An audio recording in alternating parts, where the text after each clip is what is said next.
Hey everybody, thank you once again for tuning in to Knowledge and Relationships. I am your host, Lola, and today our topic is exactly as you read it, meaning, does what you do affect everyone else? And I always like to get into our topics, and the topic today, we're going to get straight into it. As you guys can see, I'm not home, so we won't tarry too long. But the question today, or this evening, essentially is, when you think you're doing things that are your private business, is it really your private business? And what inspired that topic for me this evening is I was speaking to a family member, and we were talking about how we raise our children. And some people, had made the statement that they have a right to raise their children essentially the way they want to raise their children. However, my position was, well, technically you don't, because how you raise your children affects those children, which in turn affects other people as they grow older, thus affects the greater society. And so we got into a philosophical debate over, does society have a right to tell you what to do in your private life because it affects other people? And so that's what I wanted to get into tonight, just to discuss, because I know we speak a lot about relationships and what we do privately and how we have choices privately that don't affect anyone but ourselves, and thus we don't have to really take accountability for them. However, we do have to take accountability for those choices, even the personal ones, the ones that we may make in private that we think don't affect people, because it does. And when we get into it later on, it'll kind of show itself. And I do welcome any disagreement on that topic. If any of you feel that your private business is private business, and the larger community shouldn't tell you what to do because it's your private business, you have a right to do so, then I want to have that discussion, because that's a thing that we've kind of gotten past the truth of the matter, which is, when we hurt other people in relationships, or we make other people's lives great, it translates into other things, into other relationships. And the major relationship we see that example in is between a man and a woman, where there's a problem. And salute Riley. So we see it when there's a problem. And the problem is, well, the man and the woman, they're not getting along. And so someone cheats, or someone lies, or someone, does something egregious. And the next thing you know, the person or both parties are in another relationship. And that second relationship now suffers generally from what happened in the first relationship. And so this goes to the point of why we must discuss, do we are we affecting other people, even in our private decisions, in our private business, even in our private bedrooms? And there has been some early pushback from Mr. Vessel that we discussed it slightly the other day, to kind of come up with the idea after I proposed it. And there's a lot of disagreement behind that. So I want to have you guys come up. Hi, Justice Flesh. Good evening. Okay. Hello to you guys. Thanks for tuning in. I want to get into that because, you know, I myself, I tend to try to think about how my actions affect other people. And it's kind of safe to say, right, that if I'm not in public, my actions don't affect other people because, you know, I'm not in public. And I know we hear a lot about that when it comes to certain political movements. For instance, like, you know, the Rainbow Crew, you know, different people like that that are a protected class. And the question is, well, are they hurting anyone? And whether or not we're talking about relationships, we're talking about whole circumstances like that, it still comes down to the fact that it does affect everyone. And so, for instance, if you have a bunch of men that don't want to be masculine because they feel they have a right to be something else other than what they were born naturally to be, then that's gonna cause a shift in the society, and it's gonna cost the society things that it's not ready for. Meaning, there's certain things society cannot not have, and an army or a defense force is one. And oftentimes, when men are in their feminine, they're not in their masculine enough to be that defensive, because that's a very testosterone-driven thing. For instance, to join the military. So when anything disrupts that, it disrupts society. But everyone says, especially in our community, this is my business, right? If you have, for instance, on that same note, people deciding, and this goes to the heterosexual community as well, if more people individually decide, well, I don't want to have children, or when I do have children, I only want to have one. In 30 to 50 years, the society is going to have a major problem, to the point of what China is dealing with now. They have had a population decrease on the female side, that there's some countries that are paying people to go on dates to get their population rebalanced, because they had an imbalanced law from like many years ago. But the point is, when individuals all decide what I do only affects me, then everyone's going to act in a way that's selfish, in a sense, self-centered. And that self-centered does not work for the group. And as some people may believe, and I'm part of that group that believes this, that your individual wants and desires does not supersede the needs of the group. And as much as people will say, well, I'm not a part of the group, I'm my own independent, you know, entity, whatever the case may be, at the end of the day, if you live in a country that has a naval force, you know, protecting the borders, you are part of the group. If you fall under U.S. protection, for instance, or, you know, whatever country you're in, if you fall under their protection, if you're in a foreign country, you are part of the group. So, you know, I do hate when people tend to try to take themselves out of the group and say, this is why I'm doing what I'm doing, and I don't care what happens because this is just my decision. This is me living my truth, right? Now, y'all know the problem with my truth. But to the larger issue, if your truth is something that translates over in any degree, it's not your truth, and you don't have a right to it. And let's be clear about something, right? If someone can grant you permission to do something, that's not a right. You don't have a right to that. Okay? If you're doing something that should it cause a problem, right? It's going to have ramifications that other people will have to inflict. That's not a right. So that's one maybe like a sideline issue here. It's not a major issue, but it does play into the bigger issue that people act self-centered because everyone is walking around thinking, I have a right to do this, I have a right to do this, I have a right to be called this, I have a right to do that. And you really don't. And that's why we're having so much pushback in society, because there's too many people walking around thinking that what they're doing isn't affecting other people. I had a situation where someone wanted me to call them by a different pronoun than what they were, what they culturally fit in. And I felt that that was an attack on me, because you can call yourself whatever you want to call yourself, right? But the minute you tell me to call you something else, now what you do in your private bathroom or bedroom is now affecting me, because that's not my culture, that's not my religion, that's not my belief.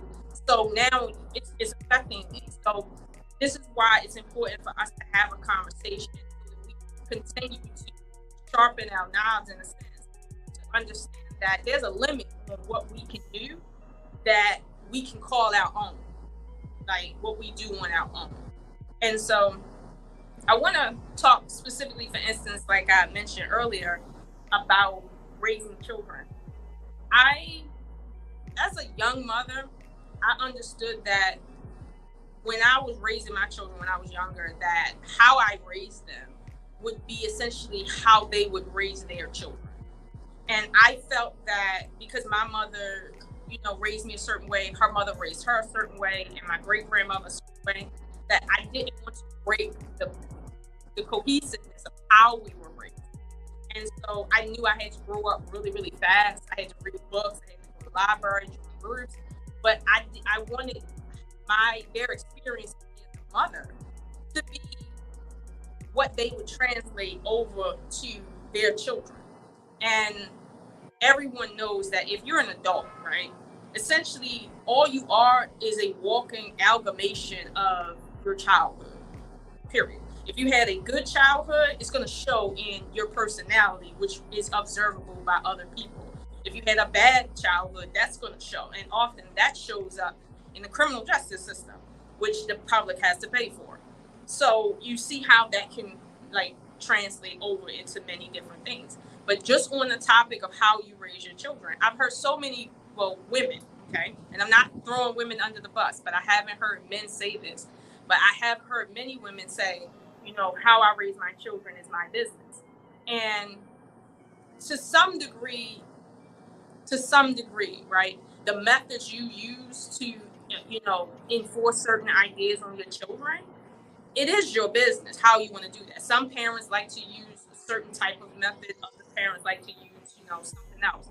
However, whatever method you're using, if it's not effective in terms of what is correct and how to raise a child, and I'm not going to overly do the correct word, because we're humans. We're a species on this planet.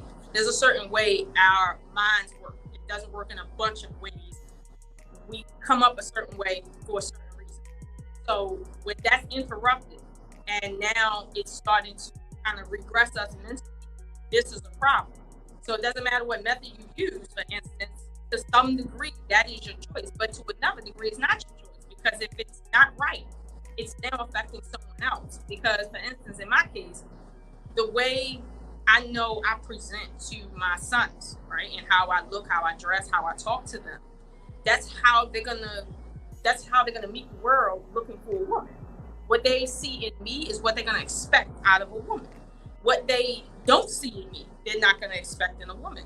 So I know that I'm essentially raising my sons to be men to other women.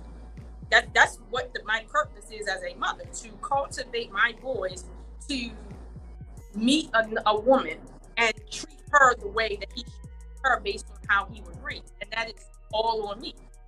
I'm not raising them to treat me a certain way. I'm raising them so that they can have their own families and treat their own women a certain way. So, and just be successful at that.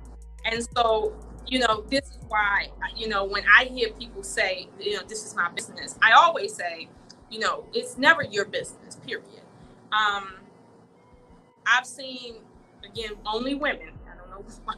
I've only seen women doing this. they will be speaking to their children a certain way. Now, on one end, you have women that are extremely passive with their children, right? And that creates a problem because those children grow up entitled and throwing fits. And when they get to throwing fits as an adult, now that starts to become more of a problem than what we're talking about tonight. However, when you have women that, or parents in general, but I've only seen this with women, when they are overly critical of their children and they scream at their children sort of like in a very adult manner, that has the same effect. It sends the children in the same pattern. So whether or not you're on whatever end of the spectrum you're on, the problem is there's a fundamental problem with both, that both these circumstances affect the child negatively that allows them to grow up and be non-productive members of society.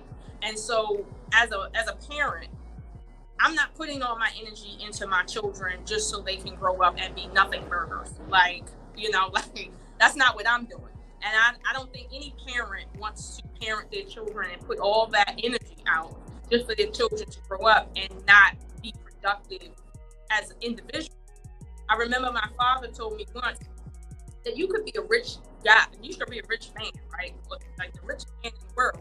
But what does it profit you to be the richest man in the world if your children can't maintain relationships because of what they experience from you?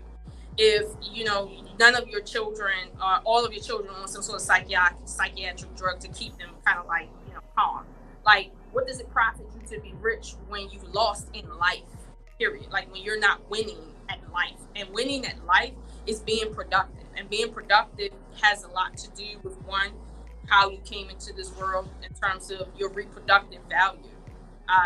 If you're a man, there's a certain responsibility you have as a man to a female and separate to a male.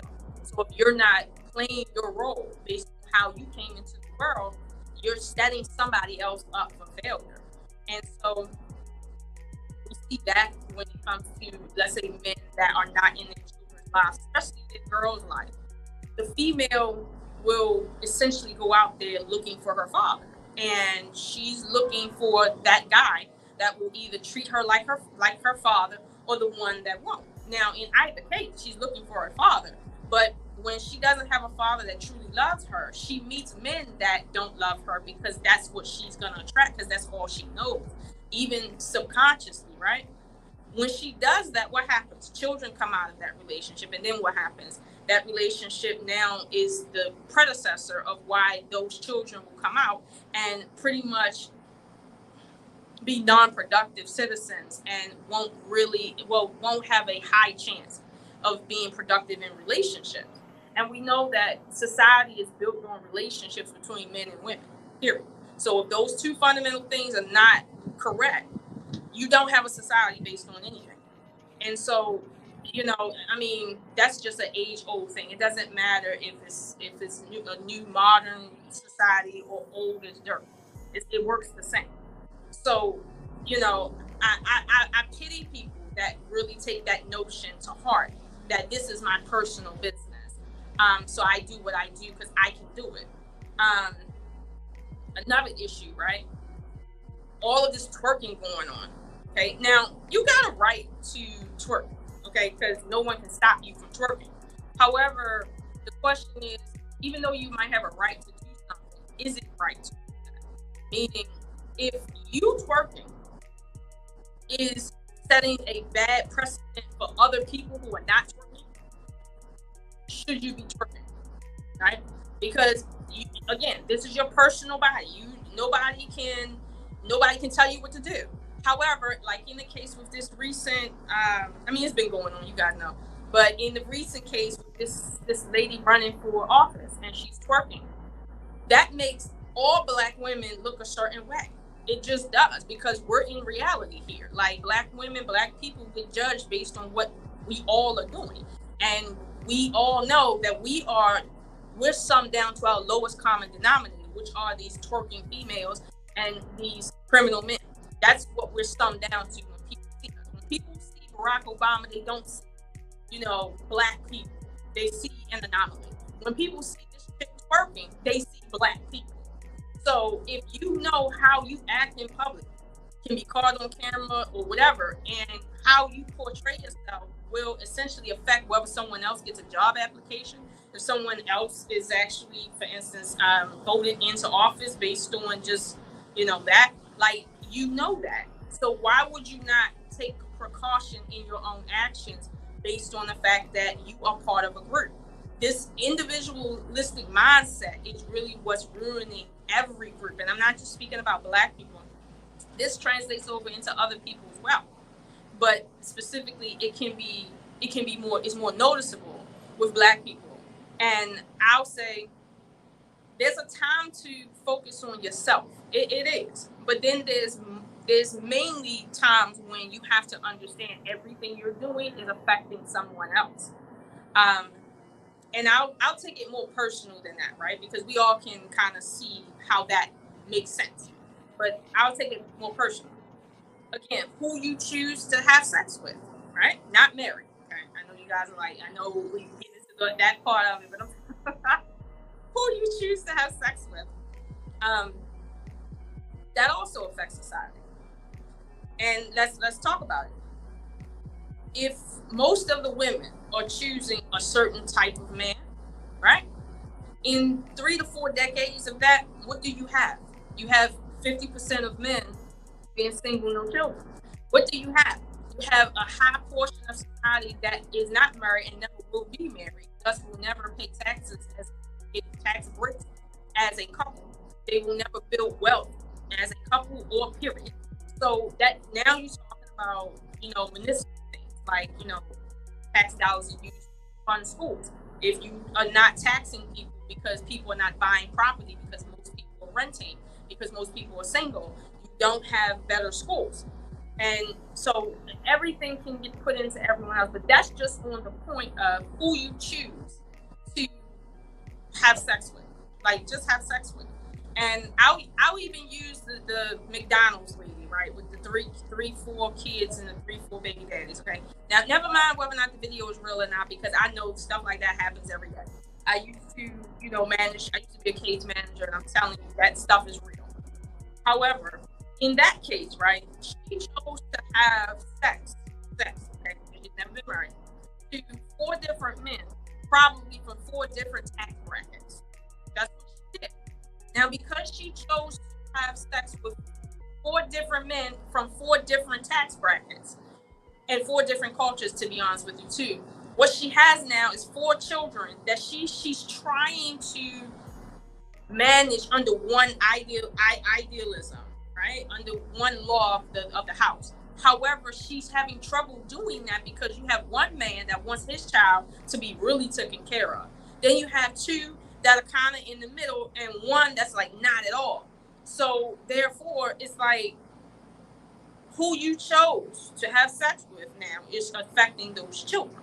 So now either you're going to work 3 times as hard to make them feel like they are all equal, or they're just going to be affected. And sorry guys, I'm outside, I'm on vacation and it's getting dark, but I won't be too long with this because this is important, and I know everyone listens, and then you guys are like, okay, let me take a piece of this there. But essentially what the lady did is she's trying to reel in the ramifications for what she allowed herself to do in terms of who she picked, and she's trying to like even out the scales. But it's kind of hard to do that when you're already been made a human being. So but again, look what is affecting. Who she chose to have sex with now is affecting a child that becomes an adult, that goes off and affects other adults and other children. And now obviously it affects an adult she's in a relationship with, like the guy who shows up and he doesn't understand why he has to pay for one thing and not. Now, if he knows any better, he'll go to the courts. And you got the public that has to pay for cases like that. You see how it's all connected. There's nothing that exists on its own. Nothing exists on its own. It is connected to everything. It's sort of like how they say every human being is 4 people away from everybody else. That it's the same thing. And so when you look at that, right? And that's pretty private, like who you choose to have sex with. It would seem on the surface like you have a right to choose who you want, right? And even if your parents choose, right, they have a right to choose who they want you to marry if you're in that culture. However, even their choice will affect you. If they choose someone, if you're in an arranged marriage and your parents choose someone that simply knows how to make money, that's gonna affect your relationship with them. That's gonna affect your children's relationship with both of them, right? Your grandchildren, if that's what you did. So you have to be careful with your choices. What you do, what you don't do. Now, let me get into the more private situations. Oh, okay. Hi, Mr. Best. Hey. Dun, dun, dun, dun, dun, dun, dun, dun, dun, dun, dun, dun, dun, dun. When it comes crashing down, it can help. Yes, the whole code of knowledge and relationship is here. I'm here. Yes. Yes. I've been listening a little bit. You know what I'm saying? What's going on, y'all? You know what I mean? Lola, what's up? You Well, know what I mean? I was just getting ready to get into that sex part because a lot of people they like we talking about our choices and like some of them seem like, oh, okay, well, I can see where it Mm-hmm. might have something to do with somebody else, but that sex part, now that's the part where people kind of like get a little like, how is that affecting the general public, you know? Hey, Mm. Queen. All There right, you go. let me Okay. say this. Let me say this because Mm-hmm. I'm gonna build on a little bit of everything you said, right? Um, now the thing is just this, right? Here's the thing: Mm-hmm. other societies, right? Mm-hmm. Because like I said, I live in a very mixed community that's pretty nice, right? Mm-hmm. What I notice is that the individualism that you're speaking of is Mm-hmm. only practiced by us. Yeah, It's I can. not practiced by them. They Right. act like they practice it, but they don't. Right. Because I see them when they go to the market. I see them when they're on the street. I see them when they're jogging. I see them in the park playing basketball or whatever they're doing. Mm. And they're organized, Yeah. right? Don't let the commercialism and the things that you see in social media confuse you. Mm-hmm. They are not practicing individualism. That is something that they are Correct. putting on our culture. Correct. Just like the Roe v. Wade thing and the pro-choice and pro-life thing. That's they putting that on us. Correct. More of us are deleted. You know what I'm saying? More of our babies are deleted than anybody else. Correct. So we have to understand, right? This whole, get out the mud, and when you 18, you gotta be a man or a woman already, and you gotta be this and be that and that. That's all cap. It's all trash. Right. If you grow up in a society that has structure and rules, there are people that still live with their parents, and they're 35, some odd 40 years old, right? Yeah. I remember there was a man. He came on one of our streams. He was from a different country, right? Mm. And because his father was ill, he had to basically scout the proper gentleman to marry his sister. Yeah. She's Yeah. a grown woman. Right. She's a grown woman. She was a grown woman, right? But he was scouting, you know what I'm saying, people for his sister. It was an arranged marriage. Mm-hmm. The difference here between here and everywhere else, in a lot of places everywhere else, is that they have structure, right? They have structure. So you would have men living in a father's villa or mansion or property until they find a wife. Right. They're never leaving, right? But we have Mm. this mentality of separatism. We have this mentality of capitalism where we have to get all this money on our own and do everything on our own. Listen, Mm-hmm. no nation survives only off of one person. It has to But be a community. correct. But see, that goes to the point of when people think that when their bag, their financial bag is theirs. Yeah. The truth is their individual bag is not really their individual bag because it goes to, for instance, when people do stats, they pull those stats from, okay, who's making what and where they're spending their money. And that goes to, well, who's successful, what communities are working, which ones are not. So as much as people say, well, this is my money, I don't have to spend it here, I don't have to spend it there. But the thing is, where you spend your money has a lot to do with your own success. And But family Lola, let me say this, right? Let me expand on my point, right? go ahead. Why do you think they want us to be individuals? Because They want us to be individuals because we can't move the needle forward. right. We can't make progress or change. Correct. So if I want to stop a group of people from making progress and change, Correct. right? It's process of elimination. I'm Correct. gonna offer you $5 million to not be cool with Queen and me, right? Right. And I'm gonna make sure that you're protected, Mm-hmm. right? I'm gonna protect you, Right. and I make sure I protect you, so Mm-hmm. that you don't empower me or Queen. Because if you empower me or Queen, we could possibly move the needle forward. They don't want another MLK. They don't want another. They don't want another Malcolm X. They don't want another Marcus Garvey, W.E. Du Bois. They don't want any of that. They don't want a James Baldwin. They don't want a Shahrazad Ali. They don't want a Dr. Francis Cress Wellesley. They don't want any of that. Langston Hughes. They don't. That's their worst nightmare. They don't want any person of color that is educated that's trying to move the needle forward. And we have to get that. But that's what they're attacking. They're attacking that from different angles, but for what every individual has a responsibility for, because we could throw out King and say, well, you know what? He had a responsibility that had to do with multiple people, right, in multiple states. Everybody doesn't really have that responsibility, right? But everybody has a responsibility to themselves. But the issue is, the one thing that is the thread that's through Martin Luther King and all the other great names, right, is that they stood, even if they were wrong at some point, that every decision they made affected somebody else.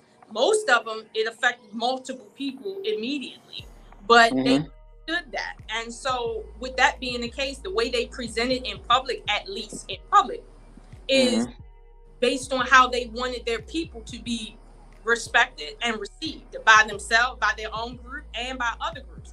Right now, we have people that, and I'm not saying that every single person has to be a martyr or, you know, a civil rights leader. I'm not saying that. But what I am saying is that as an individual, you have to understand that you have just as much responsibility to your community, to your own group, or at least your family, that Martin Luther King had to the entire world. It's equal the same.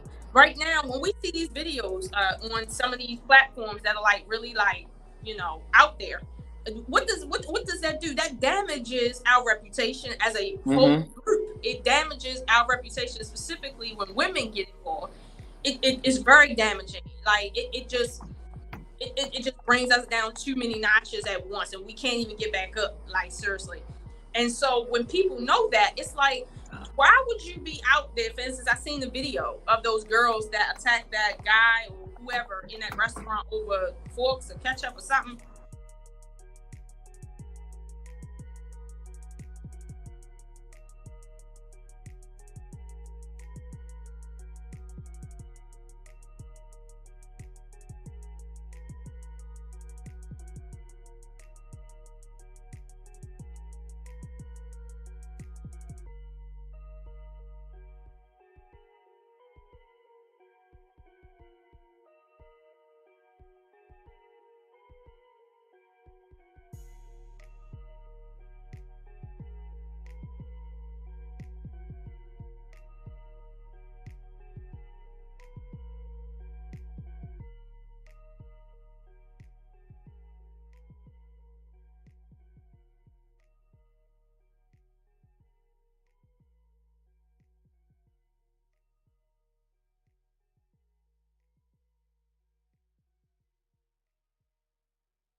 Hey, Lola, you're muted.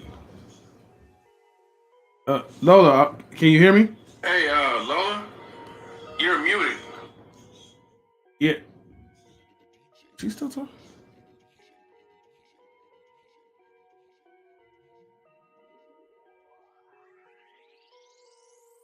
I can't hear her. Yeah, Lola. She is on a tangent. You are muted. You better.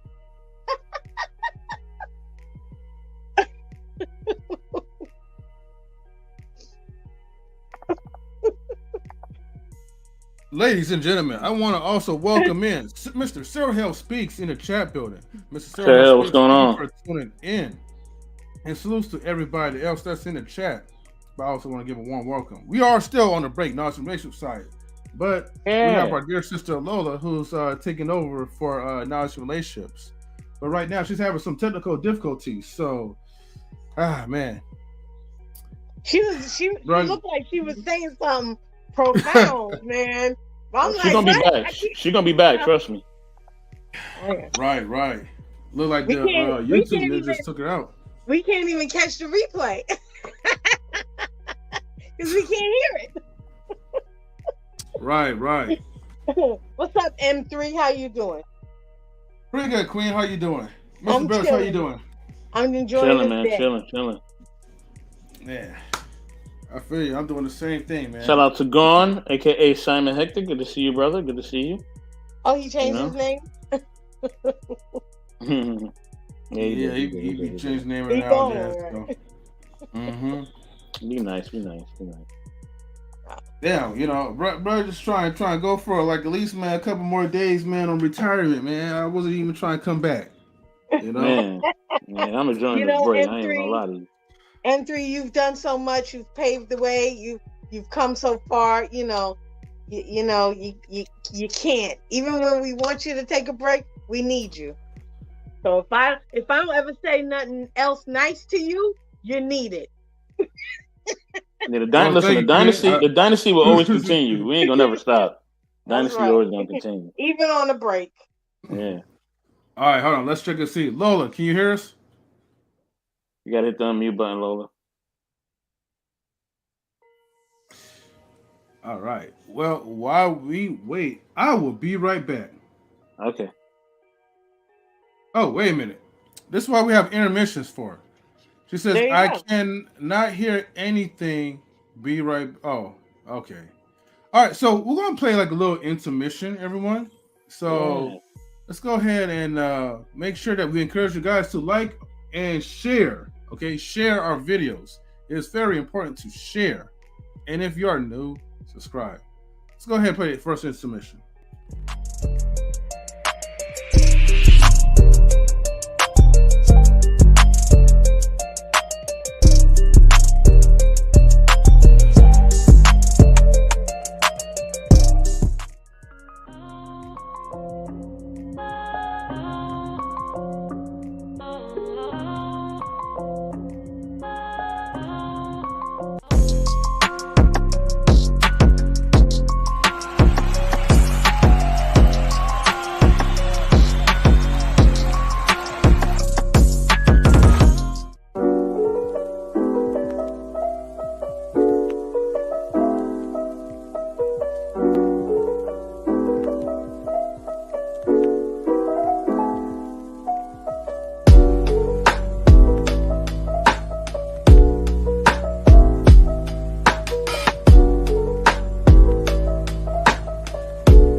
Okay, welcome back.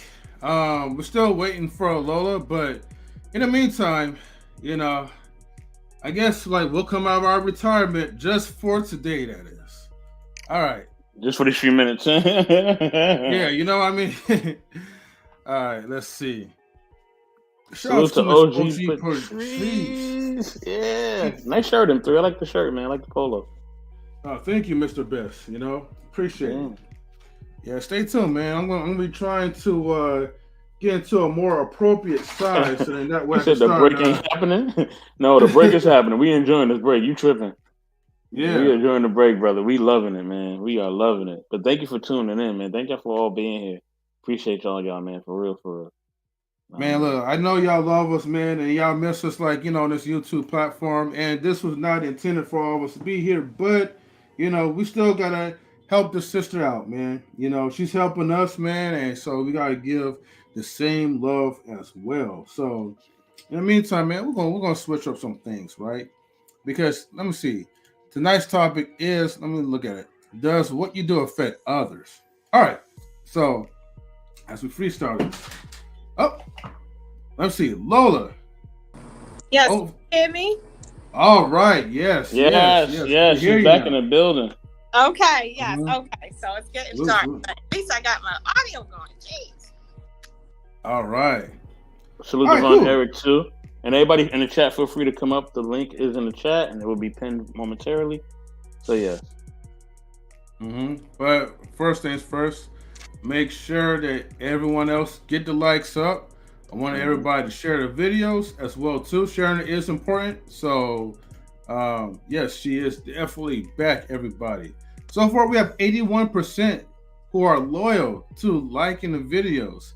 And then the 19% that has not done so but will do so immediately. Okay. Ms. Lola, are you still able to cam up from your other device? I am not from my other device. I can do it. You're good. You're good. All you gotta do is turn that camera sideways, and then we get the nighttime effects. Matter of fact, let's go ahead and change the background, everybody. Look, knowledge relationships, man, we don't fall back. Okay, we may have technicals though, but we bounce back. All right. Right. So let's go ahead and let's see what would be nice for the good ambiance. Would it be this scene right here? No. Let's go with We'll go with. You got a beach location because she need a beach right now. She need a beach. You got a little beach in there. We don't right now though. I don't even. But you know what? We do have some nice waterfalls. Hey. Oh wait, actually no. This is much better. Hold on. Let me go ahead and. All right. All right. So yeah, that seems like it's pretty good. What you think, chat?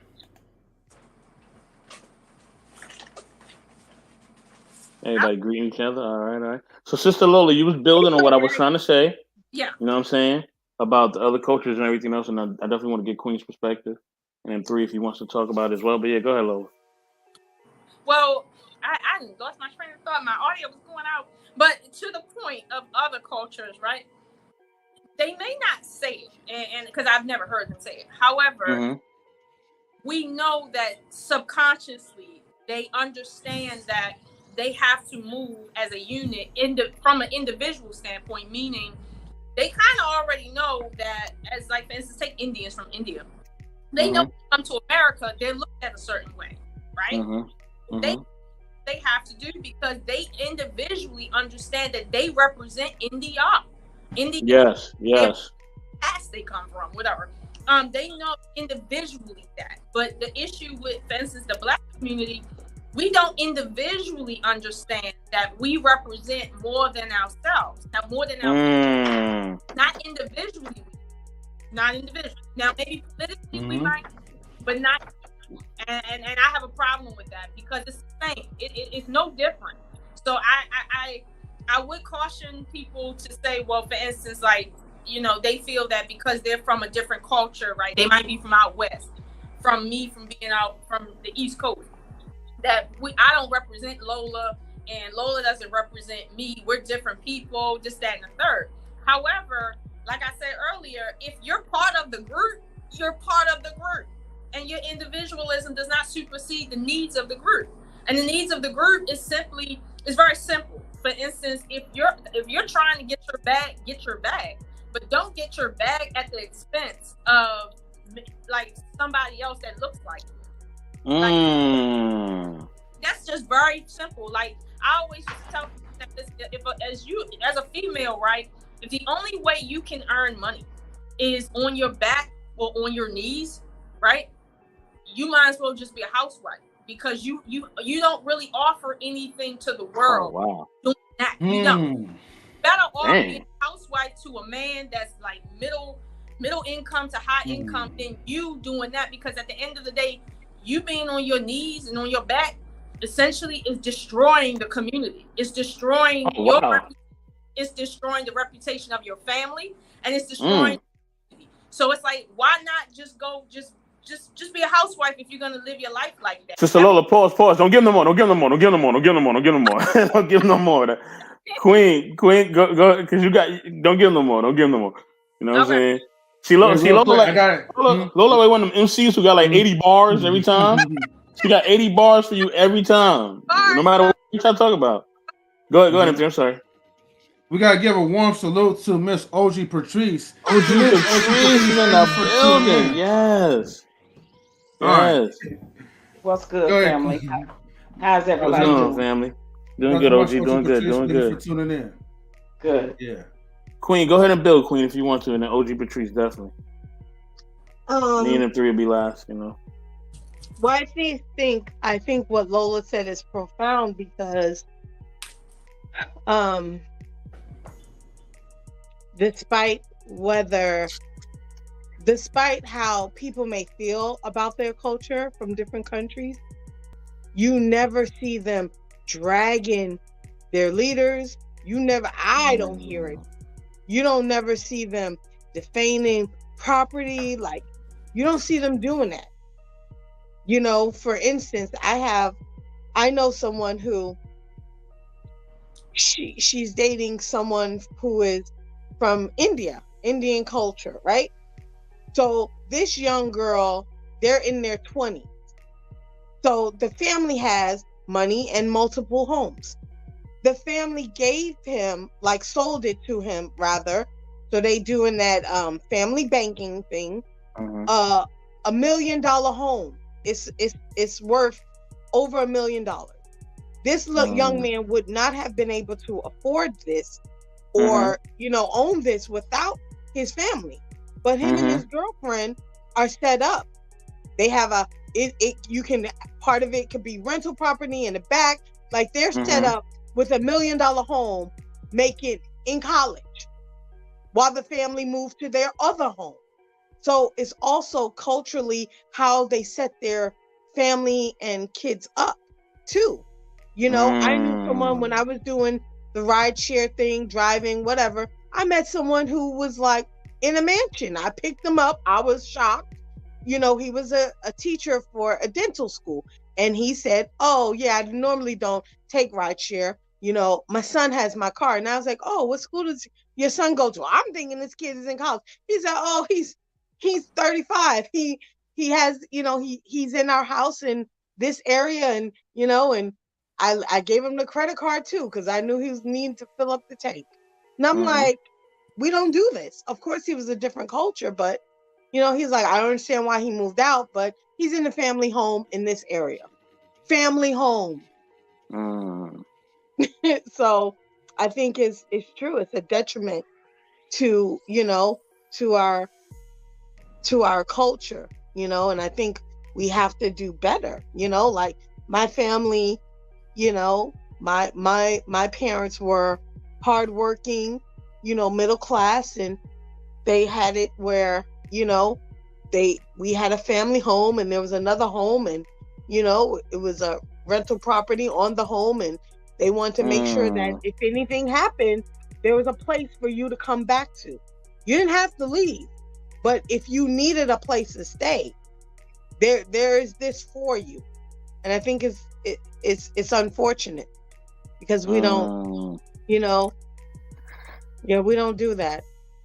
So. OG Patrice, what do you think, OG? Build on what we're talking about. Yeah, this is actually a really good conversation. I think that in our culture, what the ladies are saying is true. And also, we are always so fast to throw our kids out as soon as they turn 18, as soon as they turn 21. Even if they go to college and they come home at 21, 22, they're heavily in debt. You're probably in debt, but we're still ready to kick our kids out. They got student loans up the yin yang. They're not making a lot of money. But the first thing we want to say is, you got to get out of here. You got to leave here. You can't stay no more. And sometimes our children are not mentally, emotionally, or financially ready for that responsibility. And then they go out into the world and then they end up struggling, and you still have to end up helping them. So when I see other cultures that let their children stay longer, a lot of times they stay until that child is completely out of debt, or you're completely out of debt with the student loan. And then if they got money, like Queen said, they're setting them up with houses that has been passed down from generation to generation. When they get married, they give them away as wedding gifts. They give trips away and all these things. And because we're not preparing ourselves to do that generationally, it causes a stigma in the whole family. And it's sad that our culture don't like to help each other like we should. And it's sad to say it's even in the family. Like you would have a family member that can start a business, become very wealthy and successful, but they won't take nobody in their family under they wing and show them the ropes, even if they wanted to. I had an uncle like that, very wealthy, got very wealthy by being a landscaper in Mississippi. Started out just mowing people lawns way back in the 60s. Built it all the way up, became a major landscaper. When he died, he had a multi-million-dollar business. He did not leave his kids. And not that all of them deserved it. I will say that. But he didn't leave them anything. Nothing to get pick themselves up by the bootstraps, that they say. Nothing to start their own business. Nothing to just give them that lift. And he had some kids that were good. They were going to school. They were in college. But they were struggling financially. They was in a lot of debt. So you come out with a master's degree or a PhD degree, you 6 figures in debt. Trust and believe that. And then you come out and you're only making $40,000 a year. You're paying off a debt for years and years. And don't go to be an attorney or a doctor. Oh my God. That's a whole nother thing. And so what we do definitely affects each other. It affects each other in our families. It affects each other in our communities, and it affects each other in our culture as a whole, whether it be directly or indirectly. When people do things within their family, they thinking that it only affects that part of it, but it affects us as a whole indirectly. You know what I mean? Like all the things that's going on with the mass shootings and the police deleting black men. Y'all don't think that y'all just because it's your son, it ain't your son, you don't think that affects us indirectly as a whole? It affects us. Right. So, we have to learn what it truly means to be loyal to someone. And don't get me wrong, because we got some degenerates in our families and things like that, and they are not deserving of certain things. But if you know you have a good child or niece or nephew or something, cousin or something, that smart as a whip, just need that help, that boost. Why not? Why, and you have it, why not invest in them? Why not help them? And that's a lot of times, that's the thing that we don't do a lot of times in our families and in our culture as a whole, and looking at other cultures and how they succeeding in it and how they beating us when it comes to those things. And and all the other cultures are beating us at that game. Well, I think it's a lot of individualism that's happening in our culture. We've been taught to be very selfish, self-centered people. Well, I digress for now. Well, let me Sister Lola, can I just share just one story real quick? It's very quick. It's less than 30 seconds, I promise. If I can, may I? Go ahead. Okay. I just wanted to say that I have a cousin that did the same thing. Grew up in the projects, was always with our family. We was always together. Man, he got his master's, you know what I'm saying? He got into his career field. He moved somewhere in the Eastern Seaboard. We don't even know where this Negro lives. We don't know. He don't come to the family functions. He barely shows up when somebody's having a health crisis. We don't know nothing about this dude. He is spending time with his wife's family of another race, but he won't spend time with us. It's a damn shame. Damn shame. Yeah, it happens a lot. And he has no kids, and he is making a ton of money. Well, and won't give us a penny. Won't help us with nothing. It's crazy. Well, okay. So to that point, right, about like OG Patrice was saying, like how she's OG Patrice basically said what it is, right? And what you described is a real life circumstance of what it actually is, right? Someone that has wealth, but because they're in an individualistic mindset, it doesn't go beyond them. It doesn't help nobody, right? Here's the thing to keep in mind about like right now where we're at. As individuals, right? When it comes to generations of who we are, our children, right? If we don't individually tell our children, you have to succeed me. Meaning, if I got a high school diploma, you need a degree. If I got a degree, you need 2 degrees. If I got 2 degrees and a job paying $60,000, you need something where you at least at $100,000. Every generation should feel the pressure to outdo the generation before monetarily. Now, here's where that connects at. A lot of Black people are not like middle class or wealthy for them to share quote unquote wealth. And my father, I seen that happen a lot with him, where he felt that because he was wealthy, right? And when he would share with other family members, he would feel like he couldn't lean on anybody else because everybody just was simply lean on him, and nobody else had that drive like he did in the family to be whatever he was or more. And what I feel like is this: as a culture, things that we can do that will change that is simply carry life insurance, period. You'd be surprised how many people start businesses off of life insurances that they get from other generations that leave it to you. That's true. Two, yeah, that if you're in a circumstance, right, where you have nieces, nephews, children, whatever the case may be, your whole point to your family should be, hey, what are you doing so that you can earn $1 million? What are you doing so that you can get a better job? Every time I see my nieces and nephews, my question is, so how have you moved up since the last time I talked to you? That's how I speak to them. I don't really shoot the breeze with them because it's like my job is to set an example for them. And my example can't be, well, it's okay to be stagnant. Like, and to be honest with you, right? If I'm stagnant, right, the next generation is going to be even more stagnant than I am.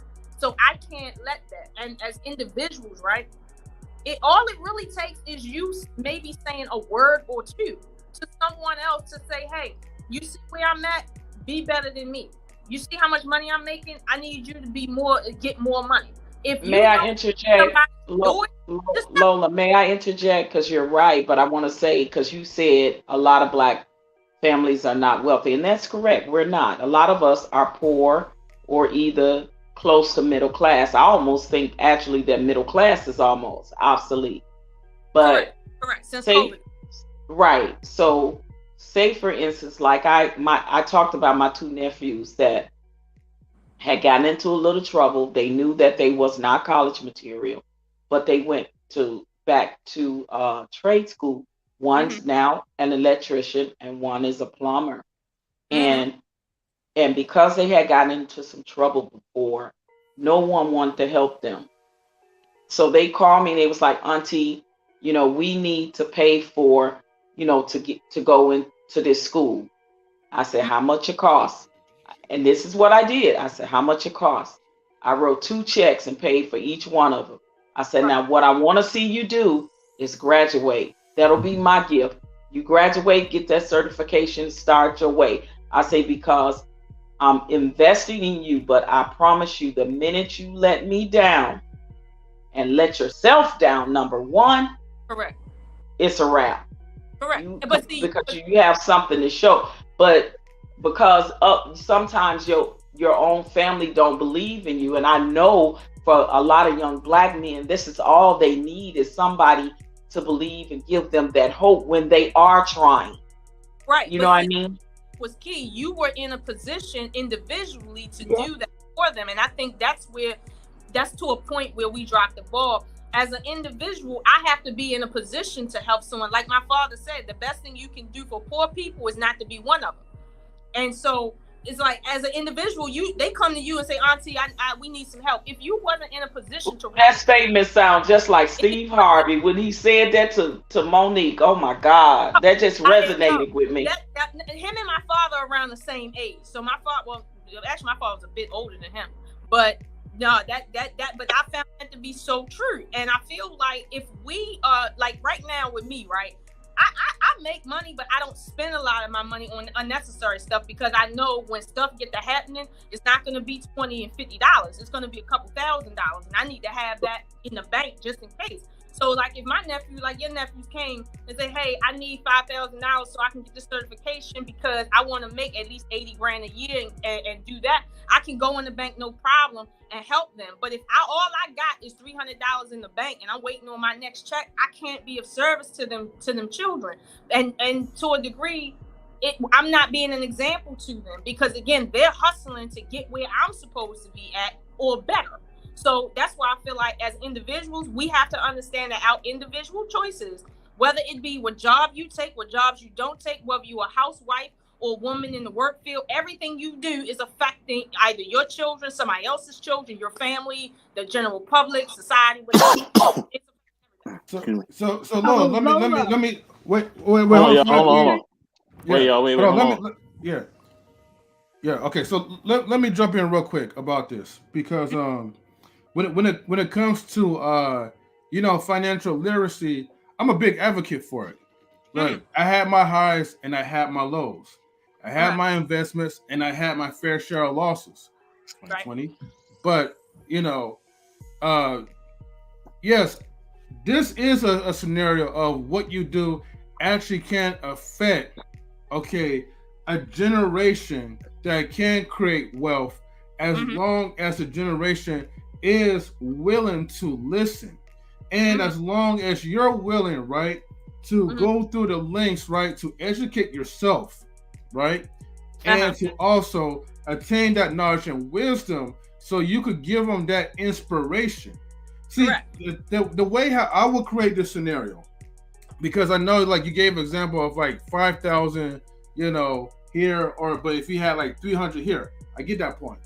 Let's say, right, to make it even better, right? So then that way a lot doesn't come out of your pocket and you'll still be able, to help someone to achieve an advance.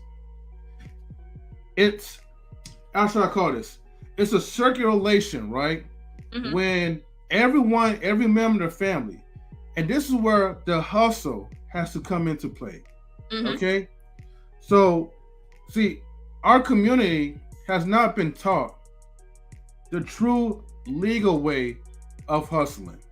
We learn things about, how easy it is to do things illegally, and you'll see where the outcome of it, and never ends off pretty good. But legally, there's so many different options, especially thanks to technology. Correct. You have easy access, right, to invest in whatever little money that you have. So I'm going to break this down to everybody, right? Matter of fact, let me make sure I put myself on a timer so I don't go too long on this one. Can you give me like, Lola, would it be okay if you give me like 3 to 5 minutes? Go ahead. Absolutely. Okay, give me 5 minutes, you guys. If you guys can put a timer up. I'll time you. Okay, thank you. Okay, so basically, right? Okay, you want to teach your family, right? Look, stocks or whatever is the best way to go. It's very easy and it's very simple. Now, if you're advancing to binary options, you have to really, really be on keen into that because you could win some and you could lose some. And it's almost like gambling, but anything that you do is a gamble, okay? Right. But let's just say in easy terms, right? Something simple. If you could put set $100 or $500 a month aside and put it into the stocks or put it into something like an IUL, something that's gonna grow, even where it's compound interest, okay? That will easily help you to pay for whatever that you need in the future, but you have to be willing to delay your gratification, okay? And delayed gratification could probably take up to 2 to 3 years or even 5 years to max. You know what I mean? But you'll get there to the point where you could invest now, okay, in a company that can really get you in a position where you could earn more. But sometimes you have to be willing, right, to work at certain companies that you don't really like to work for, and it may be low-wage paying jobs, but if five family members, if 10 family members can get together See, let me tell you something, right? I'm going to just put this out there, okay? We are the only ones that speak negatively in public about our people, but we never provide the solutions for our people, okay? Facts. Other nationalities like Mexicans, okay, white people, and Asians, they have their own problems, but they will never broadcast their business out there because they want to look righteous, okay? And they don't fool until all that black beef or whatever. You know what they do? Despite the problems that they have, they get together. Okay, they're not worried about, oh, if you're 18, you get out of my house. You know what they're worried about? Hey, let's all get a house, a big house that could fit like 30 of us. Okay, I even see the Indians. Indians was trying to buy out my house or rent my house at one point, and it was going to be 20 of them. And I live in a 4-bedroom house. Okay, so imagine 20 people living in there. But guess what though? Everybody will come together with their high-paying jobs or their low-wage jobs, and they're going to combine all that money together, okay? And that's how they create their own personalized bank, because there's a level of trust into that, and there's a level of commitment. So once you do these things, right, you don't have to stress out of being the sole provider to try to save every family member, because one of these family members, they're going to blow it. You know what I mean? And then it's going to make it hard for you to help the next family member who is really serious and who could really be financially responsible. Right.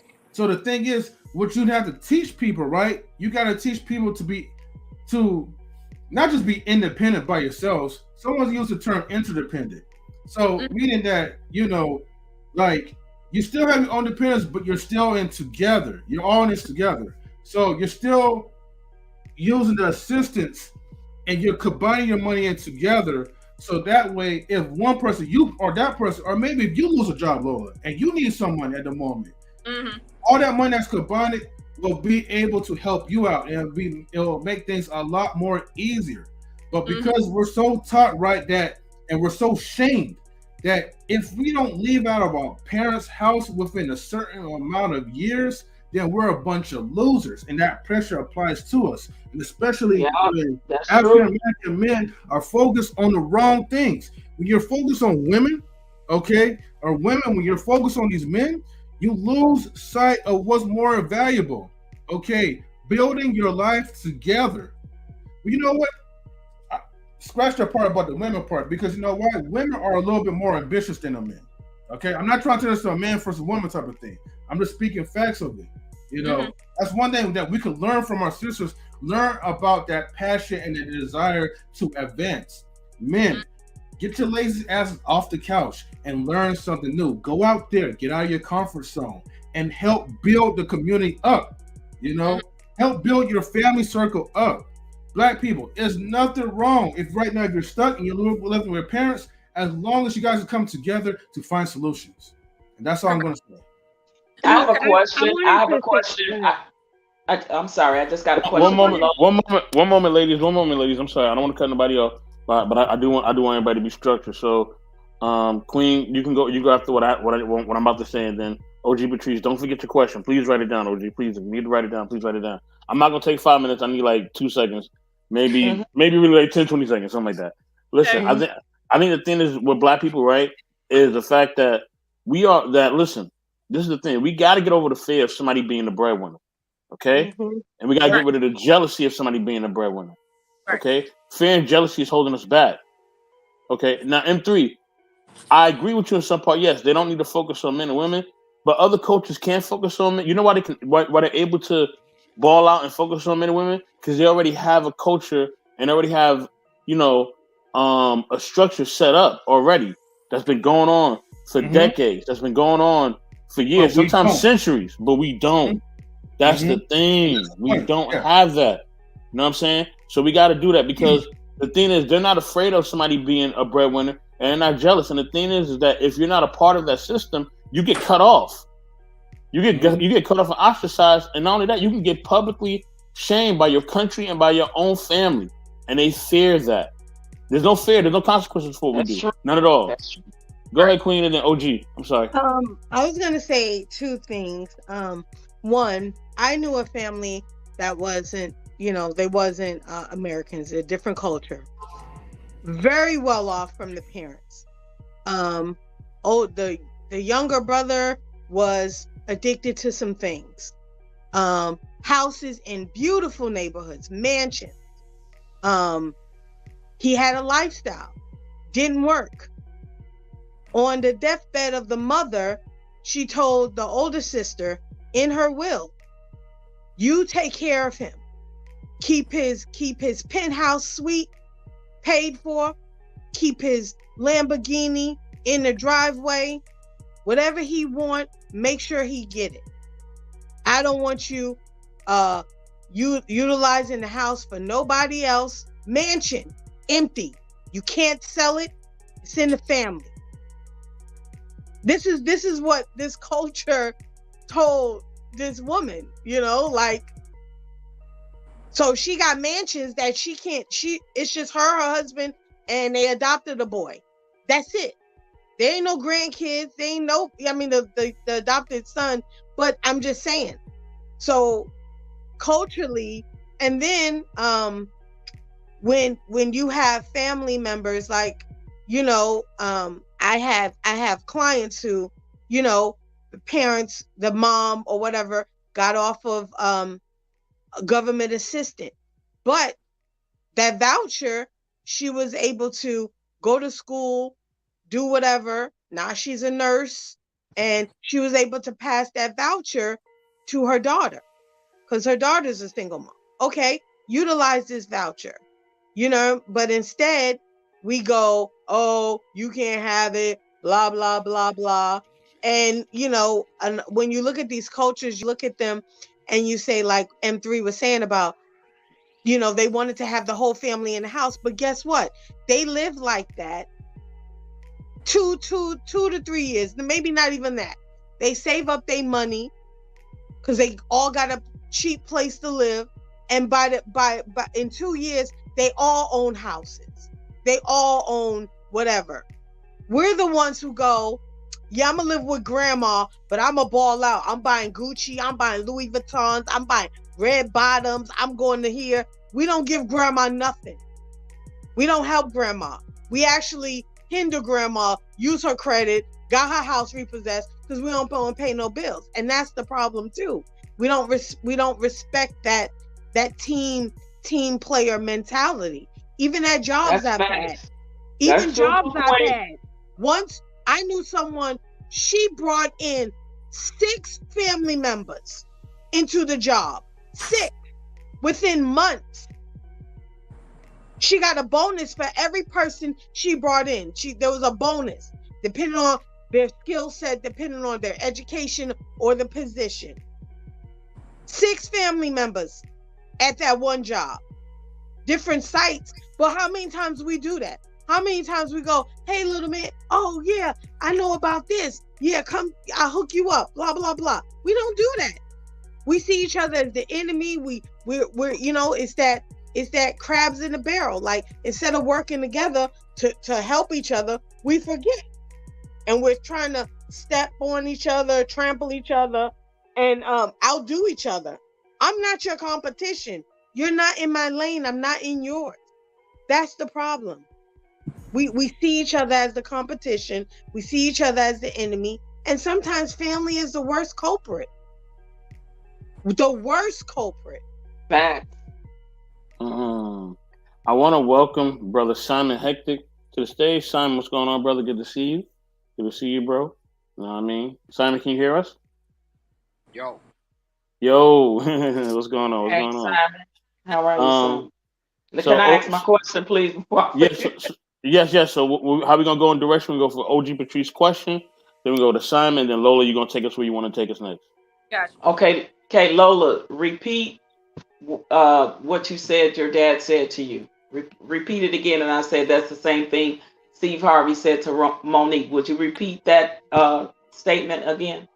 He said the best thing you can do for poor people is to not be one of them. Okay, so in general, I get that, but in every family there is somebody that is going to be less fortunate in every family. That's just facts. Right? Especially in Black families. Correct. So with that being said, I get the drive of not wanting to be one, but as a family obligation, would it be wrong to not help that family if they're poor, especially if they're good people? Because everybody that's poor not bad, and I think that whole sentiment about poor people, they get a bad rap a lot of times. Right. Everybody that's poor is not like bad, horrible people with records and things. And that's just like how a lot of people that lived in the projects got a bad rap. Everybody in there wasn't bad. Everybody in there wasn't criminals. They were just poor. They were low income people, right?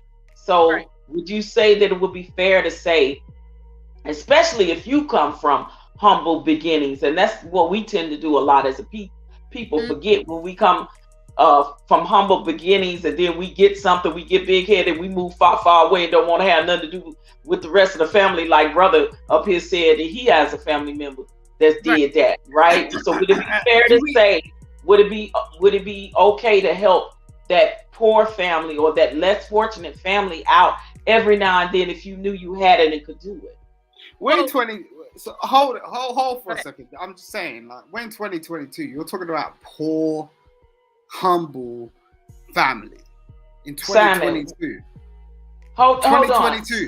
Simon, we're talking about low income. Maybe we shouldn't say poor, but low income people that may not be as fortunate as you are, or me, or the next person. So I'll put it that way. I'll say low income. OG, I love you, but is there really an excuse? Like, we have everything out there. What is the excuse? No. We have everything You're out missing there. the point. Yes, Simon. No, I don't think so. Simon, but that does not negate the fact that there is someone that is low income in every family. It's just a given, especially in Black families. We live in a capitalistic world, right? So okay, Lola, would you answer the question? Let's say hold on, Simon. I asked Lola the question about helping a family member that need the help, that may be of low income but need help, and they are good people. Well, I'm not talking, you know what I'm saying? I just want her to answer the question first, and then you can go off into your what you want to say, Simon. Wait, I'm sorry, real quick. I'm sorry to interrupt, Lola, and sorry to interrupt Miss OG Patrice. Let me make this clear, okay? Just to provide some type of structure. I know there's going to be some disagreements, but let the person finish their point first, and then once that person finishes his or her point, then have a nice rebuttal. But right now, Lola's taking over the stage, so make sure you get her permission first. So go ahead, Lola. Okay, so from what my father expressed to me about that sentiment from that saying, right, is that his thing was, I can't help you if I'm not in a position to help, which is what we said earlier, right? But his thing with saying don't be poor, the best thing you can do for poor people is not to be one of them, is that he always felt like in order for you to pull somebody else out the mud, you can't be in the mud too. So that the onus on the person that is trying to help them you have to be in a position to help people, and that has everything to do with your preparation. So therefore, my father is like he believes in helping people that want help, that need help, right? Whether it's family, friends, or even other people. But his thing is, if he doesn't work to make sure that, or ensure that he's in a position to help someone, it doesn't matter who's around him. He'll never help them if he physically can't help them. And he prided himself as a man on the fact that anyone that needs help around him, he can help them. Like, he has the funds, he has the resources and the know-how to help them. And my father has a 5th grade education, okay? Like, and he retired he retired back when he was like 50 years old. My father's almost 80, okay? And he still is making more than most people in retirement that are working. Okay, so Lola, that bears my question again, because I think you not understanding my question. I said, if you are in position now and you're no longer poor, Right. and you have the money. It's just a straight question. And if there was someone in your family that you admired, that you loved, you appreciate, they were good people, but they were just not as well off as you, and they came to you for help, and you were in a position to do that. My question was simply, is would you do that based off of what your father analogy of don't be a poor person is? I would, and he was Okay, that thank you. That's what I want. That's all I was asking. because it's my responsibility as in the family to take care of family. But I guess I was premising that with you can't take care of the family if you literally aren't in a position to do so. But yes, your first responsibility is to family. But honestly, right, it's extended beyond family. If someone, like you said, needs help, right, and they're in a less fortunate circumstance, then the right thing to do, it's not about money, but the right thing to do is to help them if you can. And if you don't have money to help them, if you know where they can get help, it's your responsibility, meaning your ability to respond, to tell them where they can get help. And I think a lot of people misconstrued the definition of responsibility. It doesn't mean that something is your job. It simply means, do you have the ability to respond to their needs? If someone needs money so that they can make their rent, that's one thing. If somebody needs money so that they can get a job, like in your nephew's case, right, that's something different. I understand Queen's position that, for instance, with family, if they keep asking you for money back to back to back to back to back, and it's not really helping them move forward, the needle isn't moving anywhere, the truth is now you're aiding them, you're not actually helping them. So there is a balanced equation there. But I think, for instance, with, I'll go back to it, parents, right? You shouldn't want to put your children out before their time, right? But you should also ensure that while they're in your house, they're building, whether they're a man or a woman, that they're building. You shouldn't have no man in your house, no young man. I agree. And you don't ensure that he every single day he getting up and he getting his bag while he living with you. It should never be, well, someone's just living with you and you're not really responsible for making sure that that living arrangement with you isn't helping them versus aiding them. Like I can't stress that enough. It will turn into a circumstance where the younger generation is simply just using the circumstance, and they're not even building, to the point where you can have someone like Paris Hilton, who is true. got money, but when their parents die, all of it's going to go to Trizash because they don't know what to do with it, because all they were doing was just living in the house. They wasn't learning the business. They wasn't putting in the work at the company, the family company. They wasn't doing shit. So yeah, it's going to go to SHIT. So this is where the balance is at. And I think if you're an individual and you have some means or resources to help the next generation or your fellow person, right, you should take it as my responsibility to do it, right? But make sure that what you're doing is something that is literally moving the needle. I don't fault nobody for saying, listen, I'm not going to aid you just so that you can like go get turned up because you out of money from getting turned up last week.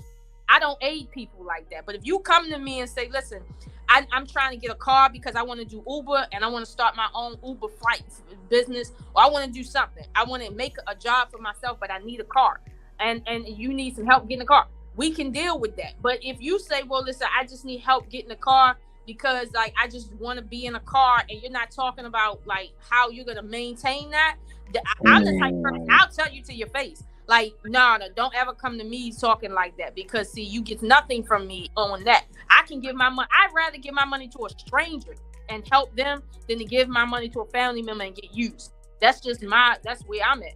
But I agree with that. I agree with that. Simon, go ahead and build, brother. I love when Simon turns his camera on. He makes a face and he turns it back off. I love when he does that. We go look. Simon, every time you do that, we're going to clip that. We're going to give you your own section of clips on knowledge and relationships. It's going to be called like the best of Simon Hectic. I love you, Simon, man. Go ahead and talk, brother. Go ahead. What you got to say? You muted, though. You muted, Simon. You muted.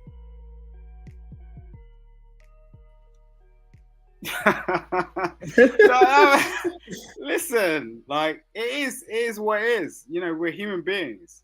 Like when it boils down to it. So at the end of the day, it's like you know, I'm gonna get real honest.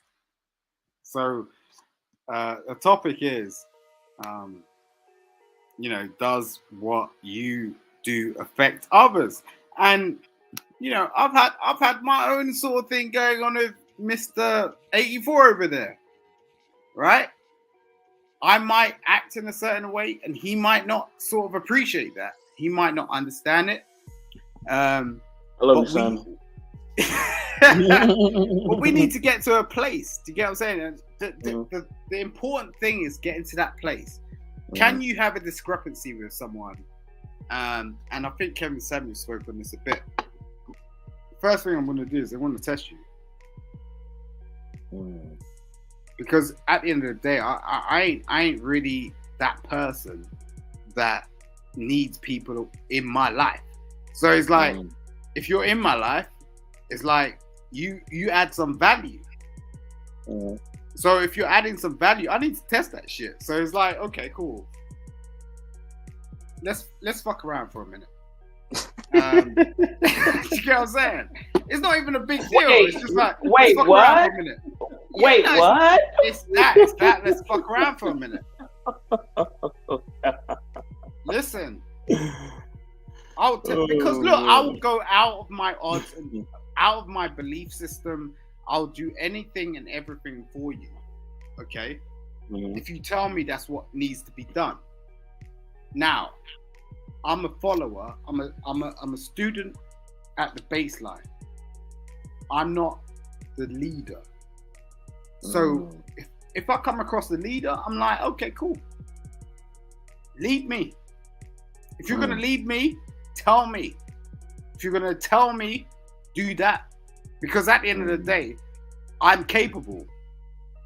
And that's why you have followers. And I think that alludes to what you were saying earlier. It's like you have, like, don't underestimate people, man. Don't underestimate, like, what people are capable of. And just because they don't want to be the leader doesn't mean they're not capable of shit. I'll fucking I'll lead you to win the battle and the war. Do you understand? But you need to be honest with me. Because I can't follow your leadership under that bullshit. Do you know what I'm saying? Be fucking honest, man. Because in the background, the civilians are always going to be chatting that shit. They want to get that bread. They want that bread. To your point, Simon, right? Because I guess the mantra here is Mr. that... Lola, may I give a shout out real quick before you continue? Real quick. I just want to give a shout out real quick.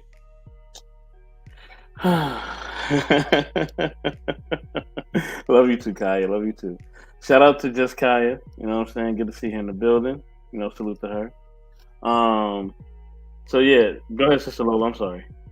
To your point, Simon, if the mantra is everything you do, because that's what my position is. Every single thing you do and don't do affects someone else. If you're leading someone towards a better place, no matter how small or great that is, right? And they're not motivated, right? Or they're over motivated, or they're jealous, or whatever the adjective you want to throw in there, right? That is affecting you, right? And thus it's affecting their status and anyone else around them. And when we get to that point where we're like, okay, I can't lead you where you don't want to be led. Now we turn around and say, well, what is that doing to the overall community? Like someone else mentioned, well, if this person don't want to do right, why do I have to, in a sense, do what I'm doing, right? Because it's not just about you and how you benefit. Because at the end of the day, everything you do is contributing to a larger point or a larger issue. So if you continue to lead, period, your point should be to create other leaders, not have people just follow behind. Because people following behind is great. I mean, I guess that's great. But to your first point, Simon, how are you adding value to my life first, right? And then how are you adding value to anyone's life around you? And that's the thing. I think we have to get out of this habit of not saying these things bluntly. If every person I come in contact with, I ask, or at least speak to in the same way of saying, are you adding value to my life, your mama's life, your daughter's life, whatever? The question is, how are you adding value to anyone's life?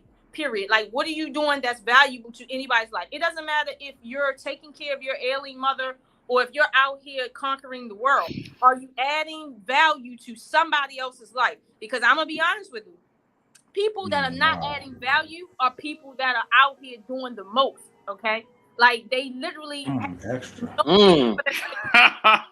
No. This is what I'm saying. Lola.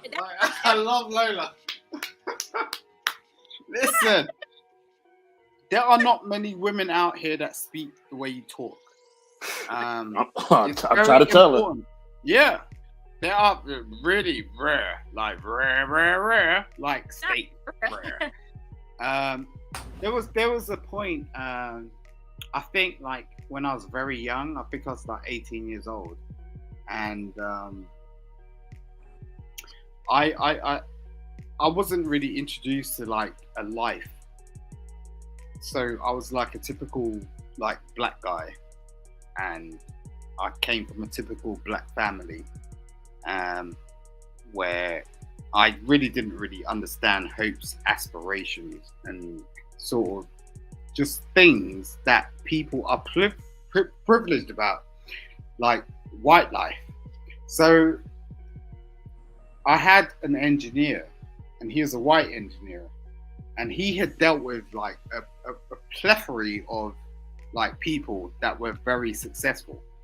And he turned around to me and said, and this is like when I guess I was like 18 or something. I don't know. I don't remember. But he had already bought his own house. He had already sort of understood the stock market. He had already sort of done all this shit, and he was very comfortable. And I was sort of like, I was stepping in there like some young nigga in the studio, going, "Yeah, I'm getting, yeah, I'm rich." You know, it's like, yeah, I got my shit together. He was looking at me like, So it's just really just different perspectives, and some people know different things. Whether you want to lean into that or not is here or there. Let me jump into this. So, wow, that's a deep voice, Henry. Oh, thanks. All right, jump in. No, you good. I'm switch on that shit. So, so the thing is, like, see, stuff that we're talking about now, when it comes to trying to invest in our community, the Europeans have already they've been doing this since like, man, before the beginning of Apple, the company Apple, before like the stock splits that has occurred. Their children, are way more advanced economically than we are. And that's because we was not taught, how to make money work for us. In public schools will teach us how to become the best employee. And even back then, before they cut off a lot of trade schools and programs. And hold on, just to add on, just kind of tonight is does what you do affect other people? So whatever the choices you make in your life, how does that affect your family or friends around you? But thank you though. So going back, we're just now learning, we're just now talking about these things thanks to social media and all these people that are being so kind and generous to give us these ideas, to give us these type of strategies to embed in your life. And right now, we should not take any of the advice that's given that can help us to grow financially and create generational wealth. We cannot, and I'll repeat again, we cannot take these things for granted. So, overall, let me just make sure I just get to the point. The point is that we are playing catch up, to many nationalities that have been doing this for centuries.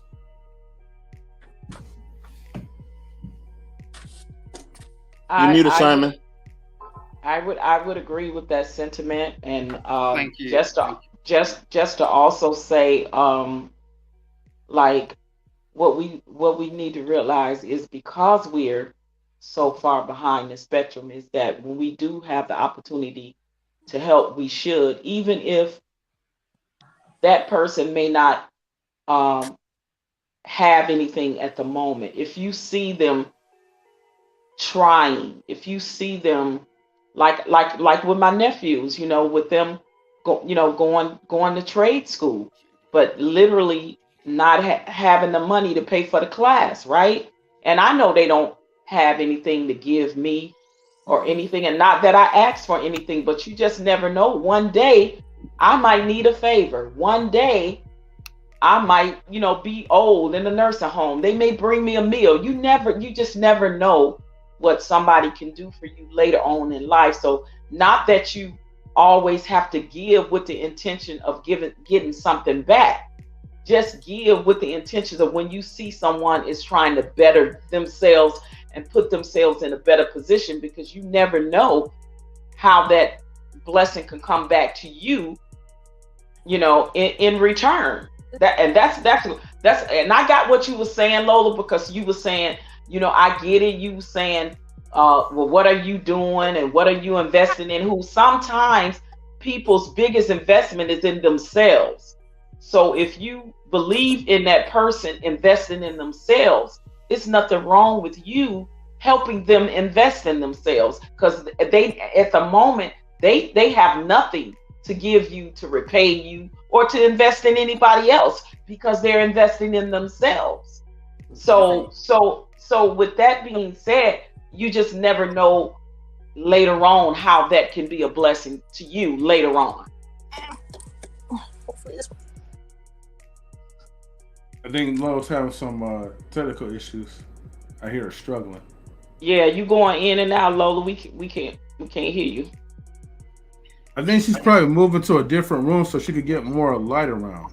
Amen. But in the meantime, I gotta give a warm welcome to Miss Mimsy Limbs. So, Mimsy Limbs, thank you for tuning in. I finally am not sleeping. Oh, nice. Patrice, if M3 will allow me, I just want to speak Patrice for a second. I don't know. Go ahead, bro. Go ahead. Mm-hmm. Is that okay? Yeah, that means I will get back to you. Yeah, there's a real discrepancy between what we think as modern day men versus modern day women, and it doesn't. But the problem is we try to put into categories, but the fact of the matter is you have an opinion, and it doesn't line up with what is actually going on. So I wait, what? What? Yeah, exactly. That's what I'm saying. So it's I get what you're saying, but it doesn't line up in terms of value. So it's what are you actually offering? Okay, right. We're talking about loyalty, right? We're talking about loyalty, right? And what you do can affect another person, right? So yeah. Okay. So that way was me being loyal to my family, to my nephews, helping them out in a time of need, and I had it to do it, right? So that's the loyalty part. Now, in a way of it, is it helping them? Yes. It's also helping me because I'm giving, right? So that's a two-way street. Not asking for anything in return, but also knowing that it probably could offer a blessing for me later on down the road because I was able to bless someone else.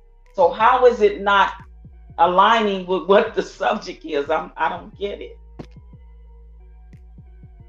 Simon. Simon says. Simon says. Thank you.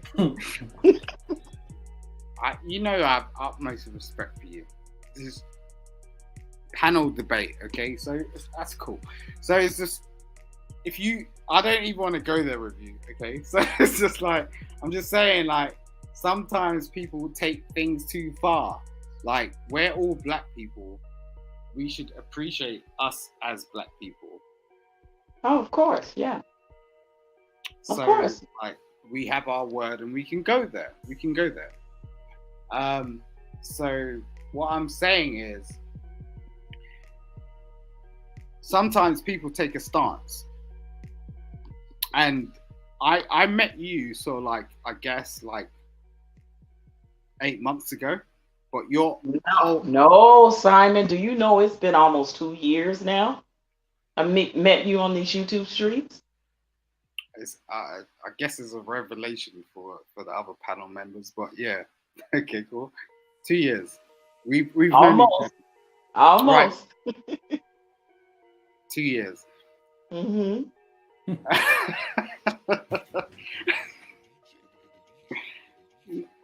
Okay, I gotta get to yeah. We'll come back to this.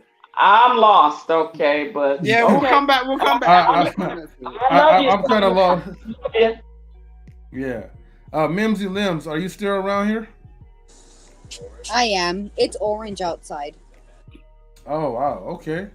Yeah, I just ran outside real quick and I was like, oh my gosh, it's orange. So I took my camera and I recorded it real quick. But the camera doesn't see what the eye sees. Mimsy's got a whole like fashion line or something. I don't know what she's doing. Yeah, like you see, she always be rocking the Silencios, man. Like it's definitely good for a good night's rest.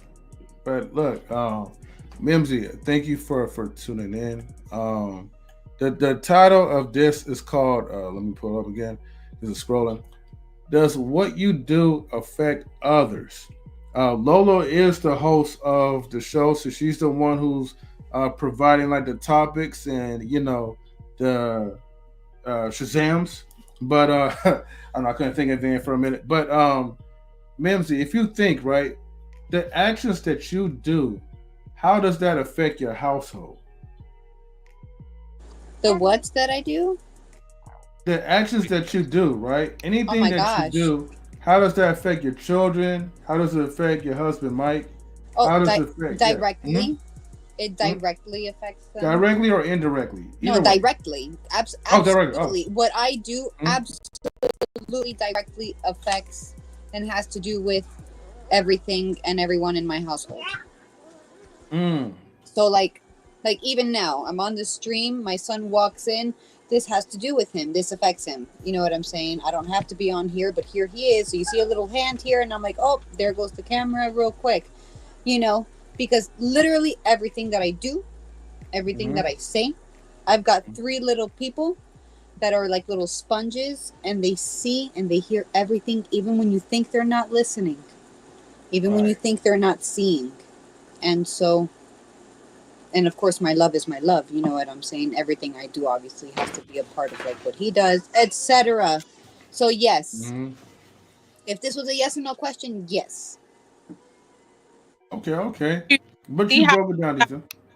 Correlated. I love that. I really love that. That's brilliant. Yeah.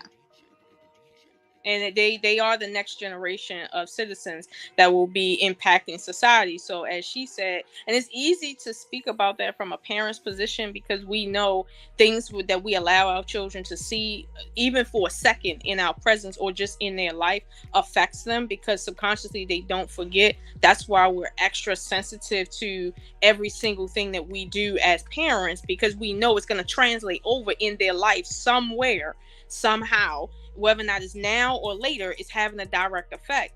But the disconnect is that, how those little small things that like Mimsy may do, how does that affect the greater society? Well, it affects the greater society because her children are affected, and thus her children will interact in society based on what they experience in that time. So therefore, if she takes it lightly or if she doesn't value that time with her children and raising them like that, then that's gonna translate over, and that's probably gonna end up with the public paying actual money to rectify circumstances. So I read in the comments somewhere where someone said that they wasn't sure what the convo is tonight.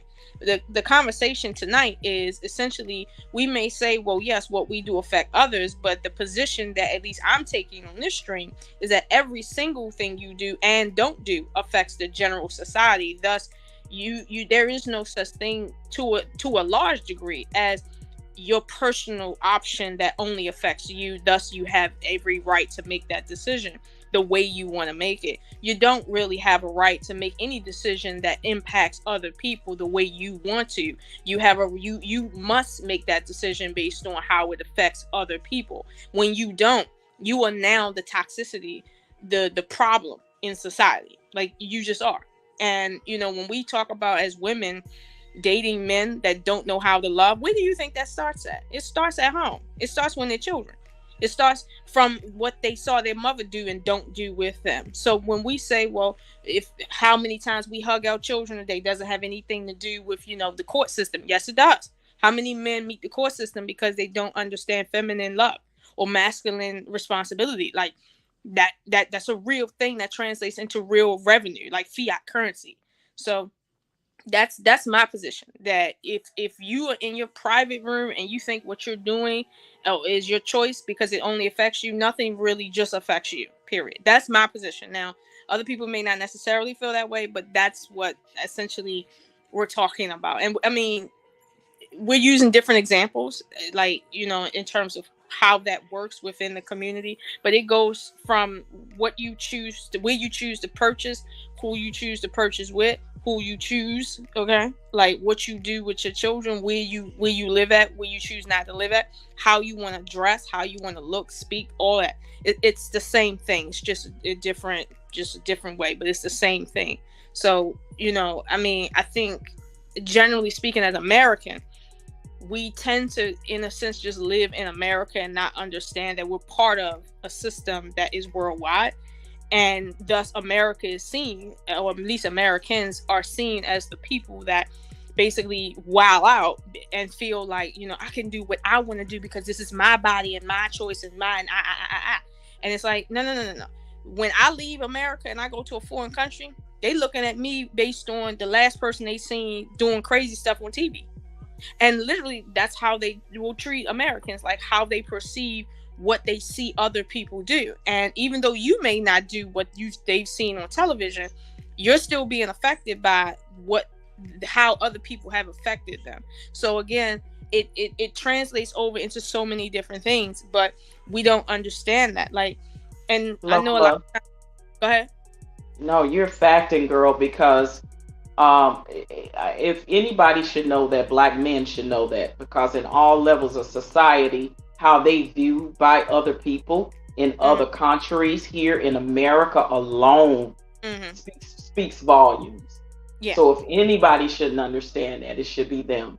Like, seriously. Yeah. So you're facting now, and just even like you said, as a whole, you go to other countries and you see why a lot of people don't like Americans, because of a lot of things, that they feel that we get away with or spoil to, or things of that nature, and they literally don't like you because of that. And you just live in America, just right, doing your thing, and they like, you talk to them, you American, just say that, and then when you Americans, you're this and you're that and you're this. You are so right. Right. But keep in mind too, our government has set that precedent. When they go around the world acting a certain way, it causes other people, like individuals, like on a lower level, to see American tourists as the same way they see the American government. And so again, but that's just another level or dimension of what we're talking about. That what my president chooses to do or what Congress chooses to do has everything to do with my individual perception in my individual life. And so, we can say all day, I'm not Congressman so-and-so, right? I'm not my country. I'm not my government, is what a lot of, Americans say. But the truth of the matter is, it is your government, and it is representative of you. And go over in certain countries where they literally beheading people that look like us, or don't say what your religion is, you might not make it back home, and that's real talk. Right. Like for real, but that goes back to what I was saying. Americans tend not to really understand that because they're in America and we're kind of surrounded by two oceans, so we really don't understand that logic, and we're so ingrained in the individualism that we can't even really see how much we're a part of a bigger system. Because we could talk about, you being a part of you and your family and your community, right? And maybe even your nation, but we don't even understand how what we do and what, for instance, what get captures on TV translates into our worldview, like, period, and how we're treated when we travel abroad, and how we're treated when people come here.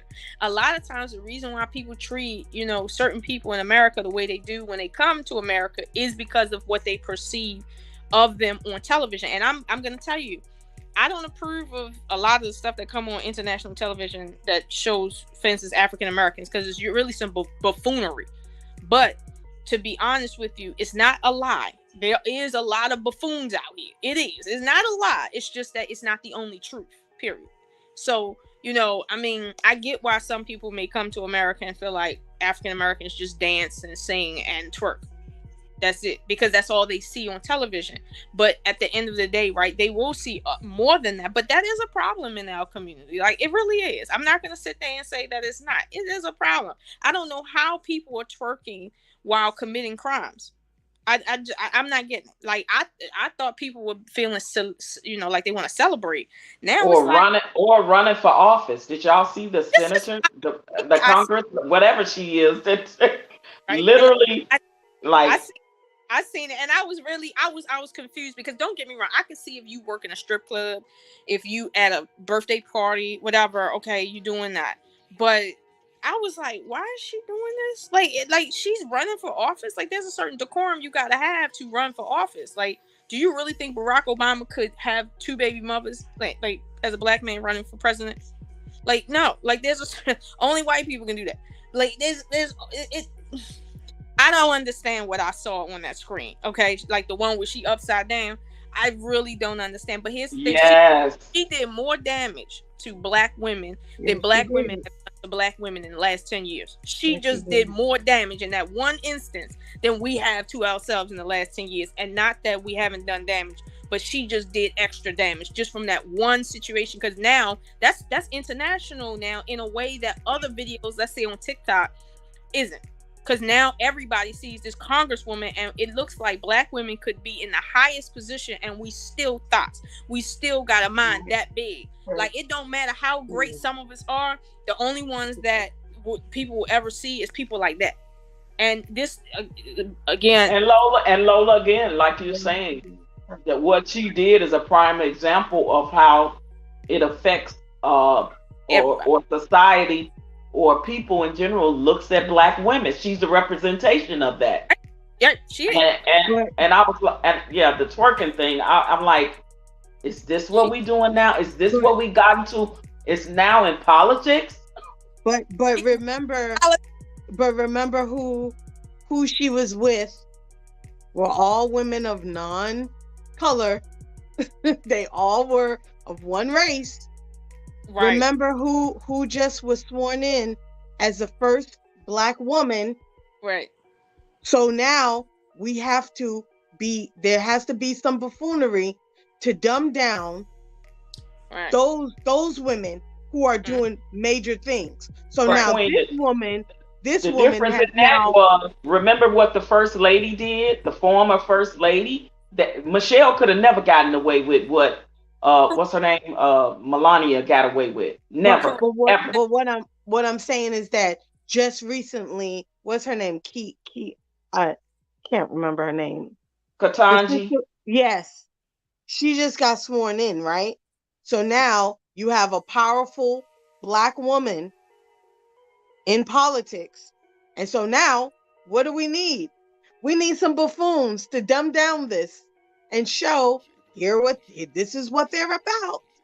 Mm-hmm. And as a woman, if I was her friend and I ain't seen her in years, I would have flown to her slapped the holy crap out of her and told her, what the hell is wrong with you? Right. This is what you want to be taken as seriously. It's Correct. not okay. Yeah. But look at the women she was around. They probably say, girl, go on, show me how to twerk. Yeah. And they probably videotaped it. Yeah. I'm just saying. Of course. You gotta know your company. I know this is a little side note, just like that black woman who went on a sleepover with all her white female co-workers and she ended up missing and dead. Mm-hmm. I'm just saying, they all went to bed and she's the only one who didn't wake up. It says a lot. I'm just saying, you gotta be careful with the company you keep. Just because you are elevated in your we think, and this is the problem, we think stepping up or coming up in the world means that I'm gonna leave my blackness behind. You are black at the end of the day. I don't care how light skinned you are. I don't care how curly your hair is. I don't care how good you speak. I don't care what kind of education you got. Just like that one black man who showed up to his mansion and he got arrested. But he hates black people. I forgot his name. I don't know what his name is. But then he want to play the race card now when you need us. You know what I mean? Because they saw him trying to get in the house with a key and they arrested his dumb self. You think you above us because you got little zeros behind your a one and you got a few letters behind your name. That's the problem. We have to want to do better. And I'm so sick. I cringe. I wanted to find her and just knock her the hell out just for that. But the truth of the matter is, Katanji is not for us either, y'all. As quiet as it kept, she's not for us. We all know that. We all know that. But Well, let me say this, right? It's the matter of fact is that anytime when there's a representation and it's meant to steer in a positive direction, like there's always going to be some baboon that's going to act a fool and it's going to bring us right back down again. Now, here's the thing though, the question that I would have to ask like to the panel, and that could be rhetorical. You guys could, say the answer to yourselves. Why are we so consumed in what the Europeans think of us when we already know how they already feel about us? You know what I mean? Now, I'm not encouraging no one to act ignorant. Right. Because what you still do still affects our own people. Correct. Like that's working stuff. I'm like, look, that don't just affect black people or black women. It affects all other women because you know why? Because most guys is already finding reasons of saying to these women, you have no talent, you can't do anything else. Your last result is to be a thought and shake your ass. To use like your physical body parts to gain attention, notoriety, and money. I'm gonna tell this quick story, as always. It was a single mother, and she was on a podcast, and she was in tears, which the Man's Fair boys didn't really give a damn about her tears or whatever. He just wanted to get to a point. But she's a Instagram model where she has to exploit her body parts because she does not have a man to help provide stability and structure. And she admitted this on the platform, which is like, okay, kudos to you, whatever, right? By the way, she's non-black, so I'm just letting y'all know, she's in a Latin descent. But anyways, so she breaks down in tears and crying, and I guess the point that was breaking out is that a lot of people say they don't need a man, but then it's like, you really do. But in my head, in my mind, what I was thinking, and hopefully I'm not going off to the point, but there's plenty of men, and there's plenty of people that can help give you good structure, that can give you sound advice, that can still, maybe they might not make the amount of money that you make, but maybe they're in the 50K range, or the 60K range, you know. But my thing is, why are you not choosing those people? Because if you're looking for stability in your life, why don't you choose that even if it does not come with financial gains? Even if the person does not make more money than you, you know? And, you know, it's like kind of going back. My thoughts is that, okay, that person that was shaking her rump, where's her man at? You know, does she even have a man? I don't know. I don't even know about that lady. You know, Right. I just know that she's a thought to me. You know, so maybe she don't really have those type of fundamental relationships. And I guess I'm assuming the people around her, you know, are not black. So of course, you know, that tells you something right there that a lot of times, you know, I'm just gonna flat out say this. All right. Okay, so before you say that, look in the back chat. That's what she, you know, that's where she come from. Okay, thank you, my associate Patrice. Yeah, okay, that figures. I should have known, you know. But still, nevertheless, right, as far as ethnicity, right, you know, were the people around her, you know, besides that, were they black? That was sharing her own. Or were they from a different race? You know? And most people, you know, when they get up to that position of power, you don't really find a lot of black people into the politics side. You know what I mean? But the point is, right? A lot of times, we tend to like as a group degrade our own people, but we don't really look at the other side, and we invite other races to, you know, partake in the degrading of us.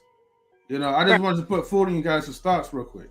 You know, well, M3, that goes back to what we're saying, that okay, what we're doing is inviting people to a conversation that they have no authority or legit reason to be at, and they're only serving as a distraction, and that is affecting us as well in different ways. Meaning this, if, for instance, as black people, we innately know we can't come to conversations about what's going on in Sicily with Italians.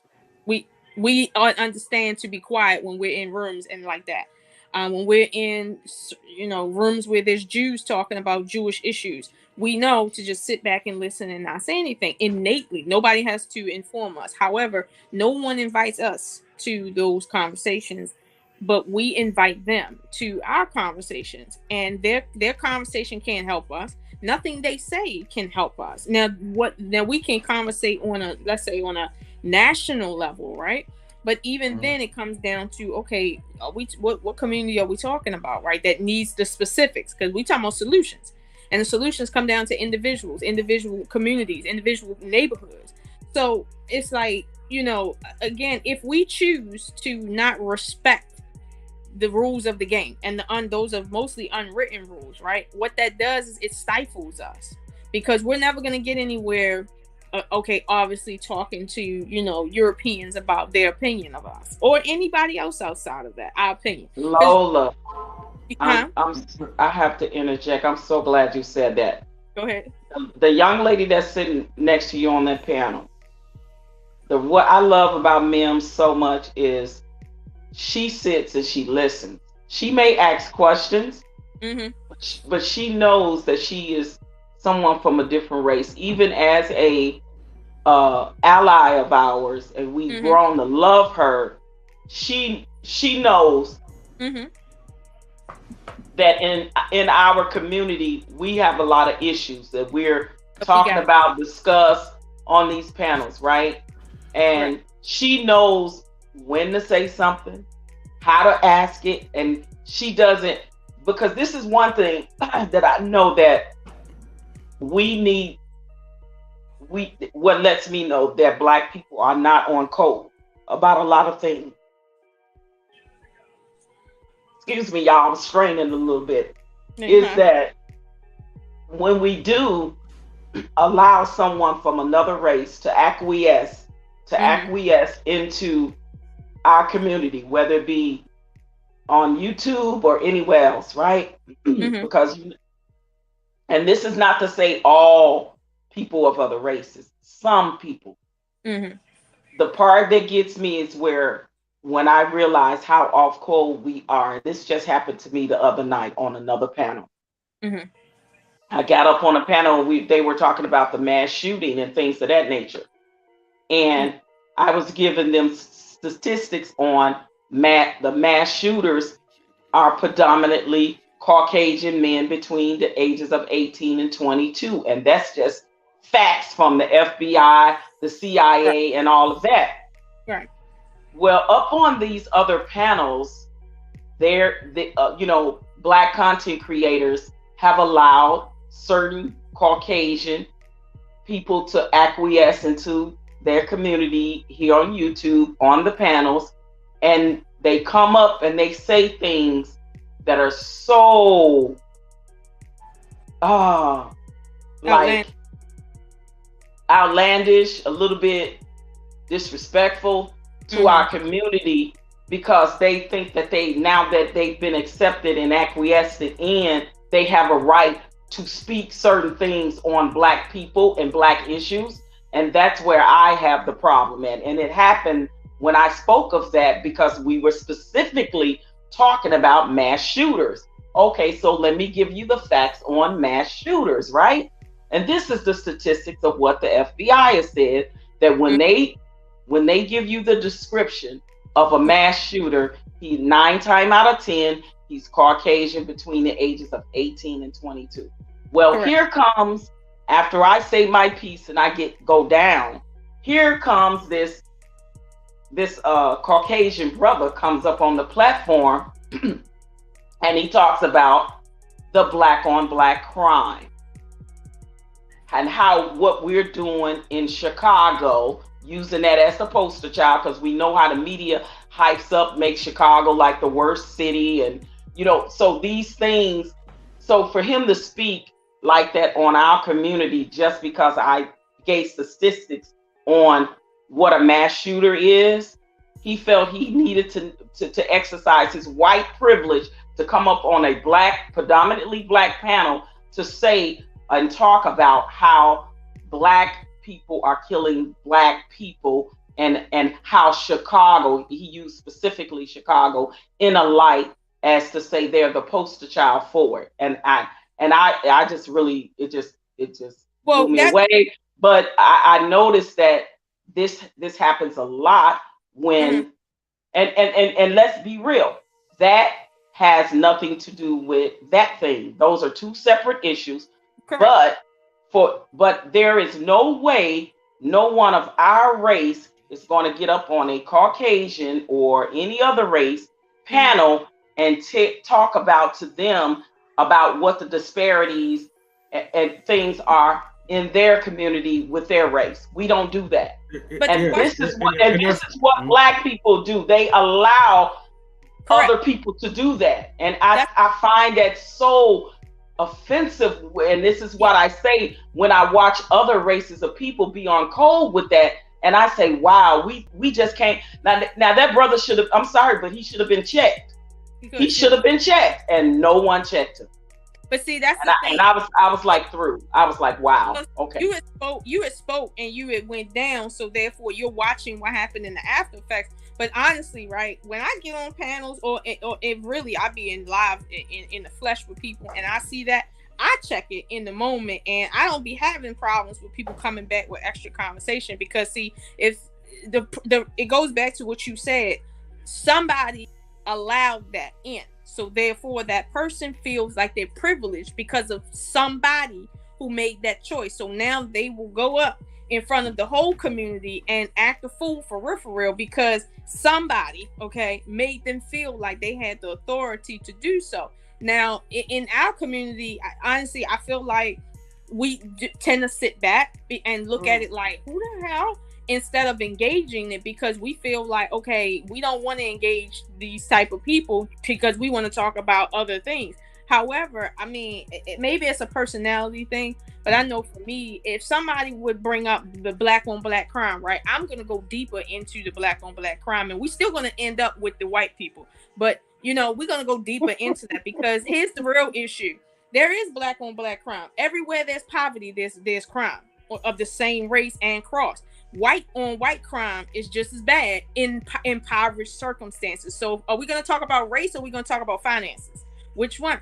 And this is why it's like, again, if we're going to engage people, let's really engage them. But to the point of why they're even engaging in the first place, it's because exactly told them that they have a right to say something, and because of that, they want to feel like, well, that person told me that, I was right. That person told you was right. Meanwhile, you feel like you have the authority to come in front of the entire black community in the entire world and speak your piece. Like, what one person can tell any of us to get on a panel full of, I don't know, Russians and talk about what the problem is? Thank you. You want to be on the panel. They want to let you. Yeah. Well, this is what. Well, this is why I was trying to get to my point. Right. The point is that like when I speak about these certain type of relationships or these certain type of social issues, I try usually my best, right, to kind of like not make it as black exclusive. Correct. Because I know there's problems with other nationalities that should be discussed, and quite frankly, fair is fair. If people are comfortable to discuss like the issues, and Mims, I'm gonna definitely get to you next. I just want to make my point real quick. If people feel the comfortability to partake in a discussion about us, we should be able to partake in a discussion or ask questions and dig deep and ask more culturally what really goes on behind the scenes of your culture, because no one's culture is perfect. What I mean? No one's community is perfect, right? So the whole point is to get a broad understanding of everyone. Just like, when you have thoughts and sluts, these are not black women exclusive that just goes around shaking their ass and all that. It is really a few that you actually see like that happening. It's a whole mixed culture of doing that, because that's what women feel like, in general, of all shades and races, feel like they should do. Just like there's problems with men and communicating with women. This is just not a black man thing. Right. This is an all men type of thing. Mimsy, I know you said you wanted to say something, so I have a question. I might have a couple. So earlier, and then of course correct me if I'm wrong, right? Because I was really trying to keep mental notes. Earlier, Lola was saying about how you invite people into your community, but like other communities don't invite you guys into your community. Is that what was said, or did I get that backwards? No. You guys basically. All right, like, that's how I was. Okay. Yeah. We invite other people to our community, but when it comes to theirs, because it's like, when I come here, I personally, I'm not. I mean, I do believe. Again, correct me if I'm wrong, but I do believe that I have the right. Y'all invited me up here, right, Mimsy Limbs, which means I can give my opinion on whatever is going on. Whether that means that it's a black topic community or whether it's not. It just so happens I don't know anything about that, so I'm honest about it. I don't know. Now, if there is somebody who is familiar with the black community and they are not black, I don't believe that their opinions regarding the black community, if they are in it, whether they're black or not, should be disregarded. Simply because somebody doesn't believe in their feelings that they should be having an opinion on it.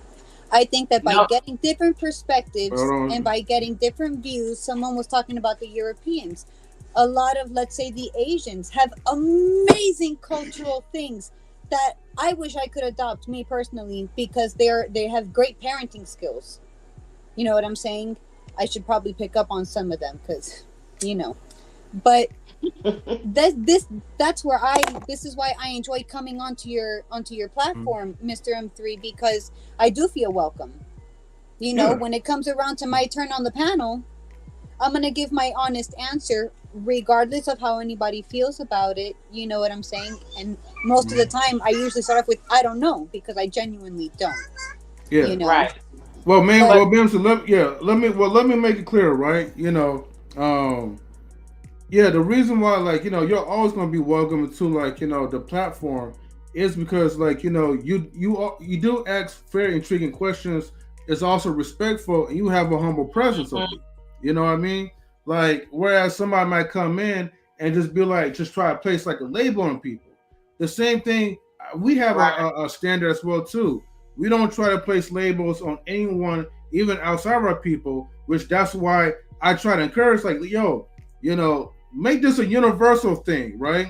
We know everybody is fucked up, you know what I mean? But it's not just going to be exclusive just for like just black people all the time, exclusive for white people, whatever, And I have my mixed feelings of Asian parenting because I'll say they're disciplined, but relation wise or whatever, they're not fairly relatable. I agree. And that's going to be my opinion. And if an Asian person comes up and contests, I would be more willing to listen to him or her speak. Yeah. I just want to say, giving your opinion and your view of something is different than coming up and literally saying, well, this is why it's the issue with black people deleting black people is because this happens in Chicago. Like, he came up with that point of view, not in giving his opinion. He came up to give to speak on that, as to say, this is what happens in y'all community too. Okay. Basically, it was like throwing it a tit for tat type of thing. That's all. Hold on 1 second, Mimsy. Hold on. Gotta give a quick shout out to Daryl Long, right? And before I let you answer, Mimsy, I gotta say this, right? I gotta say this because I don't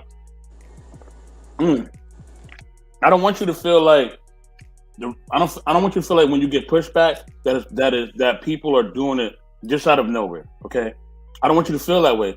And I do want you to feel comfortable, and I want you to understand that we do respect you. Okay, we got a lot of respect for you, and we got a lot of love for the things that you do, especially your support. Like, thank you so much for your support. Like, at all times, like, it doesn't matter what stream we're doing, you always support us, right? But I got to keep it 100. Okay, the way that I met you, and a lot of us met you, somebody in your family, I'm not gonna say who, but somebody in your family was using the N-word, right? And it was on a panel saying that they freely use it in a certain reference, right? So for me, once I heard that, of course I was standoffish, because to me, I've even had people in the chat say it to me, or they referenced it, whether it was a person of color or not, and I had to completely shut that down. You know what I mean? They were trying to use it like in a slang reference or whatever. I wasn't having it.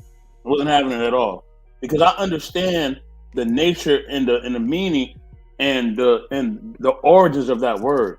You know what I'm saying? How disgusting it is and what it makes us feel as a people. So that was my first introduction to you. So of course I'm going to be standoffish.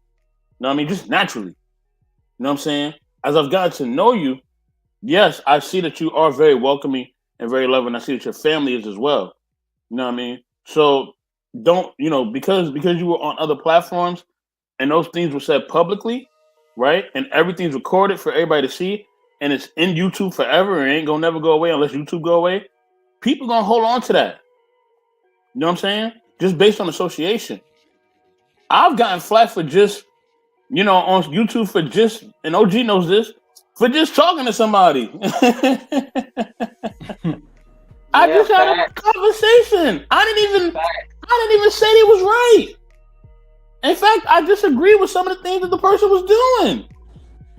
And they still wanted to put me in a box and label me as a bad person. You know what I'm saying? So when we do things on the internet and we are associated with certain people are going to naturally feel away. You know what I'm saying? It's just a natural fact. And I'm not saying that is fair, and I'm not saying that is justified, but everybody does it. You know what I mean? If I'm with a guy who basically, did something that violated somebody in M3's family, and M3 sees me with that guy, he gonna be like, yo, why you with this dude? He gonna feel away. Off top. No discussion. He's gonna feel away. Correct. And vice versa, I would feel away. So when you're associated with people and they do certain things, people are gonna feel away. So that's why sometimes you may get a certain response. It's not because people don't like you or anything like that. It's just because of things that have happened in the past. So I just want you to understand that. And that's why it is important to say what you do affects other people, right? That whole scenario, we all know.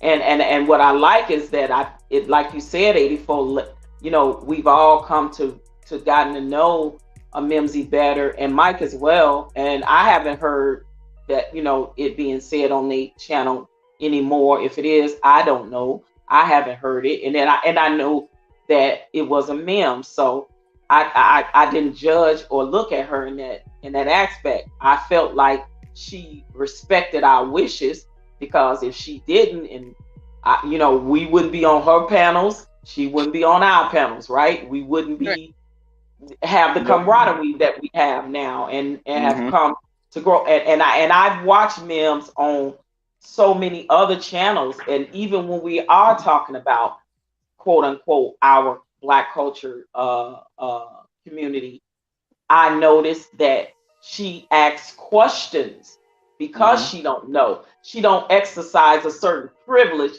as to feel like she got to get up here and challenge our community, or challenge, her community versus our community. That was the scenario with the guy that came up behind me. He felt the need that he could exercise that on a predominantly Black platform, to come up and say, well, this is why Black people are deleting Black people, and just look at Chicago. That was a dig. See, we gotta know the difference between when somebody of another race is coming to put a dig as a whole on our race, as opposed to like what Mim does, asking a question. Now, if Mim would have said, well, help me understand the difference between what y'all say Black on crime is versus the police killing Black men, because those are two different conversations that a lot of times Black people seem to not even get, right?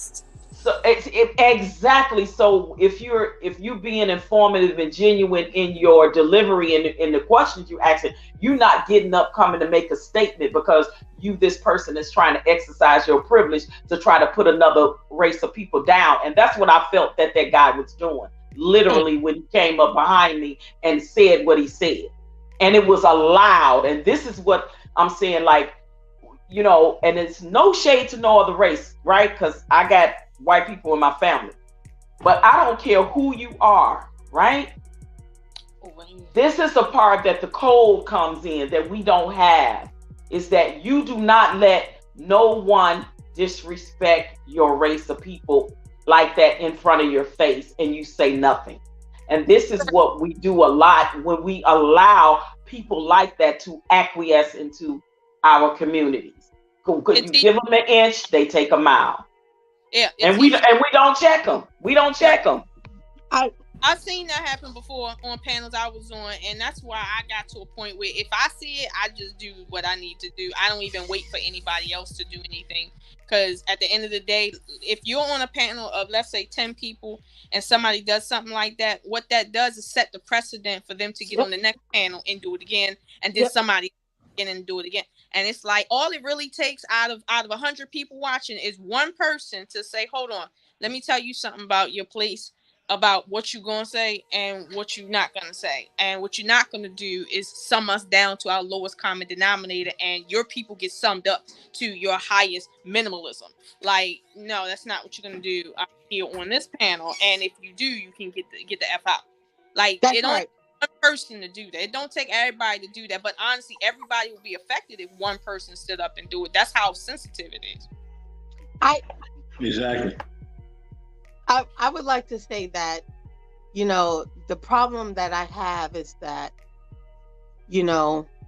as a Black woman, can't no damn person of any other race tell me what I go through as a Black woman. Right. Shut the fuck up. I ain't trying to hear you. I ain't trying to hear your opinion. Shut the fuck up. Simple. You cannot tell me what I deal with. I don't give a damn if it's 2022, 2069. You cannot tell me as a Black woman. So when you come and people come and they got all these opinions about this and that, oh, we just one race and why we gotta be this people and that, because it is. That's how I was brought here, as a separate person in a box. Every day, if I move and think the same way, I can move and do the same thing you do, or a non-person of Black. I will get a different response than you do. Right. As a non-Black person. Like I said before, there's a woman, I'm a clip I'll send the video to Mr. 84 and M3. This is a woman who's in corporate America. Diversity and inclusion and equality. This is her role in corporate America. So she deals with every race, right? She got to deal with LGBTQ plus community. She got to deal with women. She got to deal with Asians. She got to deal with Latin Americans. She got to deal with everybody, right? Diversity and inclusion. It's not a Black issue, right? Mm-hmm. She said when she sits in front of these Caucasian men, she is given the support for every other race, every other gender. But when it comes to Black people, she's questioned. That's a problem. That is 2022. That is what we go through to this day. Diversity and inclusion is everybody, but we are not part of that equation. Right. That's the problem. So I have a problem, and I'm not hearing nobody's opinion. If you ain't a Black woman walking or a Black person walking through these streets in 2022, pass me with the bullshit. Keep your opinion to yourself and watch how you address me. I'm not apologizing to nobody. Wait, hold on. Let me say this though, right? Now, as much as I love that idea, right, to like just tell someone to shut the fuck up, right? Because that's the easiest way to kind of say it, disrespectfully. But I like to keep things open. I like for people to try to question me and to try to challenge me of something that what they do not know, but they think that what they know. Because see, then that opens up for me to question them, like, okay, almost kind of like the birds and the bees. Like, well, why did you guys created this? You know, why you guys are kissing dogs? You know what I mean? Having sex with animals, creating communities, certain communities. Why you guys are doing that? You know, why you guys are, you know, slaughtering people where it's like, okay, the normal average person, right, will probably have a decent heart, and then you will probably be like, what's that? I can't remember that dude, right? It was like a weird family, Oswald, something like that. It was this dude that always would eat. He'll always take the bat and he'll just rip the head off of it. And I don't even know why they even show that. You know what I mean? We don't do that type of stuff. So if you question us, I will be happy to give you the best answers respectfully that's provided, but at the same time, keep that same energy when I ask and dig about your race. That's the same thing it could be for the Latin community. Right. You know, if you say that, hey, like, you know, Blacks need to get this shit together, or if you say that, well, you know, we hear from our people that you guys are lazy, you guys don't like to work hard, right? Then I would be like, okay, well, touche, right? You hear that rumor, and you probably see that for people who's underprivileged, or maybe people who are actually lazy. But then what do you contest is like when people say, well, how did you swim in this country? How did you come here and you start working hard, but you're working stupid? You know what I mean? Like I would ask those type of questions, right? And if they get offended, then I'll be like, well, and you're saying this is inaccurate, but these are the rumors that people are saying about those type of people. You know what I mean? And I'm not saying it's like to attack anyone, but I'm just saying that fair game is all fair game. You know, we have to learn to be intellectually aware of other cultures so that we can start to dig and ask these certain type of questions. if we're going to invite people so so they could talk about us, they have to be comfortable when we're talking about them while they are present. You know what I mean? That goes for people who are internationally known, or who come to this panel internationally. If you have a lot of questions and you want to know about the American people and how we operate, cool. We'll tell you anything that that you need to know, but you have to be open when we ask stereotypical questions like, okay, are you guys are in poverty? You know what I mean? Do you guys have the cartels around like in your corner? How is it like, if you were like a Latino, Latina, and you're being unfairly unjust? Do you guys have a system that's going to protect you guys like the American system protects women? I'm just saying, I'm just doing everything that I would normally ask because I feel like it's fair game to ask these questions. It is, but this the thing. They don't ask. They come up with come up with a condescending way of throwing their privilege around. They don't ask in a way of really wanting to learn and be curious, like I've heard Mims do. They do exactly what God did. Patrice, but see, that's the point, right? It's that's why we have to be on keen, right? Because see, people will ask these condescending questions, right, to try to rip you apart, subliminally. You know what I mean? Whereas Mimsy, she's just a person who just wants to know, about what we do. And half the time, she probably don't even really care to know. But if we're talking about it so much, she just wants to learn so she could get an understanding. But we do have people that do come around into these platforms and they just want to spill their own personal opinion. And respectfully, right? We don't have to go down to their level, and be ignorant, but we could hit them in an intellectual way where we know that it's going to be offensive because I don't give a shit. But that's number one. But then two, it's like, okay, we're also showing our intelligence as well, too, because we are very intellectual type of people. We're very intelligent people, but we get caught up in, just our woes of things in life. And we talk about solutions, but we don't take things into action. So this is my plan of action for anyone who want to be condescending. Just be prepared, right? When I ask, if you want to be offensive to our people, just be prepared when I ask questions that may come off as offensive. That's all.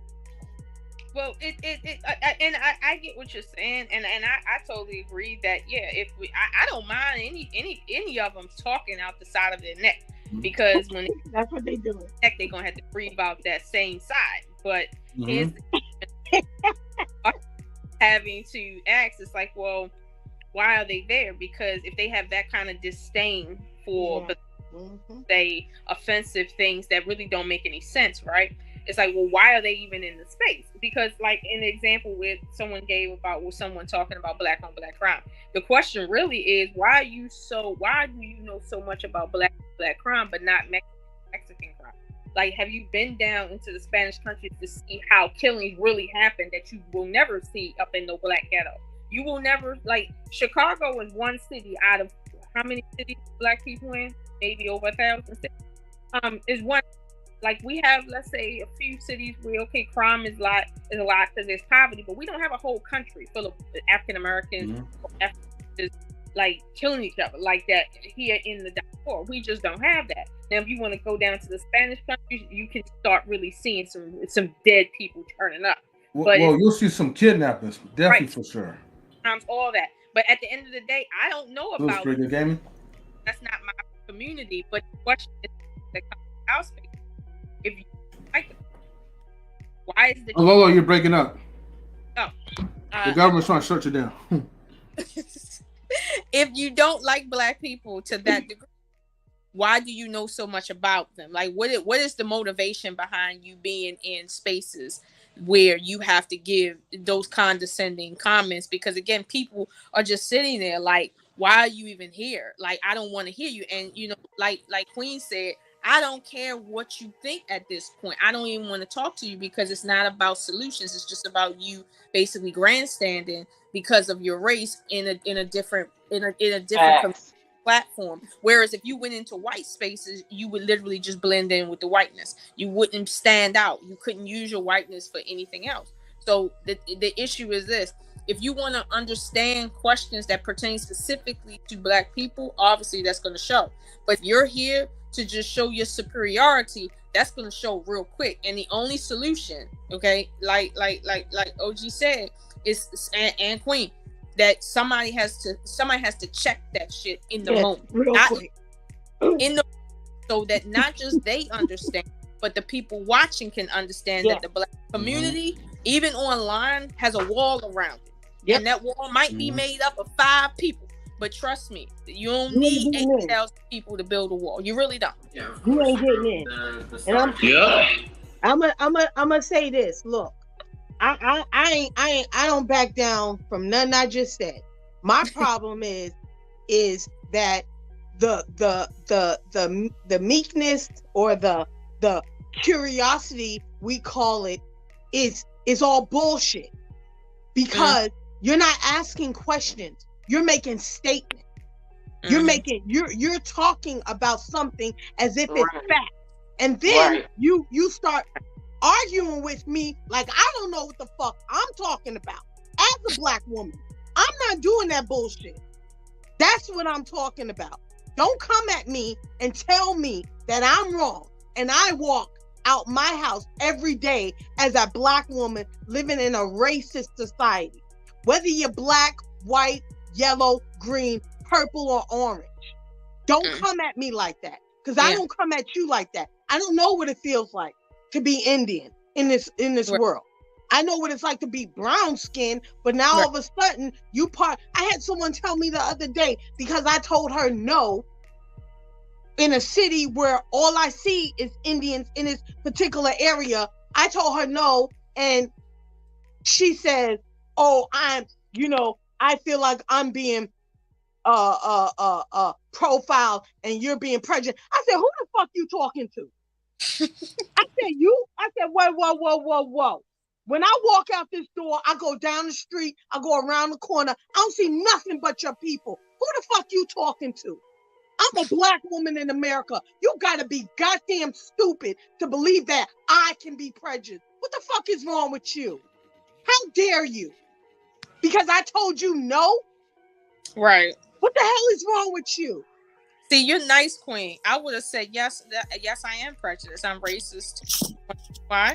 Like, I would have straight into it. Like, yes, I am on you. I got some things I know about y'all. I got some things I don't know about y'all that I assume. Yes, I'm just like everybody else out here. I got my own stuff too. I'm equal to white people. When they got prejudice, I got prejudice. Trust me, if somebody call me a name, I'm gonna make sure they understand why I'm just what they telling me, because I even trying to defend anything. If you think because I told you, well, I don't want to do something, that, oh, well, I'm being racist, that's you trying to do reverse psychology. And then certain people are good with that.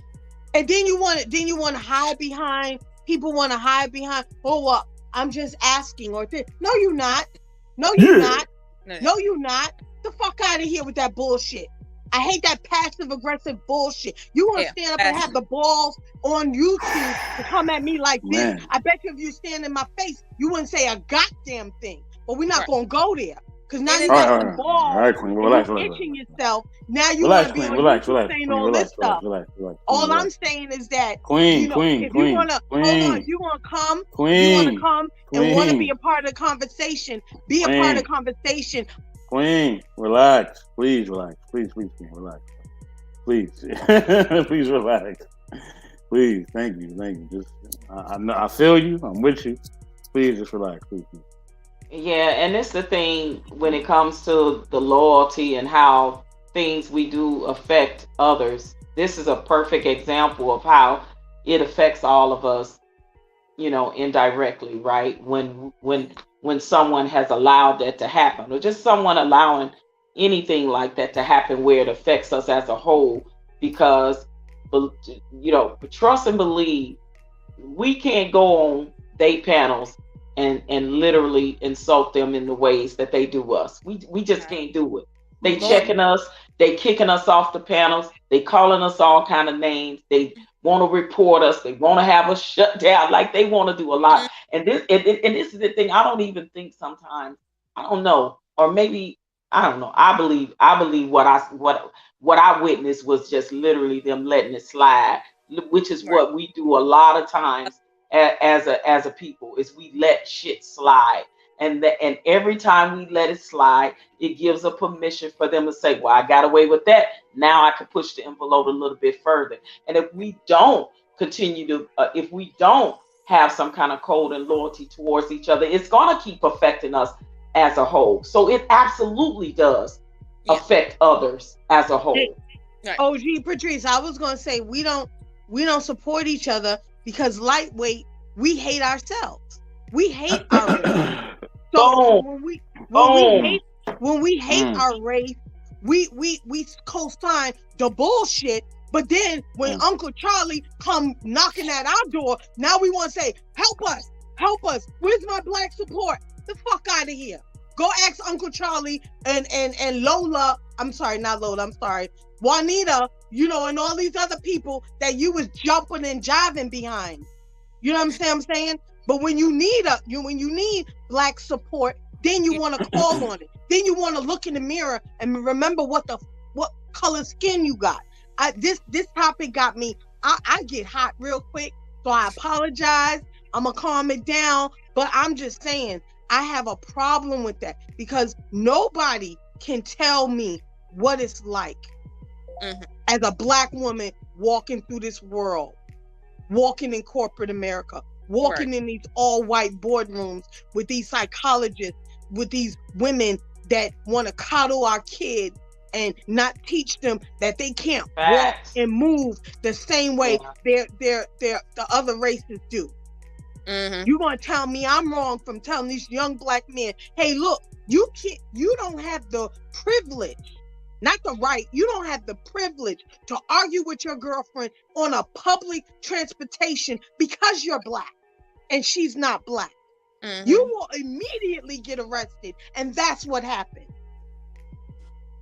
You got people of the same race literally beating the shit out of a person in the street, and nobody don't say nothing. But everybody want to come to this person of a non-black race aid because they see a black man in her face. Don't play with me. You got to know. So when you got these people of non-black descent coming in, oh no, it's okay. No, it's not okay. You don't have that right. You have a privilege to breathe in America. And until you realize that, you will continue to get the results you get. You cannot move the same way. That's why when the guy shot up the grocery store, he walked out of there. Right. We would have been in a body bag. Right. Come on, don't play with me. I don't care what he had on him. And Queen, that's what I was comparing. I was comparing the differences in how black men are apprehended as opposed to how white Caucasian men are apprehended when it comes to certain scenarios. And I was talking about the white guy that had did the Buffalo shooting versus Jalen Walker, and the difference in that. And we were talking about what Jalen Walker literally was only a suspect for a traffic violation. He hadn't even committed a major crime like what the white guy that did the Buffalo thing. So that's the difference. The guy that did the Buffalo thing did a way more massive of a crime, way more. And look at the outcome he got when he was apprehended versus the outcome Jalen Walker got. That's what I was up there saying. And listen, and when you say that to sometimes even our own people, it just don't click with them. Do you know they'll still be, well, he should have complied and he should have this and he should have that. I don't care. It's no reason why that black man should be dead and should have had 60-some holes in his body because he ran away. He was running away. Versus a man that had just literally deleted 10 black people. And look how y'all walked him out. Y'all walked him out. He was able to walk out freely. Well, see, here's the thing, right?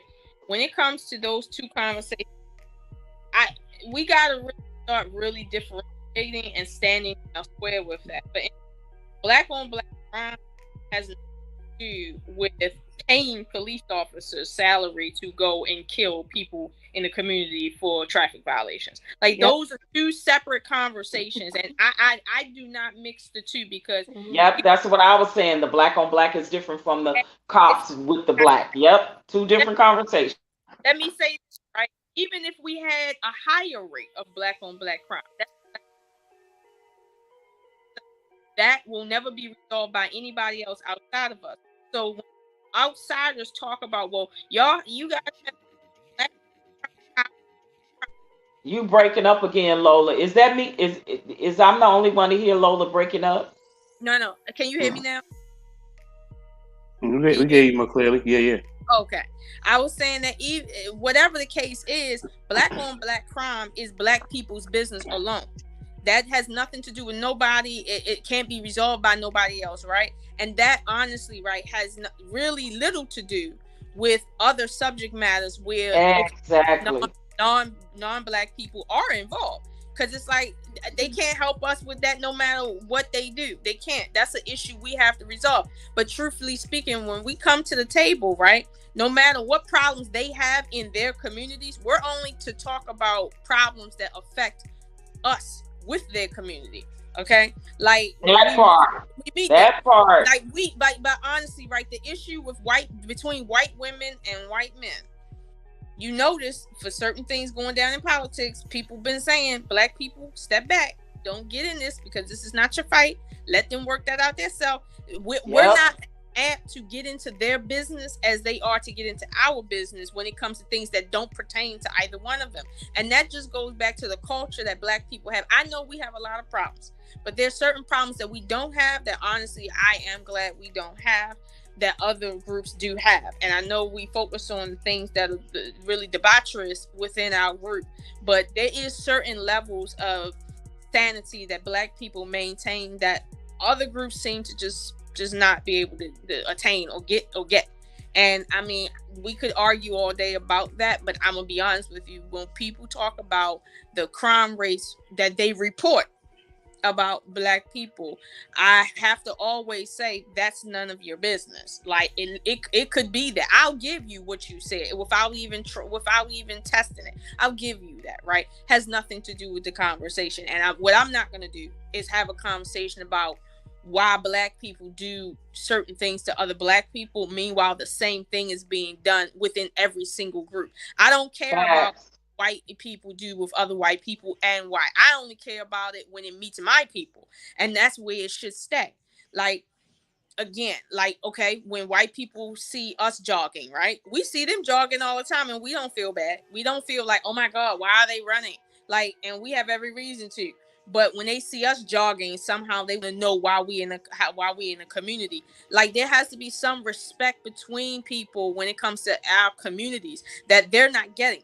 They will immediately go to black on black crime, but it's really about, listen, when you see a black man jogging, unless you see him pulling out a gun, aiming it at you, mind your business. The same way we mind our business when we see you jogging, and when we jog, you mind your business too. But that has everything to do between our community and their community. That has nothing to do with what's personally going on within our community that only we can deal with. Like, so that's what I would appreciate from any group.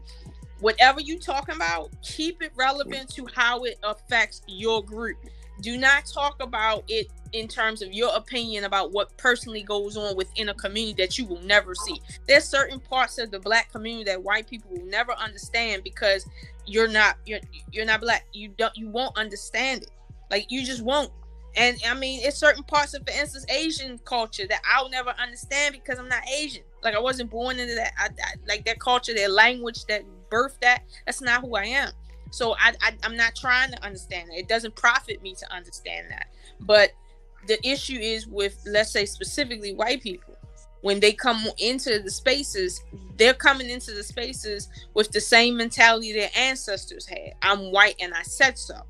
That's what, and they don't. And I can do this, and I have the right to do this. I have the audacity. I have the right to do it. Meanwhile, it's like they seem to think that they're over slavery and they're not like their ancestors. but in reality, they're just like their ancestors. It's just 2022 and it's kind of coded a little differently, but it's the same thing. And I always tell people, if you see where slavery is still affecting us in terms of our mentality that we can talk about, and I think we referenced 2 points tonight about that, understand what happened to them during slavery is still affecting them as well. Like, it just is to this day, but they don't see it because they're so focused on us, which is again what their ancestors did. So that's why I don't feel bad by saying, like, you know, M3 said, well, let's talk about why y'all kiss animals in the face a lot.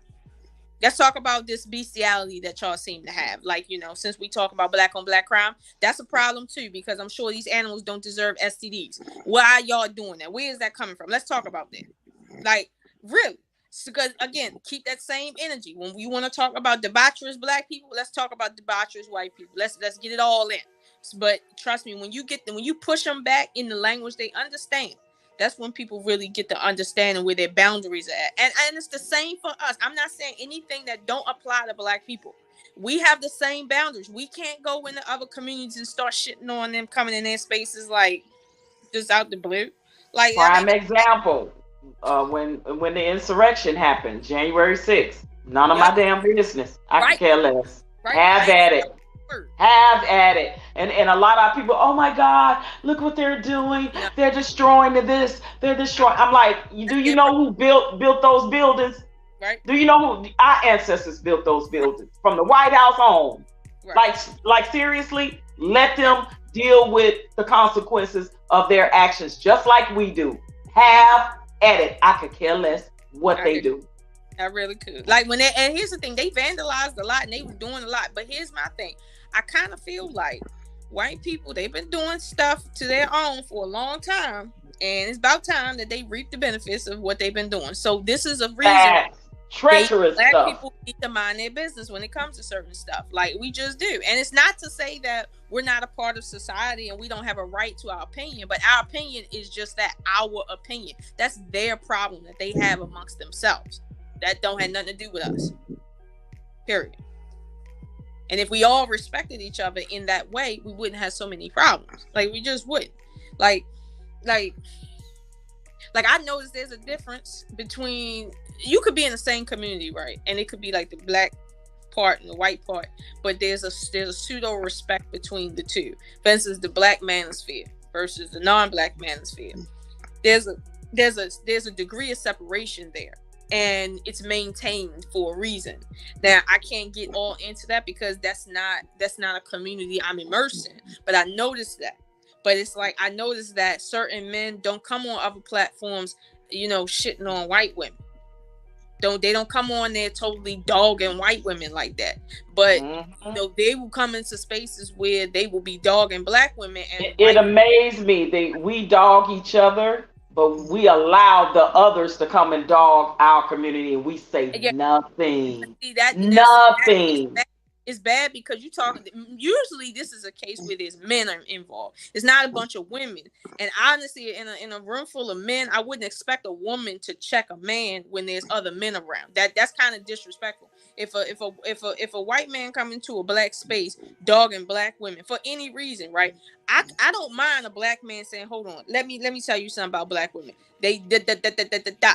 But one thing you're not going to do is come in here and make all of them that, because these black women are my mothers and my daughters. I'm the reason why they exist. So I can talk about them, but you can give your opinion, but make sure it's in a respectable context, because you're not going to come in my space as a black man and disrespect mine." And that's where I think a lot of people have a disconnection at, because they feel like they're in alliance with people when in reality they're really not.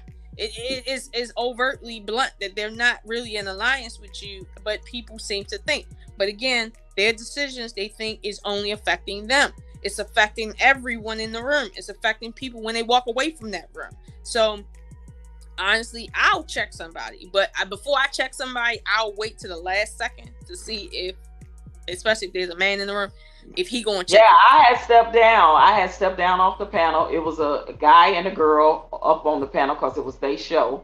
And I said, well, maybe the guy say something. He didn't say something. Right. I said, well, maybe another guy come up and say something. Right, No one says. No one said anything. And then a guy in the chat was like, wow, they just really gonna let that fly by. And I said, yeah, they sure did. They let it flew by. And I was like, okay, it's time for me to go. Bye. She said, okay, I can't do this no more. I'm done. I'm just done. But you know what? Okay. And I'll say this because I didn't want this stream to go too long. And we need 3 hours now.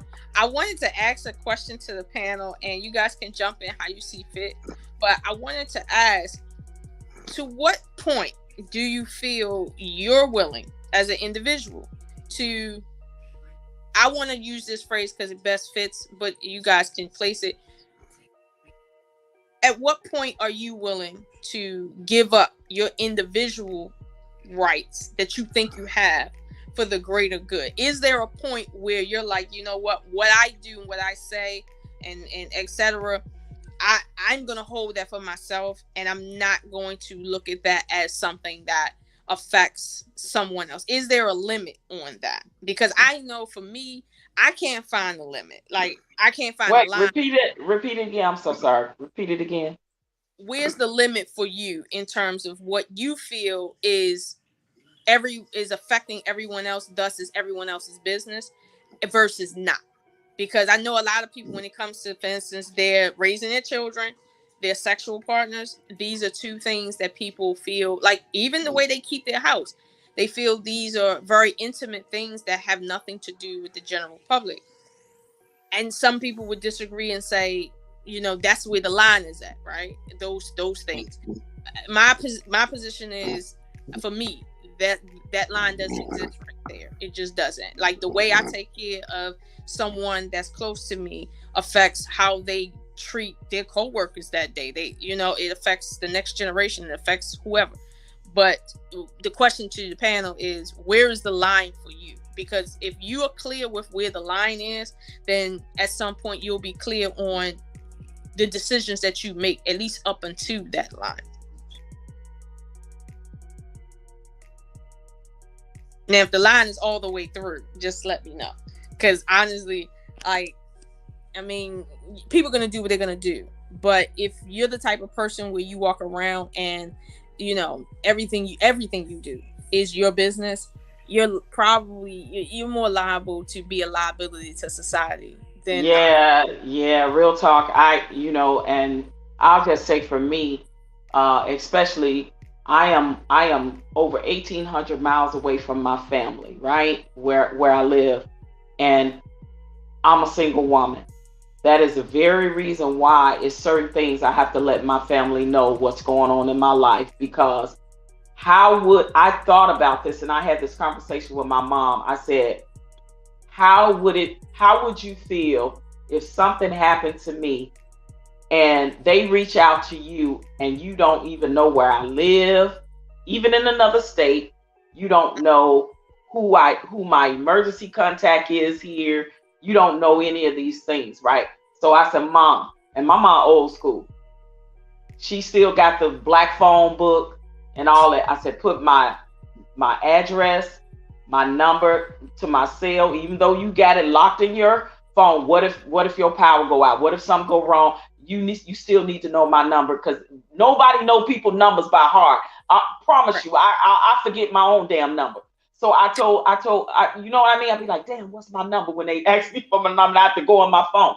This is real talk, right? We never know what anything could happen. I said, Mom, get your phone, get your pen in your phone book. Here's my address. Here's my cell number. Here's my work number. And here's my emergency contact here in the state where I am. My mother knows that I carry. I go specifically to the range because as a single woman, you understand, I have to look out for my safety, the safety of my body, my property, my family, etc., etc. And with that being said, to get to be over 1,800 miles away from all family now, all family. I have no family where I'm at. I got one girlfriend, and something happened to me, and they can't even freaking tell the people where I live, what's my number, you know what I'm saying? So for me, it's like, nah, Mom, You need to know certain things of what's going on because we too far away. You understand if something happens in case of emergency. So, and it's so funny you said that. I think that we should not totally live our lives exclusive only for us in some secret society, right? It's certain things, that we need to tell people in our lives that we love, our children, our spouses, our parents, or whatever, whoever is that person that you can trust because of those things. So I believe that there should be a line to a certain extent of privacy, but I think that has gotten us into a lot of trouble. Last year, right next door to me, a lady and her daughter was literally fighting physically. They were hollering and cursing. I don't know who was jumping who, or did somebody have a weapon? I didn't know. I just heard the commotion. And most people would say, I'm just gonna mind my own business. Okay, they're fighting. Right. It ain't affecting me or whatever. No. I called the goddamn police. Police. Okay?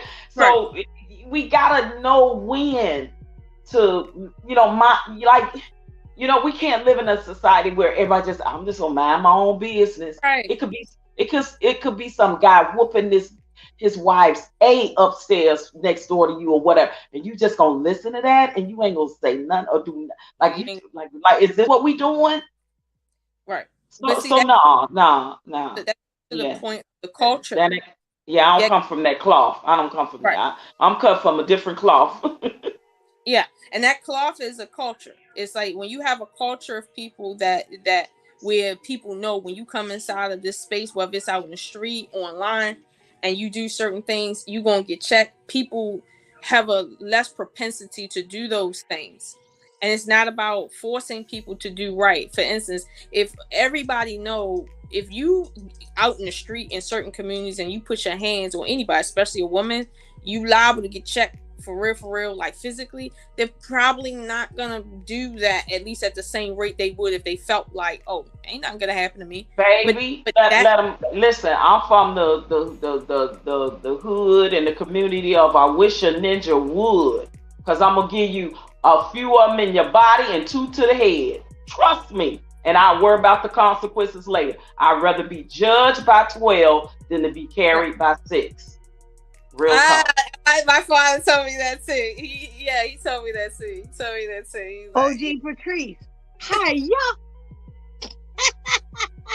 I wish a ninja would. Hi, y'all. I wish a ninja would. I mean, but it really does go back to the point that if I'm gonna make a decision knowing that it's gonna affect somebody else, right? I'm gonna try to make the best decision. Now that goes deeper than just, for instance, just how you interact publicly, right? It's the same for everything you do, from how you treat your children to how you treat your lover to how you treat people in the street. There has to be a certain code that you live by. And that code, at least for this stream that I'm referencing, is the code of just being consciously aware of the fact that even if you don't know how, consciously aware that everything you do and don't do is affecting someone else. And it's like, whether you like it or not like it, like was this Sir Hale Speaks Network said, it's still having an effect. Therefore, you don't have a right to just do what you want to do indiscriminately because it's affecting somebody else. Period. So, I mean, I feel like ain't no way in the world as a Black woman I could walk out my door knowing that a woman is getting her tail whooped upstairs, next door, around the corner, and I could walk out my door, she walk out hers, and she got a black eye and a busted lip, and I know what went down the night before, and I looked that woman in the eyes. Ain't no way in the world I could do that. I can't do that. Well, keep in mind the reason why most men feel they don't want to get involved is because they feel like they're looking at it. The men that I found, okay, they're looking at it from the long haul, meaning that if I get involved, the risk that's involved, one. Two, if she should so happen to continue to stay with this guy, that's a continued risk. And my life being on the line for that doesn't make any sense. Versus but if women, you calling the police, they don't know who's calling the police. But as a woman, right, we think in terms of the right now because of our female nature in terms of taking care of children that need care right now. We're looking at right now, she got an eye black and something needs to happen. However, if we're merging both the masculine and the feminine aspect of this in terms of response, the response should be something that's both immediate and long term, meaning that we can't just have a community where we have men and or women that will check that circumstance when we see it, when a guy's beating the woman, but we don't check that female for, let's say, provoking that guy or continuing to perpetuate that relationship. We should have a community that says, listen, if a guy put his hands on you and you get back with him, you are shunned, period. You lose something in this community when you do that. Like that should be the punishment, because again, people that when there's no checks and balances, people will do everything, and we can't really check certain things on one level and not check it on every level. Yeah, so that's true. I get what you're saying with that, because what if she don't have nowhere to go and she have a child? Like there needs to be a backup plan. There needs to be. I get what you're saying. No, in 2022, there's a backup plan for everything. There is no, you have nowhere to go, and this, that, and third. Social services, people that you know. There's too much money flowing out here for people in any given circumstance for you to say, well, I have nothing and no one. Like there's literally like there's no way for that to happen. And honestly, right, if you're a female and you living with a guy and he paying the bills and he whooping your ass, really, and he's not your husband, you see where the problem at, right? Yeah. We need to deal and check these females that do stuff. And another thing we need to check too, these females that be having these children, moving these dudes into their house, and then these children be turning up dead or beat up. We need to start running these females. Or SA, they end up being sexually assaulted. But keep in mind, the reason why these females continue to do that is because there's no ramification for when you see your friend who got a 5-year-old little girl and a 6-year-old little boy, and she just met a guy, and 6 months later he living in the house, right? As a community, we need to deal with that, because that's a problem right there. It ain't just about the fact. I agree. I agree. We need to question. We need to be on neighborhood watches and all of that old school type stuff. Neighborhood, but the problem is when people are in their individual lives, in their individual rooms, houses, and they're making decisions like that. Like I'm gonna keep moving a random dude in my house, even though I have children. Like we need to start checking that stuff like that, because at the end of the day, that affects those children, and those children affect society. How many women, black women, have been assaulted before the age of 12? Statistically, why is that? A lot of that is because these females, their mothers, are moving dudes in for the sake of whatever, when they know they're children, because they don't feel like there's no consequence to that. There has to be. It has to, because again, we can check the dude. We can especially check the younger generation of mothers that teens and 20s and early 30s and stuff. You're right. It is happening a lot. It's too much now. At this point, I'm kind of shocked. It's just too much. It's just too much. And again, I can check a white person that talks shit, right? But I have to be able to keep that same energy for my own when they get to acting out of pocket too. And again, even more so because we can do that with our own, right? Because it's expected with the other races of people. It's expected because they've been doing it for centuries, right? It's expected with them, but with us, we absolutely need to do it with us. And this is the thing that I'm saying that I don't see. I don't see it here. You know, I mean, we got all the energy for each other. We got all the smoke for each other, but when it comes to somebody else coming up on your platform that you allow to acquiesce and you allow them to disrespect your race of people, and you say nothing, but you got all the smoke in the world for me as a black woman, or for you as a black man. I don't mind the smoke, right? It just has to be the right smoke. Like we could have more smoke for ourselves, and that will literally better us than we have for outsiders, right? But at the same time, it's the right now, okay? it's the wrong smoke. Right now, we really argue with each other over things that really don't matter, right? Versus if a female comes to a panel and says, I'm a boss bitch. First of all, we need to check that as a community. Don't go nowhere talking about you a boss, because real bosses don't have to say they a boss. It's observable. And if you want to call yourself a bitch, right? You're not a boss. You're just a bitch. Say it. Bosses. So here's the thing: no female should be able to come to a panel and talk about I'm a boss bitch because I do whatever the fuck they think they do.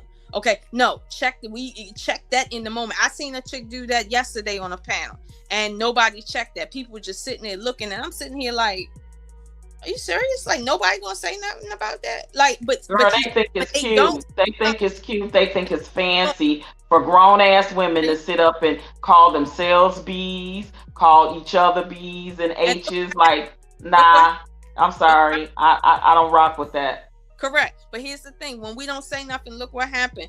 Men start feeling like, oh no, I feel more comfortable saying that. Like in the manosphere, a lot of times you hear them saying bitches this and bitches that. They can't even say women no more. And don't get mad if they call you one, because you calling yourself one. Then Correct. You want somebody to come to your damn rescue. Miss Correct. Me with it. Miss me with it. And it happens to me. Like, I don't call myself a bitch at all, but people will say that to me just kind of in conversation, right? And I get it. They're so used to hearing it and saying it from women that it's like a regular thing. But I will curve that, because again, what they doing out there is affecting me. Now I got people calling me a B, and just as if that's my name, and they don't even know me. Like, I ain't done nothing to them, but that's just how they regularly talk. No, we got to curve that. And the reason why, you know how we curve that? Checking not just the dude saying it, but the female perpetuating that too. Period. Both of them need that checking, for real. Like, because it's affecting us in both ways. Men, when a man call me a B, I don't like that. When a female calls herself a B and makes it seem like that's okay, like, and I got to be the one to hit that too. Like, no, no, that's affecting me, and I'm going to say something. So again, this is where I get into ideological problems at, because I'll check a female, right? And she'll come back and call me another B and say, who are you to tell me how to call myself? I call myself what I want to call myself. And she thinks she right? But when she doing that, all she's doing is telling everybody else, oh no, it's okay to call all of them bitches. It ain't a matter of just you, because that's not how people think.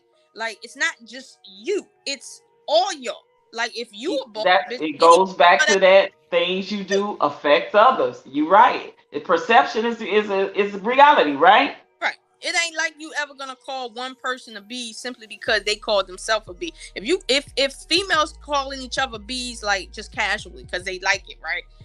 Essentially, your mind is gonna tell you, yeah, this is a casual thing. That's how the human psyche works. But it's like I know this, but when I check a female, I'm not checking her because I'm trying to like be in my ego. I'm checking her to let her know, one, listen, what you do affects me, whether you believe it or not. It does, and everything each person does contributes to the pot. So if you don't like the pot of men out here calling women out their names, acting a fool, it's because you're contributing to it a little bit. And if everybody, what else does that show you, though? Even as a whole, as a woman that does that thinks very little of herself and other women too, and obviously has been belittled and berated by men as well, that probably called her that, possibly even her mother or someone else Correct. Has called her that, and she believes that she is that, so she calls herself that, and it's okay.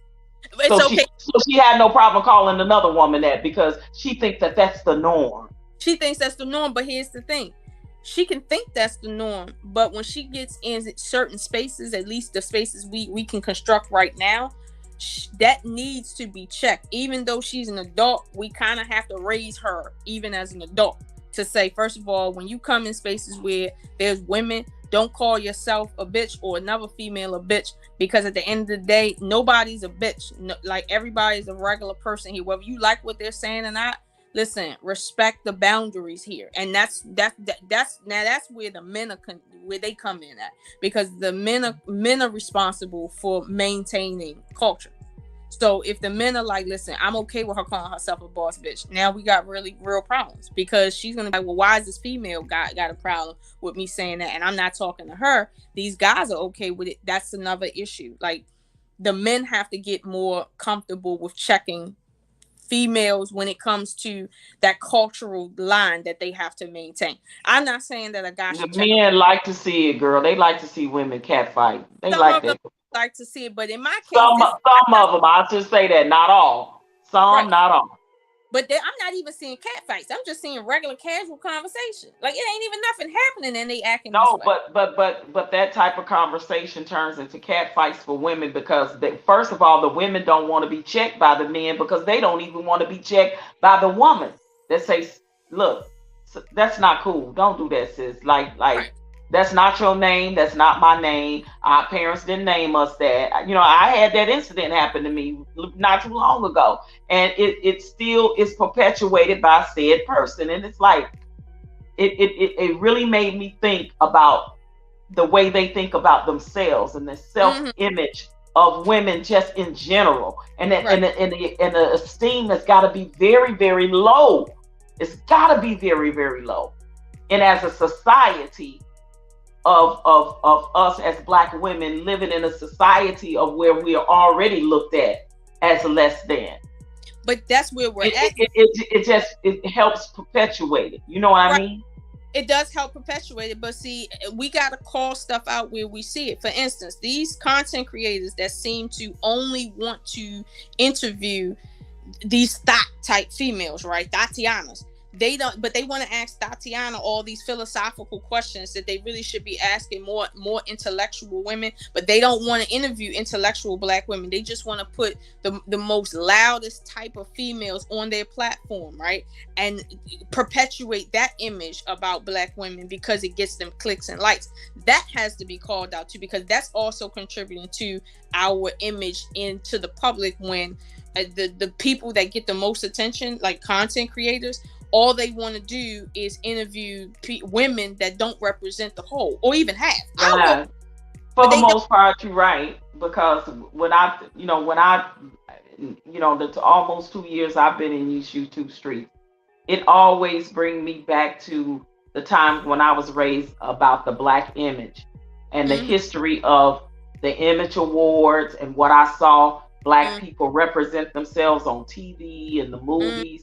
Just as a culture in whole, like what I saw was what I aspired to be when I saw the Diane Carrolls, when I saw the Lena Hornes, when I saw the Dorothy Dandridge, when I saw all these beautiful Black women, Lola Falanas, and all these beautiful Black women on the red carpet, how they looked, how they dressed, how they spoke, how they carried themselves. Even if it was, and we know it wasn't perfect, and even if it was some fuckery going on in the background, they held their heads up high and they was able to bow out gracefully, not with the toxicity and the drama of what I see now, just even with Black women on these YouTube streets. So when you're talking about image, oh yeah, we could definitely use some image consultants in these YouTube streets.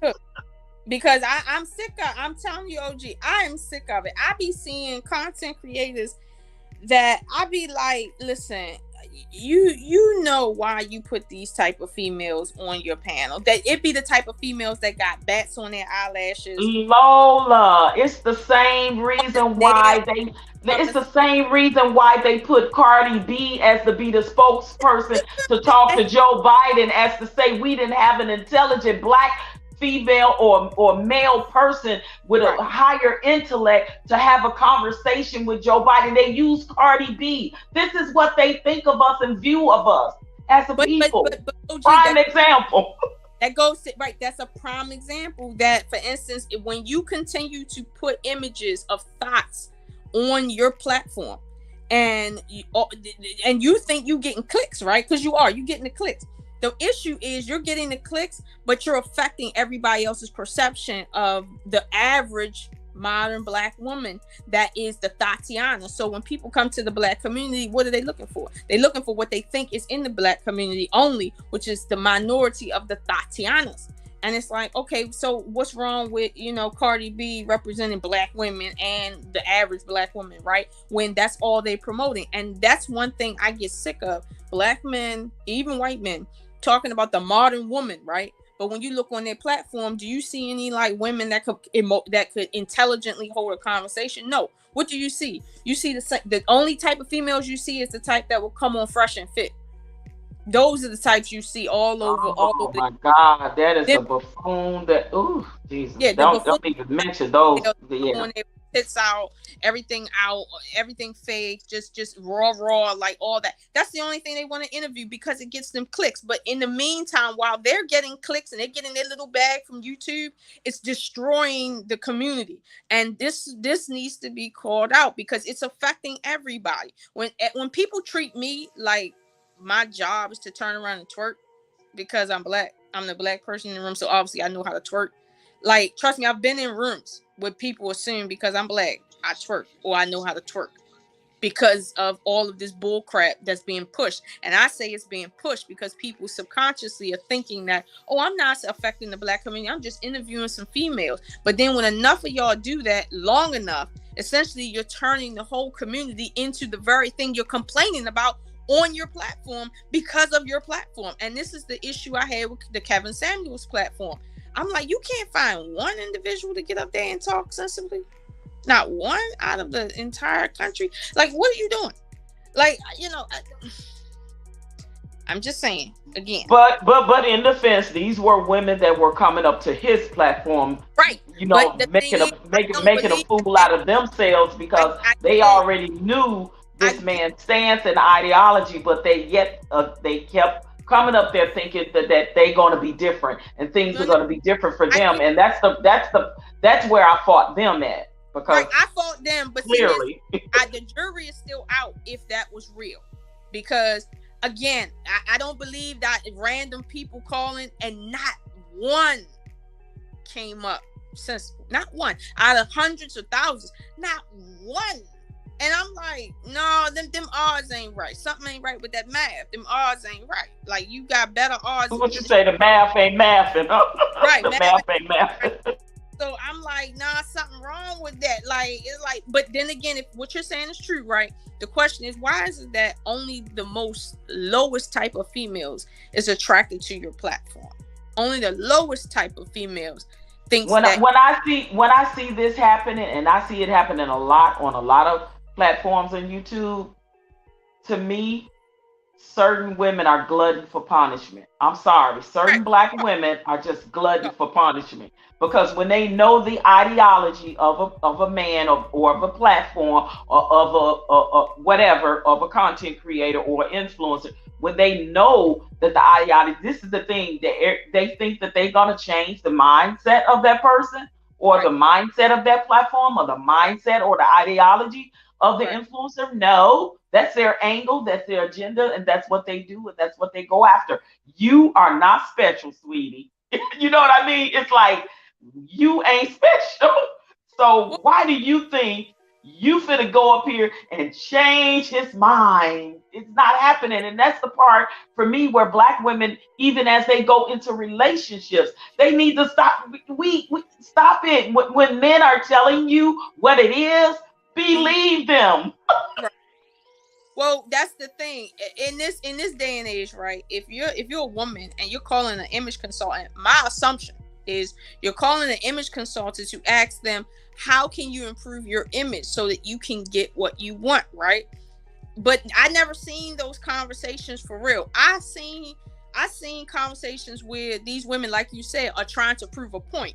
They're not calling because they feel that he's someone that can give them advice. And I'm sitting here like, listen, why in the world is it that all of the world is focused right here on this panel, and the only thing you see of black women is the stupidest females you can you can shake a stick at? Just the stupidest. And I'm like, yeah, this can't be real. It just can't be real. Well, so, you see the response we get, and they didn't even hear the conversation that we're having. They are automatically thinking, I just said. It's the onus is on these women that are coming up on these platforms thinking that they can change the mindset of a man that has a specific ideology and agenda that he is focused on when it comes to these women. So when the women come on the platform thinking that they're going to be different and they're going to change his mind and they're going to do this, like, nah, it ain't going to happen. And this is the fairy tale that the women need to get out of that mindset. It's the same as they go into relationship with men thinking they're going to change them. Boo, no, you're not. You're not. Well, maybe if we get married, he'll change his mind about wanting kids. Well, maybe if we get married, I can make him change and do. No, he's telling you he don't want kids, or he's telling you this. Like, so that's the part where I say some women that got up on that platform were literally glutton for punishment, in my humble opinion. To Razik, to your point, okay, we're not talking directly about Kevin Samuels. What we're talking about is the image of Black women on his platform and other platforms where the only females you see of Black women are women that are of the lowest tier. And do you see Razik just coming at us like without even listen, Razik, listen. No, let me address Razik. Here's the thing. You're saying again, but this is prime example. OG. He says that that's how females act. Now, me and you know, OG, that there's a plethora of different ranges of Black women from different backgrounds, different tiers, if you know what I mean. And we know that there's more than one type of Black female out here. There's more than one. Absolutely. But because of platforms like Kevin Samuels and these other ones, the only thing they see is a certain type, which might make up a certain percentage. And here they go. This is how females act, not certain females, not females from a certain family. No, just females in general. But this goes to the point. This is what these platforms are doing. They're changing the very fabric of the society to think that Black women is that all Black women. That's just what. And it's not all Black women, just like it's not all Black men. When you speak in certain things, ideologies or agendas or ideas about Black men, we know it's not all Black men. Right, we know that. Must we always say some, not all? I mean, do we really have to say that? I think it's kind of redundant to even have to continue to say some, not all, some, not all. We all know it's not all. All is all. Some is some. We have to say that because, like what Lola was saying, when you get in the habit of saying something, it becomes the way you think. Mm-hmm. And that's the problem. And what should be said is the women that I have encountered, because not even some. Because some is more than what you've encountered. Correct. So I think a lot of people speak generally because they've gotten in the norm of saying that. And so that's almost like, it's like saying all only women are emotional. There's plenty of men who are emotional. Right. Like, it's not true. It's not true. And so when you say something, it's like, see, I told you all women are emotional. And it's like, whatever. But anyway, I think a lot of the problem is that people are speaking from a broken place. Correct. So when you get hurt, you become bitter Betty and bitter Ben. Mm-hmm. You know, they're hand in hand. Mm-hmm. So you're speaking the venom due to your brokenness and your experience. Correct. Until you do the work to heal. What they see and what they see online. So then it becomes, women ain't this, women ain't this, women, blah, blah, blah. It's like, no, we're human. We're going to hurt each other.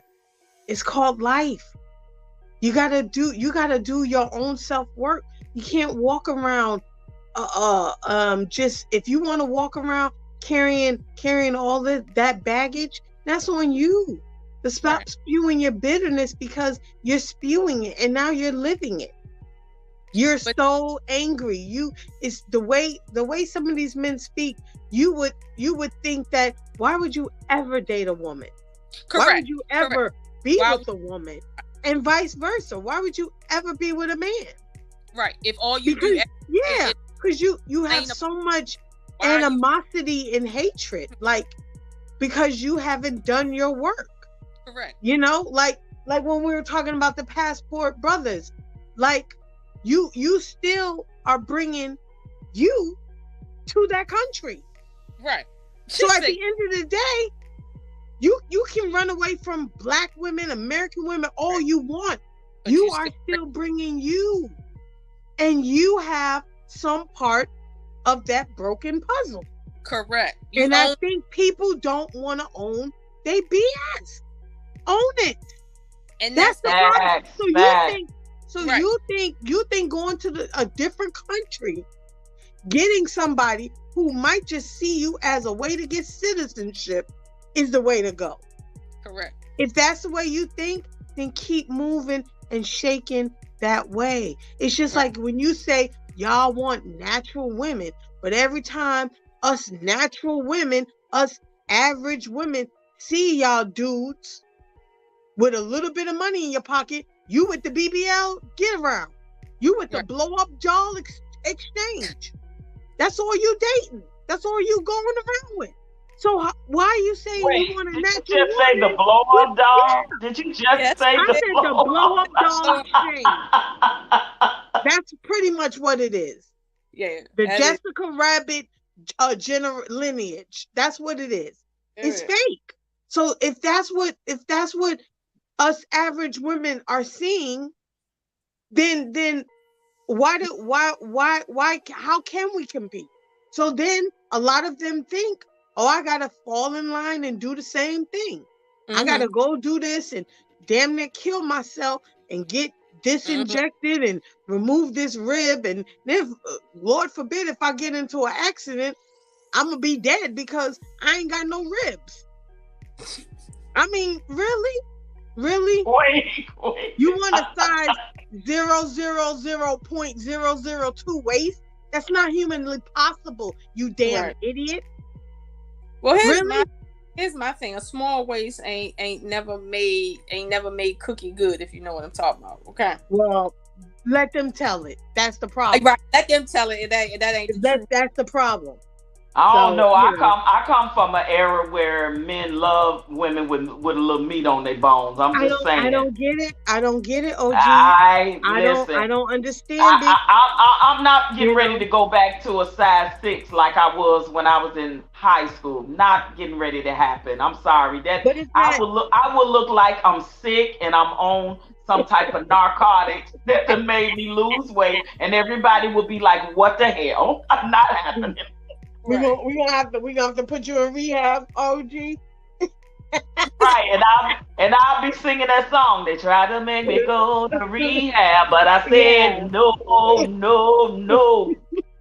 Yeah, but let me address this, right.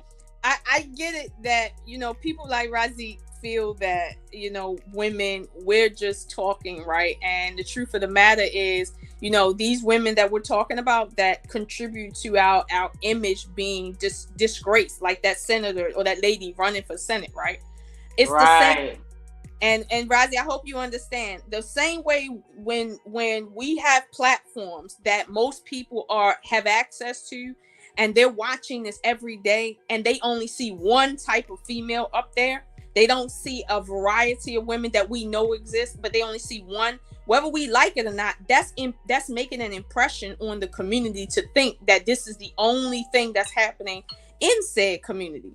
So I would err on the side that if we're hold on, let me see something.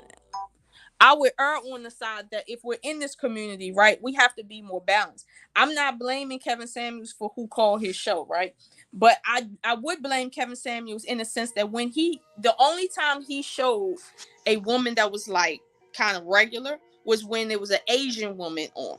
Like, she got to speak in a regular form. She wasn't up there trying to, do, it wasn't no extra stuff with her.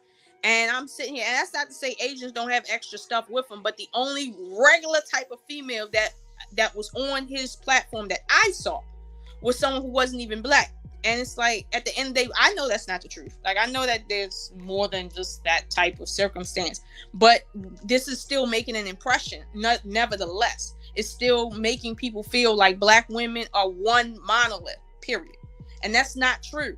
And it's like, to a degree, we can't fault certain content creators, right? But to another degree, we can fault them, because when they purposely go out their way to get certain types of females on those platforms, that's a problem. When they purposely filter their platform to only show women that will get them views and likes, and usually it's the ratchet type, okay, that they want on the show. Yeah, we can blame them for that. We can call them out. But honestly, right, all it is just a sickness. It's just like Lola, if I may. It's just like the women that goes on F and F, like you said. To me, Yeah. at what point, when you saw all the rhetoric that happens on that platform and the disrespect and the degrading, and they continue to go on there, at some point, okay, now I'm looking at you, sis. I'm side-eyeing you, and I'm saying you glutton for goddamn punishment, because you already know what the agenda is and what their ideology is, especially when it comes to Black women. But the problem with these females is they going on these platforms, right? And they thinking that they're making a name for themselves, and that's going to equate to revenue. Often it only equates to revenue. Oh, they making a name for themselves, all right. They making a name for themselves. But go look at the fact that at what expense are they making a name? They're making a name for themselves at the expense of their entire community being destroyed, which goes back to my point. What you're doing is affecting everybody else. You thinking you making a couple dollars online, okay, because you're on a certain platform where people see you. But in reality, all you're doing is corroding something that you're a part of. Like her image, okay, she might be on that show, right? But she might want to be a model. What modeling company is going to take you if every time somebody sees you, they think about, fellatio, just because I have my son around, okay? Like, because that's what you talk about. That's the type of sexual energy you want to give. And it's like, again, what you're doing is affecting me. So if I'm the type that, if I'm going to say something, I'm going to say something because it has something directly to do with me. And this does. When a man looks at me and he sees, like, some certain men have called me this very thing they've called all these other women. And I know I'm far from that. Like, I'm far from that. But because that's all they see online, that's all they encounter in their real life, because that's what they see online, and they expect, they're going to see something different, right? And they're going to call something different the same thing that they call all these other females. And what does that do to the community when all the women see all the men the same, and all the men see all the women the same, and the way they see them is like in a bad light, despite the reality? Like, what does that really do to the community? It corrodes the community even faster. So, this is a major problem. And I don't want to say the problem is just that and not give the solution, but the solution really is when people be up in these comment sections, when they be going on these platforms, they need to really be honest about what they see, and not everybody can't be chasing the bag. Don't, like, I get it. Everybody need money, but look, you don't need money to the degree where you need to degrade yourself. It's never that serious. People like that have psychological. Lola, honey, obviously they do. Obviously they do. Truth be told, obviously they do. That is greed. This is what our community, for the most part, some, not all, has really pretty much added up to. Like, seriously. And again, it goes back to the very topic that we're talking about. What they're doing affects us as a whole still. But this is my thing, is that, I just think it's sad when I have to argue with a man telling me as a woman what I'm doing. When you're told, oh, you can't speak on that because you're not a man. But then you telling me, because you believe that you're right, that this is what we do as women. And you're speaking once again from a broken place. How can you ever be in any kind of relationship if you hate women so bad? You gonna date your dog? I mean, really, like, right. I don't get it. Like, there has to come a point when you as an adult realize, standing in the mirror, that there's some broken pieces. And I got to go fix myself so that I can heal, so that I can actually try to experience something out of life called love, and support. Oh my gosh, did I say a bad word? Right. But you can't experience it because there's no incentive for doing that. What you're saying is correct. But but the incentive is the incentive, if you are a logical person, would be, damn it, I'm tired of being alone. I'm tired of getting these ratchet chicks. If you're logical. Hey, well, that's a whole nother thing. You know, we're not going to go there. That's a whole nother, that's 8 shows in itself, Lola. Right. And I agree with you, but see, but again, we talking about people that think that everything they doing and saying is only affecting them. And my thing... that's the thing, because even for me, you know, as much as I have, you know, involved in the community, and much as I protested, marched, doing the whole George Floyd thing, and I did it because I was married to a black man. I did it because my son is black. I did it because my brothers are black. I did it because my fathers are black, my cousins, my grandfathers, my uncles. I did it for the sake of black men, right? And if I was to feel bitter and angry about a lot of the disrespect I've gotten on these very YouTube streets from black men, I would say, I will never fight for them again. But we cannot have that attitude, because I thought about it, and I had to talk to somebody about it. I said, I cannot have that attitude, because I know that every black man is not that way. And I can't paint every black man with that brush that I march for, that I protest for, that I went, you know, that I fight so hard for. Those men that did that to me are different from the men that I know I'm fighting for, right? Okay. The black men that I know that I fought and I march and I protest for. These men are a different breed. So I can't hold that contention in my heart, you know, because that happened, because I've been disrespected by black men on this platform. I know I can't hold that contention in my heart overall, because I know all black men are not like that. You know what I mean? Oh, OG, let me say this, right? And I'm gonna give you a little pushback on that. Let's suppose all of them was like what you see online, right? Let's suppose all of them was that way. The reason why you shouldn't be out in the street doing what you're doing isn't because of how they is or is not. They are men. Like, their job is to protect their community and first themselves. So, but if you're doing that, you're being Superwoman, and now you're psychologically telling them to fall back. And we know that when no. Let me say okay, go ahead. Because we know that if we do that too much with our children, we'll teach them not to protect themselves. So it's not about whether or not all of them are one way or not way, or if some of them treated us a certain way or not. Our place is not to be out there on the front line of the battlefield. That's not our place. No, you're right. But I'm saying, when I was out there, you know, supporting the movement and everything, when the whole George Floyd thing happened, I'm saying that I could have had contingent, right, for certain black men that has disrespected me on these platforms and these YouTube streets. But I say I choose not to go that route. Like, you see a lot of people hold contingents based off of what one person or a group of people did to them. They want to make everybody pay. That's what I'm seeing on these YouTube streets when it comes to a certain contingent that black men have for black women and black women have for black men. It's like they're blaming all of them for something one person or a group of people may have done to them. They're grouping everybody else in that contingent that they have for that person. So as for me, I'm saying I can't have that type of contingent because a few black men in these YouTube streets have disrespected me. I can't say I won't fight for my son anymore or my brothers anymore, because I know they'll fight for me, or my cousins or my uncles. I can't say that I won't fight for them because I know they'll fight for me.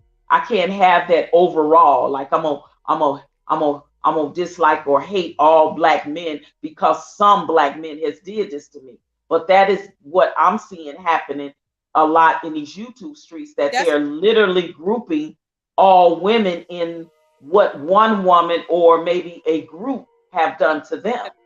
But that's because it's easy to do that. It's easy to group everybody in and call everybody the devil. It's easy to do that. It's not easy to sit and differentiate between who's an enemy, who's not, who did something to me and who didn't. That's the adult thing to do. That's the more mature thing to do. That's the harder thing to do. It's easier to just put everybody in one box and write everybody off. It's easier to say, y'all women, this is how y'all show up, so this is how y'all should be portrayed. And the truth is, y'all ain't showing up. It's individuals showing up that's creating a collective matter. Like somebody put in the comment section that there was a female who wasn't ratchet that went on a platform, right? And she was pretty straight up and down. But here's the problem. The fact that you remember the one, the fact that, you know, you can count on one hand with fingers still left over, how many you've seen that wasn't like that. Meanwhile, look at the women on this panel. Look at the women that's not on this panel that you know in real life that's not like that. But online, what do you see? It's like a continual train of nothing but ratchets just to get clicks and likes. Meanwhile, we see men literally changing their eye color to just thought everywhere, despite the fact of what's going on. One guy told me, he was like, yo, are you a cat mom? You sound like a cat mom. Meanwhile, I have never owned any animals. And I'm like, why would you assume I'm a cat mom? What the fuck? Like, I'm just saying, like, I was like, why would you say that? And here's the thing. When I speak, I try to speak when I have something of conviction that I want to say. And I will have a whole conversation with you if you have a question for me. So for someone to just say, well, you sound like you're a cat mom, I'm like, based on what? Like, I'm really confused. But this isn't because the truth is I'm showing him somehow I'm a cat mom. What does that even mean? A cat mom. What does that mean? This is something that they saying about just women in general when they're, I think, aged out or something like that. Maybe, I don't know. But the part about they're gonna grow old and die with a bunch of cats or something. Right. But see, God, stop it. I would assume that about me without even having a conversation with me is because they've been groomed to see me that way. Period. It don't have nothing to do with what I'm saying. I could be telling them the God truth. It don't have nothing to do with that. It's because they've been groomed by social media to see me a certain way. So when we say on this panel that the women that come on these shows are affecting other women, okay, the men that make sure that only certain types of females get seen on their platforms are also affecting the black community and women specifically. Like it's an equal effect that needs to be called out equally. I'm not saying, okay, call out the male content creators only. What I'm saying is when you see someone doing something that's literally unfair, like you should because that's just like the black female that, you know, is going around on her platform and talking about how she wants black males aborted. That's got to be a person, that's got to be a woman that has been hurt very bad by a man or several men, and she's grouping all black men in that thing, and seeing that's where we go wrong. She's wrong, and the men that do that to women are wrong. That's what I'm saying. It's equally wrong on both sides. When you have a platform where a black man is specifically grouping all black women into one sector, and they're not saying that we only are talking about a specific group of black women that are 304s or thoughts or twerking, or like, you cannot group all black women in that, right? But this is happening, right? Just like that female that's doing the same thing when it comes to black men on her platform. She's literally grouping all black men in that category. And most of the time when people do that, they're doing it based off of their personal experience with one person that has hurt them bad, or a group of people that has hurt them bad. I know who you're talking about, but I'll say this, right? She does have the same opinion about black women, though. She just doesn't talk about it as much, but she has the same opinion of black women. She does. That's why she makes her content. She makes it clear. I think she have that contingent. I think she have that contingent about black women that are picking black men like the men she's talking about. Correct. And you know what I mean? That's where I will agree with her, that there's certain women, right, that perpetuate Pookies and Ray Rays, because what they do is they seek out Pookies and Ray Rays to be the fathers of their children, which obviously their children are going to pick that up from their fathers. And then they complain about the Pookies and Ray Rays, but in reality, they're the ones birthing these Pookies and Ray Rays. Because let's be honest, if we're going to talk about white women birthing these race soldiers, right, we got to talk about black women birthing these Pookies and Ray Rays that's destroying the communities too. What the fuck are we doing that's contributing to what we're complaining about? And that's where I think she kind of balances that whole baby deletion thing. That's a whole big another issue in our community we need to address, right, as a whole, because the rabbit hole goes deep with that, right? That goes deep with our choosing, our pickings, or our vettings, or the choices we make, the environment, the things that we allow to perpetuate, right, in our community, right? So that right there is a whole topic that maybe we can cover another time, because that rabbit hole goes deep in our community, and that's something that needs to be addressed. But that goes to the point that, for instance, when we go and we choose certain types of men, right, that has an effect on us immediately, and it has an effect on the rest of the community immediately. Oh, absolutely. Yeah, absolutely. But when we turn around and complain, meanwhile, if somebody should ask us, well, you're complaining about the men that you're meeting, can we talk about your baby fathers? Like, are they the type of men you're complaining about that you keep on choosing? What certain content creators, like who you talk about, saying is you need to be selective with who you decide to have children with, because you're affecting you. When you're a woman and you walking around your community and you're not safe because of the men in your community that, in a sense, your kind birthed, you have to look at yourself and say, what are you doing wrong? It's like we're giving birth to our own problem. Now, I get it. What she's saying is basically, delete, because that's her. She's trying to be sensational. But essentially, right, what's the point of deletion when all you got to do is just stop having sex with these bum dudes? Like, that's the easier thing to do. It doesn't cost you nothing just to stop having sex with bum dudes. But she's trying to change the culture to say, listen, the highest honor you can give a man is to have. The thing is, we don't want to do what's easy. We want to do what's convenient based off of our feelings, right? Let me tell you, the easy thing to do is let the dust dude shoot up the club because he be having the best, what. That's the easy thing to do, and then go get an abortion. That's easy. What's not easy is to say, no, not doing it. I'll stay single for 3 years. Like, no, that's what's not easy. So it's like, I get it. It's like, she being sensational. But when you really look past what she's saying, the truth is the matter. As women, we need to get on our SHIT too. And we haven't. Like, we complaining about the very men that we creating, some of creating. And we're complaining. Like I said, that's a deep rabbit hole that's a whole nother topic, because there's so much that goes into that when it comes to culturally, when it comes to how we were raised, what type of parents that person had. It's so deep. We have so many deeply embedded things that's in the fiber and DNA of our culture that we need to address. And that's one of them, along with the black on black crime, right, against each other. Specifically the black on black deletions. So I would definitely like to address some of these things on another topic, because all of these things tie into what we're talking about now. What our main topic is about is how what you do can affect others. And we don't realize, like you saying, the baby mamas, the 304 culture, the twerking culture, the men that ain't being smarter with where they, sticking their things in, and being more selective where they choose to put their seed in. It's so deep, right?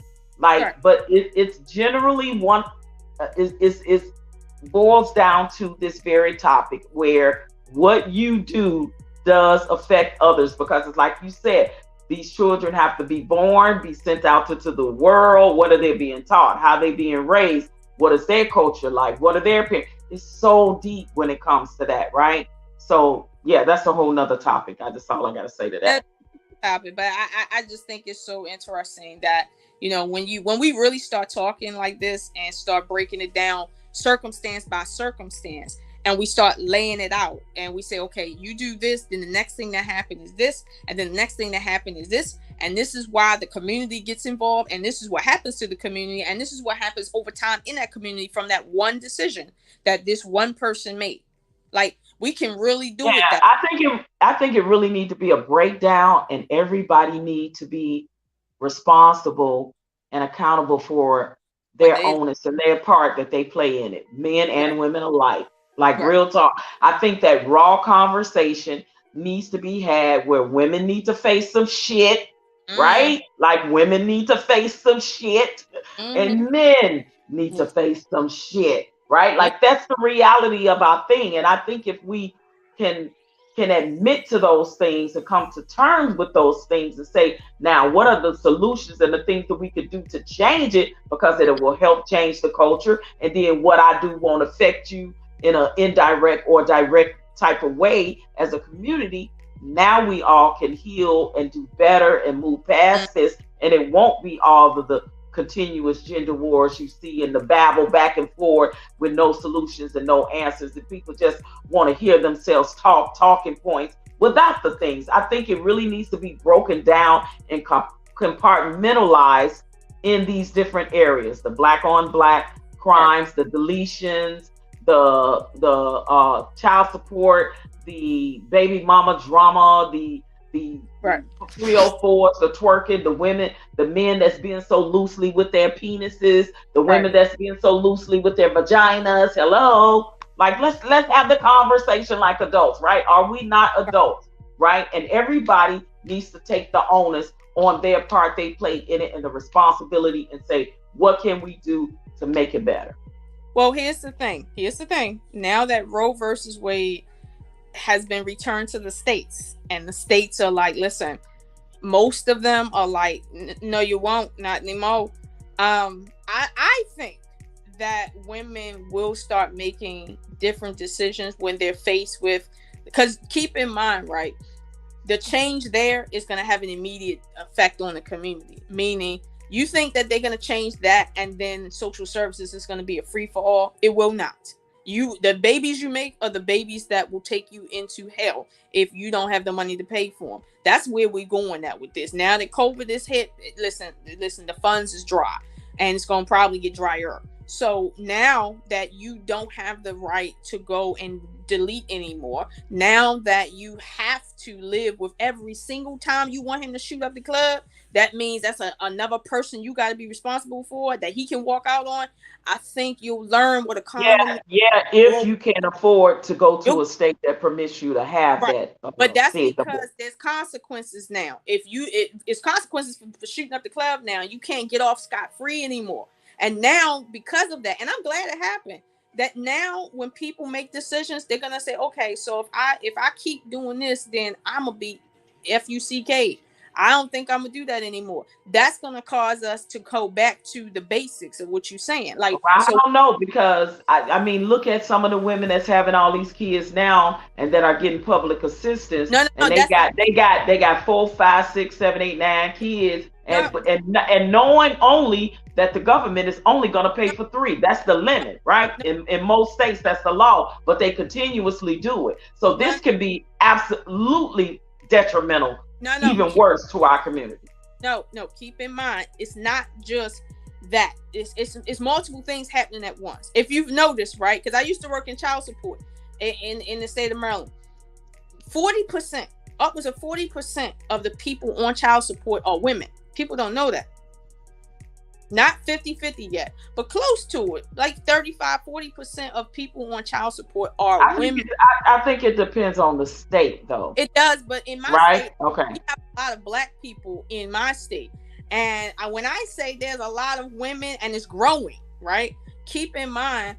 But you were saying 40% in that state overall with all races. You're not specifically narrowing it down to black women. Narrowing it down. Know what I'm saying? I'm just saying that in my state, most of those cases were black because there's mostly black people. However, The point is, there's multiple things happening around these circumstances that we're finding ourselves in, like with the deletion thing. You can't do the deletion thing anymore. Now, when you go to court or go to child support, it's not as easy to get child support as it used to be. It's not as easy to get custody anymore as it used to be. Now that men are looking at it like, okay, we make equal amount of money, I think I want to apply for custody now. There's more men understanding the legal system now. There's more equality in the legal system now that people give it credit for, and they kind of still working on that old 80s thing that they've heard about with the court system. It's not like that anymore. Like, it's really not. And I've seen it firsthand. Okay, I've had to write up documents to judges. I've seen it. So it's like there's multiple things going on. At some point, if you're a woman and you have 7 children trying to live off of what social services will give you for 3, you will lose custody of your children. Period. That's what's happening. And people are not talking about that. So it's like, if you're a female and you want to have 7 kids by I don't know how many different men, you better be able to afford them, because you will lose them or you will be in a worse circumstance. So again, it's like things are changing, and it's good. But keep in mind, it goes back to females have not been on their square. I don't think it's gonna be good for us, though. If I must say, I think it's gonna. It never usually works in the favor of our community. In our culture, it just doesn't. No laws that ever are changed never ever benefit Black people. It just doesn't happen. I see why you're saying that with this, right? And I see how the government can make out on monetarily over with Black people on this, right? I see where the money can come from. Well, let's be real too. Child support is a big business now too, as well. If we didn't have the contingent between Black mothers and Black fathers, that contingent between them, they wouldn't even be needed. And look at how many billions of dollars they will lose, because what you don't realize is there's a tax, right? And there's a fee that's attached to child support, right? So that's the business side of it. So when women run down there so eager to put their baby daddy on child support, that's the part where they not realizing, because they may be in their feelings or whatever the situation is, and not all Black women, I'm just saying some, okay? They run down there because I don't know if they think they're doing something smart or something, but instead of, I'm not understanding like why we're not trying to have the conversation, especially Black men, because it affects them the most. Like, when that woman tell you she's pregnant, sit down and have that conversation with her about child support, like immediately then, whether you're together or not, because there needs to be an understanding of, listen, I can draw up some legal papers. I'll be willing to pay this, pay my fair share, do this, do that. And it's legal. You can do that without you getting the state involved, right? And then if something goes wrong and the man act the a-hole, now I can go do what I got to do, because I need to do what I got to do. This is what I know that we are not doing our research and homework on when it comes to these things, right? The moment my son, and he was married, wife told him that she was pregnant, I wish that they would have did this, because she's sending him through hell right today. He's paying for a child he hasn't seen since she was 8 months old, and she's 14 now, because the mother is bitter and angry. And I know women do that shit. I know they do for a fact. That's why I'm saying, like, men really need to think about where they put their seed into, and when it happens, the conversation that they need to have with those women, especially if they know they're not going to be with these women. That's where the men, and then they're on these panels, all mad and stuff now. But come on, man, you have to take a responsibility in standing up and fighting for the things that you're so pissed off about when it comes to the child support system. I got it. Hold on, Sister Lola. Can I say something, please, if I may? Oh no, I'm sorry, Lola. Go ahead. I'm sorry.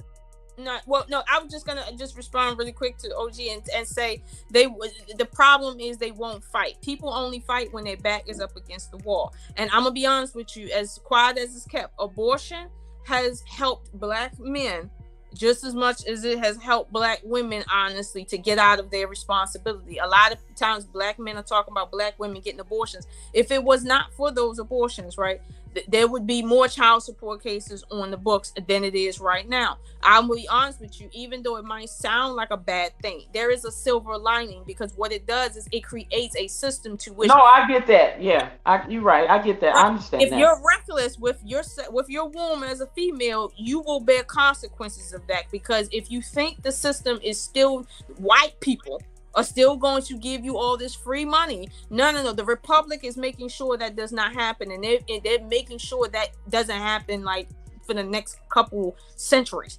So it's like, it's not to your benefit to turn around and get turned up and be on your Tatiana part all for the rest of your life. You're gonna have to get it together, because for maybe a few more years, females are gonna continue to let them shoot the club up and get pregnant, right? And then start realizing, oh, the system isn't the same. It's like, then they're gonna stop at that point. But it's like, come on now. It's like there's 66,000 ways to contraception, but they seem to only want to exercise abortion. It's not abortion, but deletion. This is a problem. Like, this is a problem, and we have to let people kind of like learn their lesson in a sense, so that they can move forward. Because again, I will say I don't agree with the all the time when it comes to the deletion of our babies, because that's been a detriment to our community too. In my opinion, because they give us Planned Parenthoods on damn near every corner. In the Black community, I grew up seeing them, but in the white community, they're getting them fertility clinics. That's the difference. I mean, they do have problems with fertility. I'm not gonna lie, they do. But they might need them clinics. I ain't even going front. They might need them. But truth be told, they taking those abortion clinics out, so we don't have that now. At this point, if we're gonna save our coins, we're gonna have to put some condoms on or something. And I think that's a good thing. I mean, yeah, people gonna get caught up in the system still, but honestly, right? If you are 25 and over, and you are still getting caught up in the system out here, okay, you deserve that. Yeah, shame on you. Yeah, you're right. Shame on you. Real talk, shame on you, because you've been schooled. The onus is on you as men and women. Be careful, men, where you putting your seed into every woman, because it's good. It's good when it's good, but when it ain't, it ain't. Okay, Sister Lola, now speak. I don't want to speak and get beat up. You know what I'm saying? Okay. Thank you for allowing me to speak. I appreciate it. Listen, I'm gonna say this, right? I always say it falls on the men on this one, and it's just true, man. Like, look, man, it was just certain things I was taught. You know what I'm saying? Like, a lot of times men just not being taught. Like, you know, here's the thing, right? I think. And that's why I say it falls on me, because we supposed to be leaders. We're supposed to be, you know what I'm saying, like the ones who are providing, not providing as far. I hate the word provide for either one, whether it's for the man and the woman. Because if you're a community, you both provide for each other, right? There's gonna be a level of resources and things that you're gonna bring to the table as a woman, and there's gonna be a level of resources and things I bring to the table as a man, and that's because we live in America, right? We don't live in a country where it's just a male-dominated society where y'all can't work, y'all can't go to school, y'all can't read, y'all can't be on TV. We don't live in that type of society, right? Y'all are just as educated, you know, as we are, if not more, right? And you have at least as many resources as a man has, or more. So that whole traditional thing doesn't really fit in America completely, because we have freedom, right? The only way traditional can completely fit is if we start taking away some of our freedoms, right? So that means we're going to take away some of the freedoms that women have, and then also we're going to hold men to a standard, right, where that they have to provide for the women that's in their life, for all the kids in their life, you know what I'm saying, and that they have to be the ultimate leader in finances and structure and guidance and education and everything else. You know what I'm saying? But that can't happen because we live in America. You know what I'm saying? And due to that means that there's no standard. The only standard we have is freedom and capitalism. Those are two standards: freedom and capitalism. Right? That's the only thing. That's all it's about. It's about money and doing whatever you want. So if you have a system that is bred on money and doing whatever you want to do, guess what? People are gonna get money and do whatever they want to do because there's no structure, right? There's no penalty. Look, right? You can go right now, Lola. You can have 20 kids right now, right? 20 kids, right? Or you got 20 boyfriends, right? And nobody can do anything. You won't be publicly shamed. They're not gonna stone you at the market. They ain't gonna kick you out the religion. You know what I mean? You know, your family ain't gonna try to kill you for being a whore. Like, none of this stuff is gonna happen to you, right? Right. It's not gonna happen to you. Now if you went you know, you jumped on a plane and you went across, you know, that water and you went to another society, then it's gonna be a little different for you, probably. Yeah. Right? Now, for a man, it's gonna be the same thing, right? He can't just be going everywhere shooting up. I can't have 20 girlfriends shooting up the club and now I got 20 babies or 30 babies and I'm chilling and the mom helped me with some of the fun. They moms helped me with some of the finances and I provide the finances and some of them live with me and some of them no. All 30 of them kids got to live with me, okay? Including the women, okay? So if I have 30 kids, about 30 women, guess what? They all got to live with me and I got to provide for all 30 of them. Wait a minute. There ain't no flexibility. Wait. What you talking about, Willis? I'm keeping it real, OG. I'm saying in other places, the men and women, the standards of living is different than living in America. Oh, you talking about? Okay. Yeah, I get you now. Yeah, it's way different.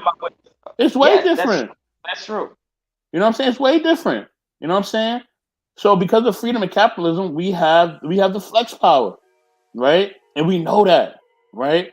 So we all know that there's that, and we all understand. Notice there's certain things in our lives that we know that we have done or that we have known other people have done in our families or friends or whatever that we know wouldn't fly nowhere else but America. Right.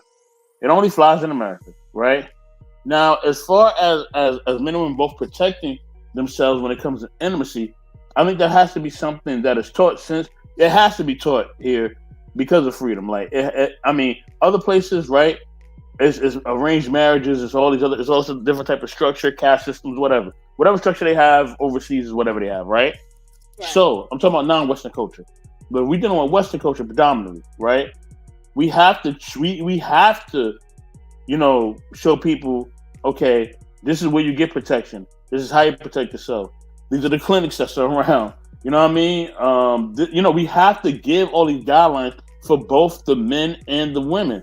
You know what I mean? Especially the young men and women now. Like, these things been around for years. I know, OG, but see, you got to understand, right? There's one thing that has changed everything, right? And that thing is access, right? And that access is brought to you by what? Technology, right? We couldn't do this, what we doing right now 30, 40 years ago. We couldn't talk like this. You know what I mean? I wouldn't be able to see all y'all on the screen. It wasn't happening. You know what I mean? But accessibility and technology is what changes everything. You know what I mean? Right now, OG Patrice, you could right now talk to a brother who lives in Vermont, right? Lives in Vermont. You can actually see him on the screen. You never met him before, ever. But you could see this brother on the screen before meeting him. Overseas, yeah. Absolutely. Overseas too. But I'm talking about here in America, though. You can see a brother that lives in Vermont, right? Yeah. Never met the brother before, but you can see him, right? Live on the screen. Y'all can share, you know, y'all can share whatever y'all want to share with each other, right? And now you're no longer meeting a. And where's the brother that lives in Vermont? That's what I want to know. Where's he at? Hold on, OG. I don't know. I don't know. But OG, like, this is what I'm trying to say, right? Like, now you're not just meeting a person that's a stranger, right? Mm-hmm. You're meeting somebody that you have actually connected with through technology, right?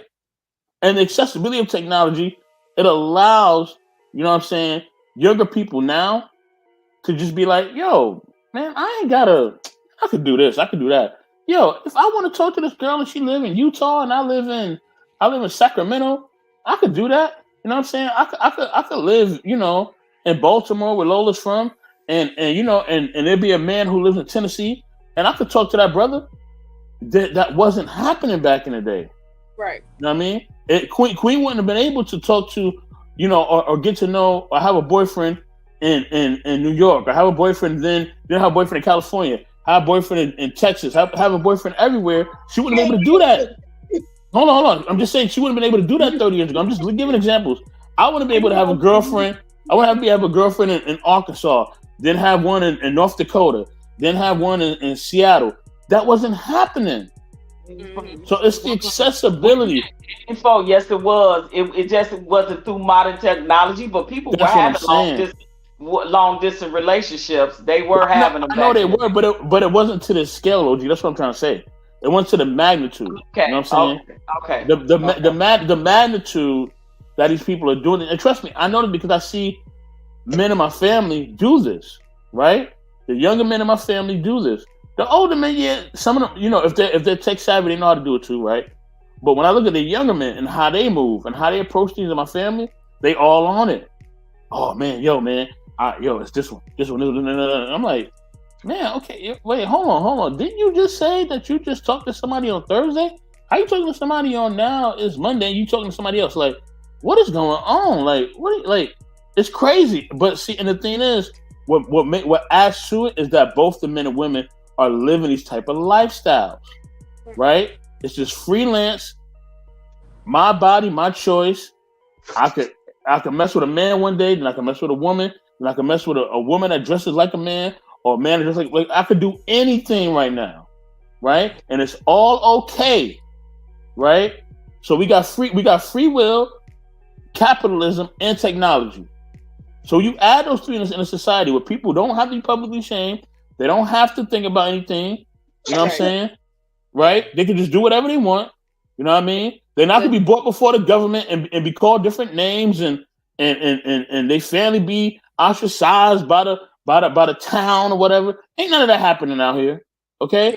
So because of that, people are not protecting themselves and they're living these freelance lifestyles. So now, boom, now you're looking 9 months later, man, okay, I done slept with this girl who lives in Texas. Dang, I live all the way in Florida, right? I ain't really care about her like that. I was just living my life, right? But now now another life is at hand, right? You know what I mean? Peace to quantum love. So now that another life is at hand, and I'm done after I say this, right? Now it changes the ball game. Right. But the young people are not talking about that. All they're talking about is having a good time. You listen to the radio, you put the music on, it's all about having a good time. I'm taking this drug. I done went to this person. I done drunk this liquor. I got my bag. I got this clothing designer on. I done went to this pool in this resort. I got jewelry. Look at my car. You know what I mean? Look at my body. Look at this. This is all it's about. It's about this overly excessive lifestyle, right? So when that's being pumped in the music and in the culture, that's why we're gonna have people not being responsible and not caring about being responsible. So that's all I gotta say. I agree with that, and that is again a major problem in our community that goes to the very impact of what we talked about, how it's affecting us as far as this topic is concerned, right? Like we like to think that it's not, because literally your average person that's trying to keep up with the Joneses of those things are literally in debt and damn near going broke trying to keep up with the Joneses, right? Because they see what they see on reality TV or from a rapper or somebody in a video, and they literally are trying to mimic that, and they damn near broke trying to do it. But they fake it until they make it, I guess. It's crazy.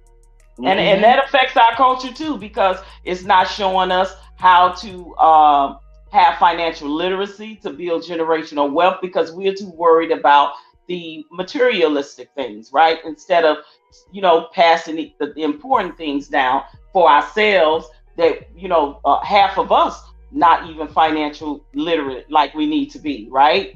And then to not pass it down to your children, and your children can pass it down to their children. That's where we're failing as a culture as well. So I agree with that. And then just to add to it, lastly, right, it's like you said, it's these things that they're pushing on the youth, right? You got girls coming out here in 6-inch heels and lashes just to go to a Walmart, right? Oh, my lashes gotta be on fleek, girl. You see my heels. And then if they're not wearing heels, you know what I mean. They're in some Gucci slippers or whatever they trying to get into, just to show off that they are the one, right? You know what I mean. Or then you got the dudes, right? The shoe game, right? So now I got to spend, right, $300 on a pair of shoes that I might wear maybe once a week, right?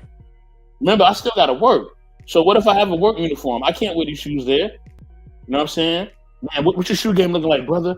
You know what I'm saying? What's your hat game looking like? You know what I'm saying? Oh, wait. And then if you don't wear this stuff, right?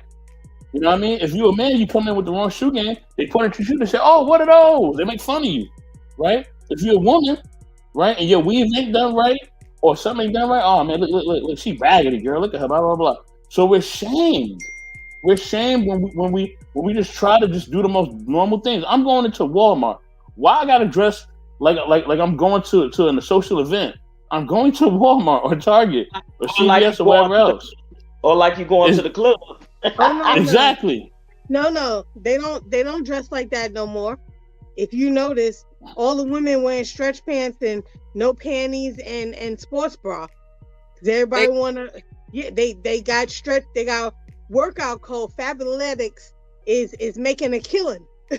They better than Gucci and and all these designers. So yeah, that's what they were walking around in. But my question to that, Mr. Best, is okay, they're doing everything that you're saying, right? The image is just trash. But the question is, well, I dress a certain way, I get a certain outcome that I like. So what is it that they're getting from dressing like that is satiating them? Well, how is it benefiting them? Because it has to be beneficial in some way, because if it's not, human beings are wired to do other things. So it's like these females that be having all these crazy eyelashes and fake edges, real edges, and all this other stuff, all these lace fronts and strange colors on their nails, 9-inch nails, and just looking like whole hoes. Okay, like I really want to know what's getting out of that, because here's the thing: females are attention whores. A lot of them are attention whores, and that's the currency. Right? If a female can get attention, that will equal her feeling like she's worth something. Too, that may even equal monetary value, right? So that. And my thing is, they're not dressing like that and doing nothing. They're getting something out of it. And here's where there's a that's making these people feel like they doing the right thing. Whereas I forgot who said it earlier. The women that look real plain Jane, they don't. And I watch men. They don't turn heads. Like, I said it. Look at them like that. You breaking up a little bit again, Lola. Can you guys hear me now? Yeah. I'll answer your question really quickly. Okay. Yeah, but okay. Because that right there is where I get stuck at all the time. That's where I get stuck. Yeah. I'll answer the question. Now here's the thing. It's for both men and women, right? For guys, it's baddies alert, right? Man, yo, look, man. All right, look. Yo, we gotta dress nice, yo, because all the baddies, yo, they be at that CVS, kid. We gotta go over there. You know what I mean? How old are you? You know what I'm saying? We gotta go over there, man. All the baddies is over there, man. You know what I mean? You see that girl over there? You see her? We gotta go over there. Look, our shoe game gotta be right. You know what I mean? Let's get the cologne popping. Yo, what kind of watch you wearing, man? Yo, don't wear that watch, man. Look. I know it's gonna cost us some money to maybe get this rollie. But look, bro, I'm telling you, we get these rollies, man. We be good, man. We're gonna be good. We're gonna get all the baddies, right? Matter of fact, I know we don't own a Benz, but let's just rent one. Right? Let's rent a Benz. We're gonna drive by that CVS. They're gonna see us, and they're gonna be all on us, right? Now for the women, it's the baller alert. Oh, I know y'all heard of that. The baller alert, girl. Chris Brown always in this Target, girl. I always see him. And Stacy told me last week he took her to his house. You know what I mean? He took Stacy to the house, and she said his house is so big and huge. And man, you know, Stacy said she had a good old time. I'm trying to get him to take me, girl. Wait, I swear, I laughed so hard you literally made me hit the wrong button, and and I dropped off the panel. I laughed so hard when you said it. He said, yo, Chris Brown be at this Target. Yeah, girl, he be at that Target, girl. Okay, and Stacy went with him last week, and she seen his whole house. He showed. He even played some. He even played some of his music, his new ones and his old ones, girl. I cannot with you. Stop But this is what happens, though. This is what happens, and they put on a show, right? It may be a brother that he looked like Chris Brown, may not even be him, but they will put on a whole show, and they will chase these people. They would chase them just for the opportunity to maybe have a come up. Or to mess with somebody that they find attractive. This is the mindset. Yes, I know it ain't healthy. But Mr. Best, getting drilled for a night or two, how is that a come up? That's what they feel, though. That's what they feel. How? Like how? Because they may be thinking maybe he may like me, right? He may want to keep me around. Yeah, look, girl, look. I know I work in Dunkin' Donuts, all right? You know what I mean? And I know I got one child, you know what I'm saying? And you know, I'm dressed 84, I'm dressing up tomorrow when I go tomorrow morning to get my Dunkin' Donuts coffee. Listen, it's on and popping. I'm going through the drive-thru. Looking. I just want you to know. I'm looking. I'm going through the drive-thru. Hey, look, I heard Idris Elba sometimes. I am pulling up, baby. I heard Michael B. Jordan go to that Dunkin' Donuts, so you may get him.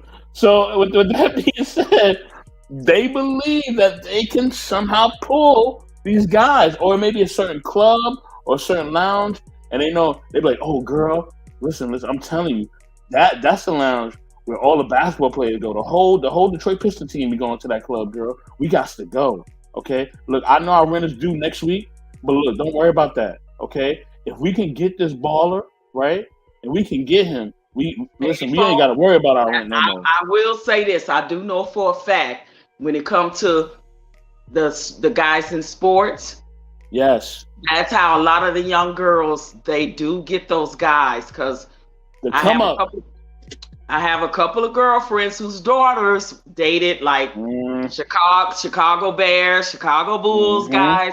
And they will go. I mean, these were gorgeous girls, nice bodies, but back then they were natural bodies. The whole fake body wasn't in back then because they, they're older now. But they would go with the pretty little mini dresses on. They gorgeous hair, makeup, nails laid, dressed up. They got some kind of way. They got the VIP pass to go to the game, and then they make their way. They sneak and they be behind, in the locker rooms and in the little rooms and at the after party. So you're right about that. That's how a lot of them got a lot of those guys. They made themselves accessible in those spaces. So yeah. And for the guys, it's that conquest. Yo, I'm telling you this month, dog. Yo, I done messed with these many women, dog. Yo, look at them, man. Yo, she sent me this picture. Yo, look how she look, dog. Look. And this is the thing. We have this poisonous culture where the man is about the conquest of how many girls it can be with, and with the women, it's a conquest of how many guys what guy they could possibly trap that will take care of them, okay, and give them a lifestyle they ain't never had before, okay. They are so enthralled with this. The main aim of these girls, though, is to get pregnant by them guys. They don't care if they'll marry them because they know that child support check is going to be massive for 18 years. For 18 years, they got them on lock, okay? Okay, so wait a minute. So that right there is the incentive for certain types of women that are going for certain types of men. My question is, are these the same type of females that I see in Walmart? Yes. They looking for that come up all the time, Lola. Don't you know?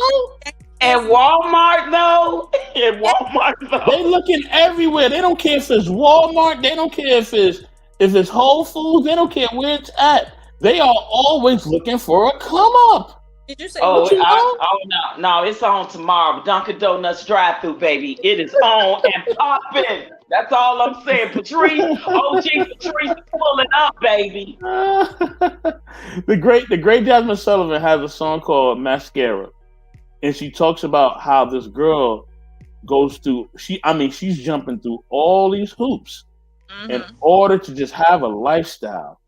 Okay, you know what I mean? She done had the she done got the fake butt. You know what I mean? She done did all these things, and she gonna keep her mascara with her, cause you never know who you gonna see. So she gonna always be mascaraed up, girl. All right, she always gonna be on fleek, off top. My thing is this, and I think OG said it earlier, that there's certain females that are just cut from a different cloth, to which I'll never understand the mind frame of a female that goes that route. Because for me, if your aim is to get pregnant, right, the only between you and your future is a piece of plastic. And it's like, if that guy just feels the need to put on a piece of plastic, then you're done. And it's like, for me, if I'm looking for a certain type of lifestyle, right, there's too many ways that, and I think Simon said it earlier, there's too many ways for you to get to the same bag than for you to have to literally live on your knees or on your back for that. It's just too many ways. And my thing is, if you're a beautiful woman, if you got brains at all, I mean, there's too many ways for you to make your own money than to be chasing a bag in that way. So that tells me that all this starting it up and stuff like that is growing. And why is it growing? Is it because there's an influx of females being born? Is it because there's an influx of men that feel like, okay, you know, I like thoughts? Like, I would like to know that, but honestly, I can never really know that, because for me, before I would literally do something like that, like I've told several people I know personally, I will sell narcotics. Okay, I just because I got a pride. Wait, what? That's what she believes. She said it. Of the scissors, okay, for real. Just on that. Don't say that, Lola, please. No, I can't. But the thing is, but that's my pride thing. And that's a pride thing with me. Like I just won't let myself come to that. I don't care what lifestyle I might want. I'm not coming to it through that way. That's just who I am. But it's like that's the cloth I'm cut from. Like I come from a line of men that, like, I'm proud. So I can't be caught doing certain things, like, at all. Because you know what they're gonna say to you, Lola? You know what they're gonna say? They're gonna say, what? Lola, girl, listen, look. Right now, you sound crazy, Lola. You sound foolish. Let me tell you something. You don't want this ball to take care of you, girl? You don't want to take care of you? Look, I'm telling you. Look, he will pay all your bills, okay? He'll pay all your bills. Listen, I got my friend Erica. She trapped the Atlanta Falcon, okay? And right now she got fur coats, right? And she just living it up. She living it up. Come on, girl. Come on, please. I'm telling you. But hold on, my lifestyle, I'm supporting the lifestyle that I want to live, not the one I have to live. I can afford the lifestyle I want to live. I like where I'm at. I wasn't always here, but the lifestyle I actually like to live, the one I want to live, I actually afford it. So it's like, you know, I'm not looking for a man to give me something I don't have. Not what I'm looking for. I can afford the lifestyle I'm living, but hey, baby, ain't nothing like that Dunkin' Donut money. I'm coming for the Dunkin' Donut bag. I am coming for the Dunkin' Donut bag, boo. I'm telling you. He will beat it at 9 a.m. sharp. He'll be at 9 a.m. sharp right there. Hey. Oh, Lord, have mercy. Not Chris Brown, Dunkin' Donut. Chris Brown, for the Dunkin' Donut bag, baby. I'm here. He's here. He's right there. There you go. There you go, G. There you go. I'm just saying, some people chasing money and other people chasing experiences in life. And honestly, right, it's like, I'm not looking to live in a mansion. I'm not looking to pull up in Lamborghinis. That stuff don't really impress me, because it's like, it's a vehicle for goodness sake. At the end of the day, it's a house, for goodness sake. You know what I want? I want to be able to travel places when I want to travel places. That's what means something to me. It's like, you know, I want to be able to, you know, take off when I want to take off for work. That has nothing to do with how much money you're making. It has to do with what you're doing for what you're making. So it's like some people, I get it. Their mind, but girl, look, I want me a chain. I want me a chain of Dunkin' Donuts. I want me a chain. He gonna buy me one, and that's gonna take me off, girl. And then I'm just gonna buy a chain of Dunkin' Donuts, girl. That's where it's at. I'm telling you. Get him, OG. You get him, OG. You go get that Dunkin' Donut money, girl. I'm getting a chain. I want a chain of Dunkin'.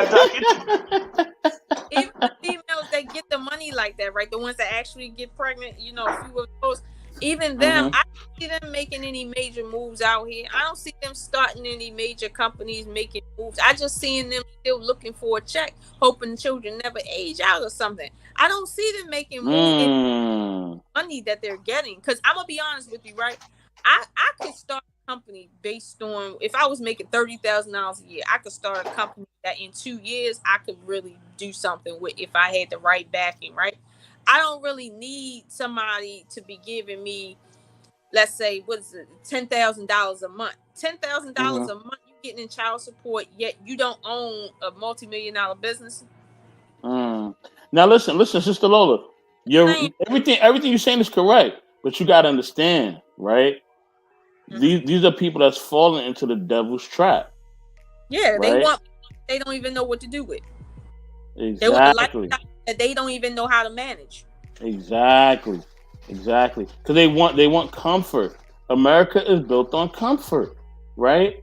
Sit back, drink a Coca-Cola, right? Even though it's bad for you. Eat fast food, even though it's bad for you. And watch this TV, even though it's probably bad for you. Sit back in luxury. Listen, they even have luxury, comforting movie theaters. Okay. People who ain't even rich can sit in nice, luxurious movie theaters and have food brought to them. Okay. Oh yes, I've been to one. They serve wine. They serve alcohol. The seats recline. They come take your order. You can drink your water, beer.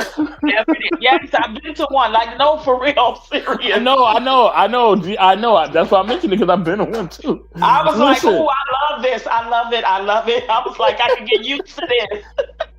It's that comfort. It's that American comfort, Lola. Now, I'm glad that you have moral standards and values. No, I don't even think that's a moral standard I have. But it is. But it is, though. It is moral standards and values. You were brought up a certain way, and you were told and showed through evidence that this is the way that you should do things in life, and this is the person that you should be. But when somebody's not ascribing to that, and they are fully buying into capitalism, freedom, and doing whatever they want, and individualism and all that, they buying into all that, you can't tell them nothing. Like you trying to say something to them, they can't even hear you. Like, literally, because they always gonna think about that bag and that lifestyle, because that's always gonna be dangling in front of them. If they was really thinking about the bag, they'd be thinking about how they can create their own bag versus how to try to get somebody else's bag. No, but see, they feel like they're like, no, but men, y'all want women to be submissive, right? Y'all want that, right? So if y'all want that, if y'all really want us to be submissive, right, then you got to take care of me, okay? If you're gonna take me on a date, right, you got to take me nothing less than a 5-star restaurant. We ain't going to no Applebee's, okay? We're not going to no Applebee's. We ain't going to none of that. I'm not doing no 2 for $25, none of that. Take me to a 5-star restaurant. Yes, I know I live in the projects, but you are taking me to a 5-star restaurant, okay? All right, because that's what I'm used to. But wait a minute, just because as a woman feels like she want to be, we see all the time. You breaking up, Lola? You breaking up? What I saying was that we see all the time rich men get divorces from women that are not submissive to them, and would say, well, if they're filthy rich, why is the woman not so submissive? Because that's not how reality works. Like, you don't become submissive because somebody feed and clothe you. That's not what really does that. And I'm gonna be honest with you, you're breaking up, Lola. You're breaking up. I don't like the word submissive, but I'm gonna be honest with you, right? There's a misnomer that if a man can support you, that'll inspire you to be submissive to him. When in reality, when you get type of men, they're gonna show you that They don't have to like you. They don't have to love you to have you as their. And most women do not are not the men they don't emotionally connect to. So while they're like, for instance, Trump's wife, you can clearly see on the surface that there's no support there in that relationship because she's being taken care of, and he. It's conditional submission. It's submission based on condition and lifestyle. So it's not really submission. You can also look on her face and see she's very unhappy too. Correct. Yeah. So, but wait a minute, hold on. If you're unhappy, right? How can you tell me or convince me that you submitted to a man from your will that you were unhappy with? You breaking up, Lola? You breaking up bad, Lola. You breaking up.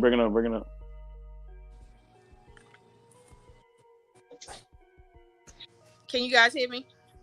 Yeah, you good. I was saying, how can someone convince me that you are unhappy with a man, yet you are submitting to him just from your will? Like, you're willfully submissive, but you're unhappy, yet there's all this money flowing. Something ain't right about that equation. Something's off. And I know it's off because that's not how reality works. Women, the men they don't bond with, like emotionally, they don't submit to.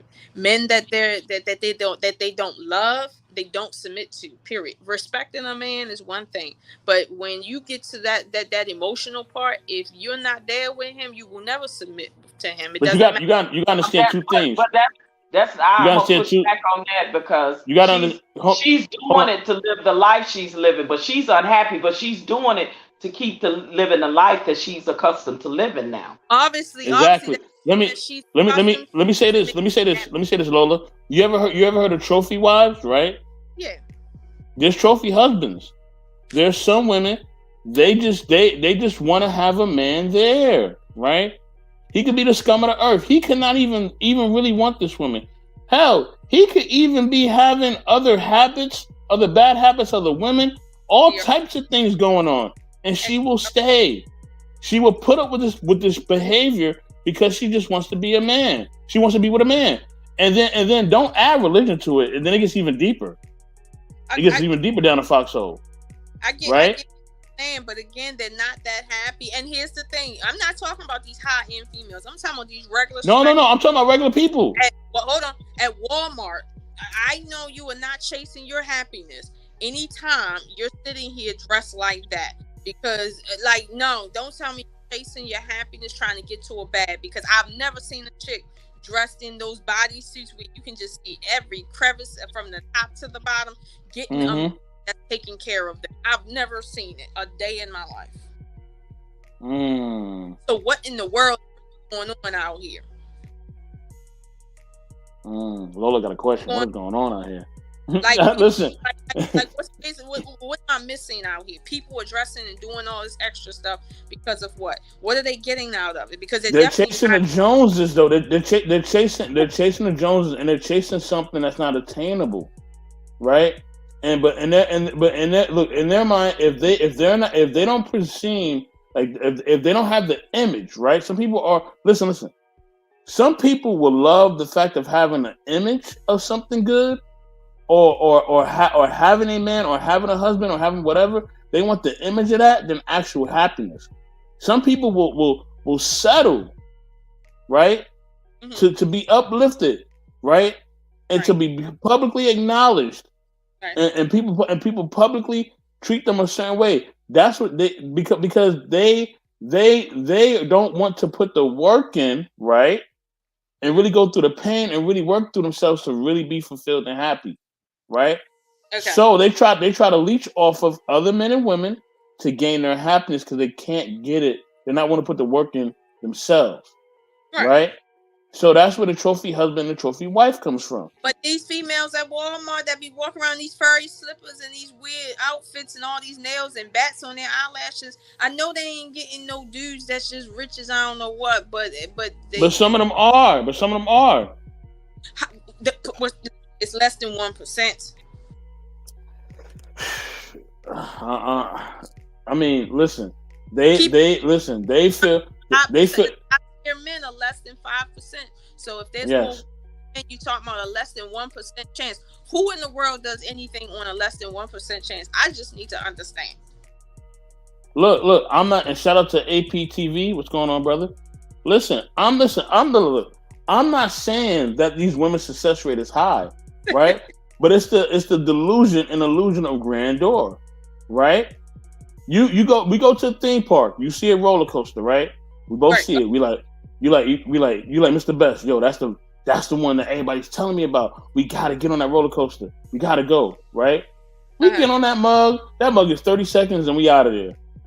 Right. And I'm like, huh? Like, this is what you was telling me about? Like, it was only 30 seconds. Shout out to you, brother. You know what I'm saying? Like, it was like, I'm like, yo, I thought this roller coaster was gonna be the bomb. Like, I thought we were gonna get on, we were gonna have a good time. This thing lasted 30 seconds. Went up, went down, and now we off. Like, that's it?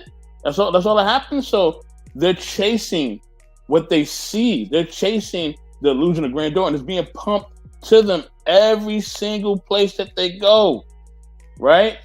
And then they're told, if you don't do this, then you are nothing. You are trash. You're a loser. You're a lame. You know what I mean? You're a band. You're weak. You know what I'm saying? You know what I mean? Kill yourself. You know what I mean? This is being pumped into them consistently. So if they pump it into them consistently, guess what's going to happen? They're going to conform to this. Even though we all know that, listen, that may not work for you. Or it probably ain't going to work for you. Let's be honest. It ain't going to work, right? At least I don't think so. But they feel like it will. They feel like they trap this man or woman, right? Or if the man has a certain amount of baddies and bodies, you know, he deserves a lifetime achievement award, man. I done slayed every girl in the town, man. All the bad ones I done had, right? The woman feels like, you know what? Look, I done trapped this ball player. Yeah, you know, I know sometimes he yells at me. I know he curses at me and treats me like trash. You know what I mean? It calls me trash. But you know what, girl? You know, I got everything out of Balenciaga. Everything I wanted, I got. And this is what they feel. But wait a minute. So this is what they're equating happiness to. None of them is not getting married, let alone marry in the top 1%. Come on. But some of them don't want marriage. They just want to be taken care of. Listen, they ain't getting that either. All right. No, but some of them want to be taken care of. Right? But I'm not believing that. That's hold on. Okay, hold on. You're not factoring in something, Lola, right? What about the brothers, right? That's already with somebody, right? They're rich and they're famous. They're already with somebody. They have a partner, right? You know what I'm saying? Whether it's a male or female, they have a partner, right? Okay. Everybody know they have a partner, right? But you know, they like to have their fun. They go on the road, you know, they're doing shows or they're athletes or whatever. So, you know, they have the little side pieces or whatever, right? So the little playthings, right? She know you got somebody, so she's manipulating you. She's playing the game. Listen, brother, I know you got a whatchamacallit or whatever. Look, I'm gonna need you to take care of my phone bill. My son need diapers. This, down the third. And the guy, because she didn't put the whooping pill on him. He whooped. He don't even know it. You know what I mean? But he feel like, man, it ain't tricking if you got it, man. I got the money for it. I can pay for her. The prime example of that is all the side chick women that keep getting pregnant, knocked up by the guys that they know have wives. Yes. Lala Anthony's case. These other women know that these sports players and a lot of these men have wives, and they literally are still going with them to get knocked up by them for child support, specifically to be taken care of for that check. That's real. He gonna take care of me, girl. He gonna take care of me. I hear what y'all saying about that to a certain degree with a certain percentage of them, right? But for the percentage of them that I'm seeing, like, because there's a lot, okay, that I'm seeing the dusty ratchet type, okay.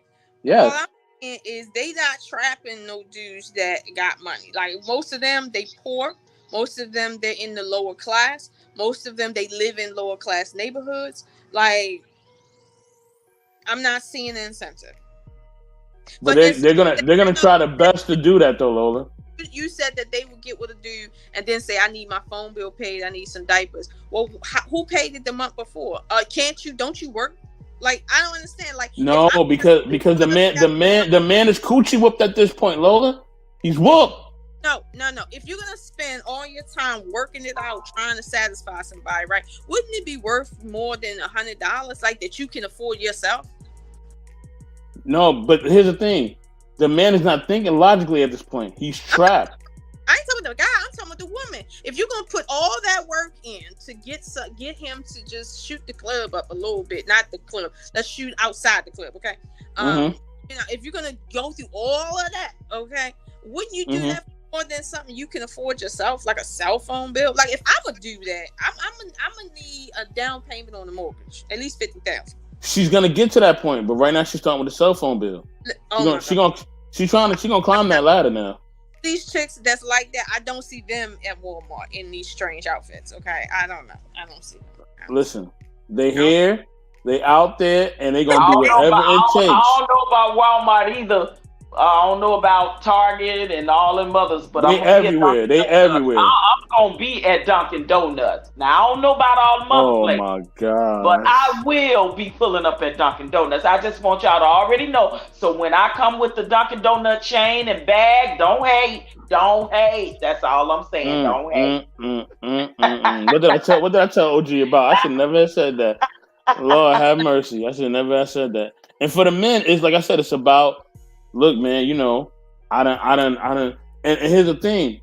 What's unfortunate about it, right, is that the women will know that this guy has had a high body count, right? They know that he may potentially have a disease. They know that he doesn't probably wear protection when he's doing what he's doing with all the different women, right? But Nick Cannon. Exactly. But that either they're attracted to him because he does have the high body count. Oh, girl, he know what he's doing in that bedroom. I gotta have him, right? Or not only does he know what he's doing in the bedroom, but he has money. Okay, I'm not that old, but I don't understand the idea that you're saying women think because he has a high body count, he knows what he's doing. Most women know that a dude could have a Coke bottle thick, if you know what I'm talking about, and still not know what he's doing. So just because he put his small little, popsicle in 1,000 women don't mean he know anything. Don't mean that it's good. Like I having a high body count, at least to me as a woman, does not remotely translate in my mind to, oh, you know what you're doing. Like it also goes to a lot of times those women want what they know they can't have. They know that them men are not finna leave their wives for them, but they just settle. They'll settle for whatever left over of the man that they can get. It's better than having no man at all. Let me have a piece of man. And that's the mentality of a lot of women, unfortunately. Yeah. And they think, listen, I want a man that's experienced. Well, he got to know what to do with this, okay? He can't be coming in this room not knowing what he's doing. He better know what to do, what he's doing already. You know what I'm saying? Not knowing that he may have messed with your aunt the week before or your little sister, whatever. You're not even thinking about none of this. You know what I'm saying? You don't even think that he didn't your cousin. And just because he have a lot of kids don't mean he good in bed. That's a very immature way of thinking too. That's what they think too. That's what they think too, OG. Yeah, that's very immature way of thinking. That just means that he got a lot of kids and he shoots his sperm off and whoever he touched, basically. But they be thinking that. Corey done had 5 kids in the hood, right? He done had 5 kids. Everybody know, right? For some reason, rumor has got around that Corey is the man in bed, right? For some reason, everybody know he the man in bed, right? He could be at home, right? Collecting government money, right? Getting food stamps, right? Has no ambition. But they know Corey is the bomb in bed. Corey gonna get more attention than a brother who probably is actually going to school, doing the right thing, staying out of trouble. But this guy, Corey, who's at home, who's rocking in the bedroom, oh man, the girls can't stay off of him because he got that reputation. Unfortunately, that's true a lot. And I'm going to go back to the old days where my mama used to say, what the hell, does he have gold down there on the tip of that? Like what? Because no. What they be thinking. Ain't no gold or platinum down there. I ain't digging. I give it to maybe y'all know something I don't, but I'm sitting here like I can't remotely relate because don't get me wrong, I haven't been around the entire block, but I'm old enough to be able to say, listen, nah, like having a bunch of kids don't mean you know what you're doing sexually. Actually, it means you don't know what you're doing sexually if you got a bunch of kids and you remotely can't afford them. I know you really reckless and don't know what you're doing. Just because you have a big body part, whether it's a behind or a penis, doesn't mean you know how to fuck. Okay? Just because you talk about how much sex you know how to give and you sound real sensual with it does not mean you know what you're doing in the bedroom. It just means you know how to talk. That's not what that translates to. So it's like I don't know how to see someone and say, oh yeah, let me get with him because he knows what he's doing sexually. It's like you will never know that from listening or seeing anybody, anybody on surface. So maybe young people are still like mentally on that kick, but I'm sitting here like anybody 25 and over, no. Yeah, because we ain't having that conversation. I'm talking about the young people mindset. Yeah, young people, man, because women ain't talking that's mature like that about, girl, he all that. You should try it. Like, no. Who's doing that? Like that? Listen. A few years ago, it was a trend, right? It was something that's popular. Women were letting guys knock them down for Chipotle. Wait, you said what now? Say what? Say what now? Say what? Women were letting guys knock them down for Chipotle. You gotta be kidding me. This was going on about 3, 4, 5 years ago. This is real. This is not. What has the world come to? Because here's the thing. People, listen. Like I said, our system is built on capitalism. Okay, it's all about. Wally's dying in the chat, right? You know what I mean? These women, a lot of, like I said, a lot of these younger women are thinking, right? Hold on, OG, I'm sorry. They're thinking, look, brother, are you gonna buy me a new iPhone?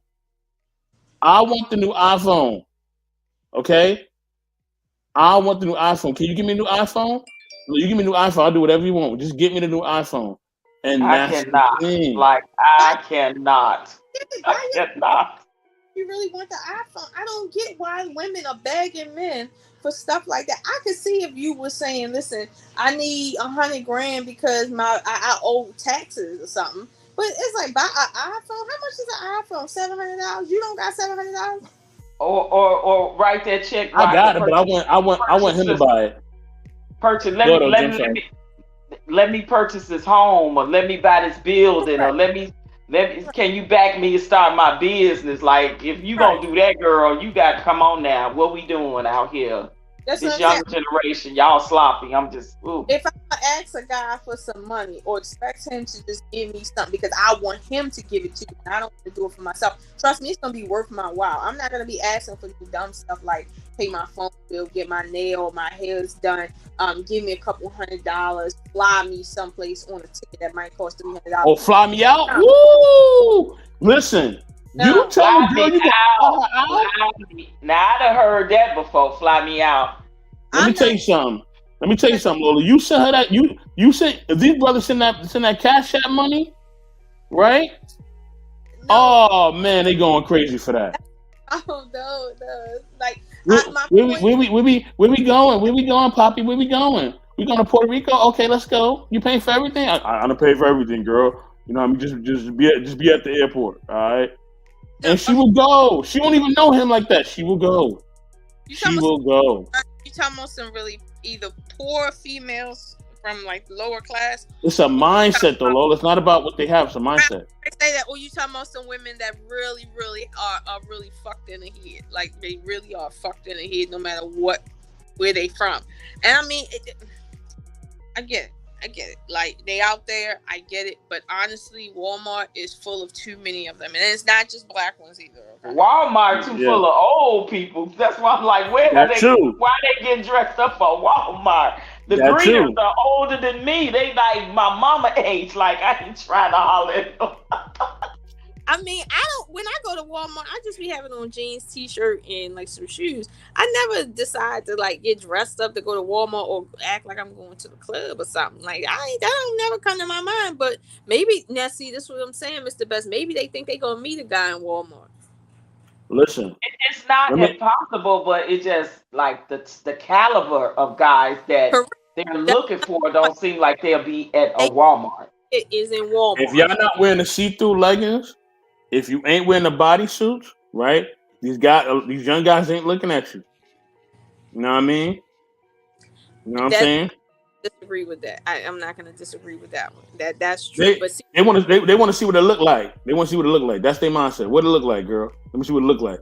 And that's a whole nother conversation. These younger girls are giving too much of their bodies for men to look at. They not leaving anything to the imagination anymore. Like, what happened to that? Like, let me speculate about a little something that's up under your clothes. Like, as a man, like I come up from that era, like, right? Like, let me leave something to the imagination. You know what I mean? It's no class when it comes to that anymore. I don't see that. They letting it all hang out. They don't want to keep you imagining. They just want to show you what it is. Well, that's true, but I don't understand how they walking around wearing bonnets that look like something from 1925 while wearing bodysuits. Like, I don't get it. Like, they covering their hair, okay, with these damn bonnets. I don't get it. They getting their that's crazy. That's crazy. I'm gonna get ready to get out of here, y'all. This has been fun. Y'all just made me I have to get my mindset together. I'm getting my outfit together for tomorrow when I drive up at the Dunkin' Donuts. I have to get it together. So I have to get my game on point. But I want y'all to know when I pull up and get the bag for Dunkin' Donuts and start my chain, don't hate on me, okay? That's all I'm saying. Okay, we won't hate. Not the Dunkin' Donuts bag. I'm getting the Dunkin' Donuts bag, queen. I'm telling y'all now, don't hate, okay? When I get my boo, that's gonna give me that chain, okay? I want a chain of Dunkin' Donuts. Don't hate. Not a chain. All right, y'all. It's been fun. Much love. Okay. All right. Y'all enjoy the rest of your weekend. Good night. All right. Good night. Okay, y'all. So I mean, I think we can end it there because I think we have a consensus, but there's a few people that obviously are not in agreement that feel maybe differently. But I mean, that's why we're here. So I mean, it's okay. But I think I would rather walk away just with the idea being set out there that make any decision, no matter how small it is, you should understand that you're a part of a group and not just an individual that just so happens to look like you're a part of a group. You know, you actually are. And so everything you do has an effect on somebody else. Even if it's slight, it's still an effect. And it's not fair to everyone else that you have an effect on them in a negative way, but your effect on them might be positive. Like, that's not fair. So, I personally plan to, speak out when I'm in a position to do so. But I think we all should at least strive to do that because we're setting a precedent and we're changing a culture as a result. So let me. Okay, so I'm gonna ask you one last question. You know what I mean? Matter of fact, everybody in chat land, I'm gonna give y'all 5 minutes to come up. All right, I'm gonna set a time for 5 minutes. We about to get up out of here, okay? Unless Sister Lola want to build on something else, we about to get out of here. You know what I mean? She done. She said we're supposed to be done at the 3-hour mark. I did say that. So I'm gonna give y'all 5 minutes to come up here, okay? So you know what I mean? My thing is this, right? My question is this: do you feel like because of the way that a lot of these minor women are approaching things, do you feel like you said everything a person does impacts somebody else, right? Do you feel like the way that they carry themselves by doing these crazy things that we all mentioned, that we all talked about, right? Do you feel like now that it impacts you and that it makes your experience being out there and trying to basically find a suitable just partner, suitable man, suitable guy who is about something positive? Do you feel like because of the way that these women are, that it's not fair and that they're impacting the pool of good men that's around that could potentially be good partners? Absolutely, 1,000 trillion%. I don't know how Mm. many men I have met that Salute have DJ wi- Eddie.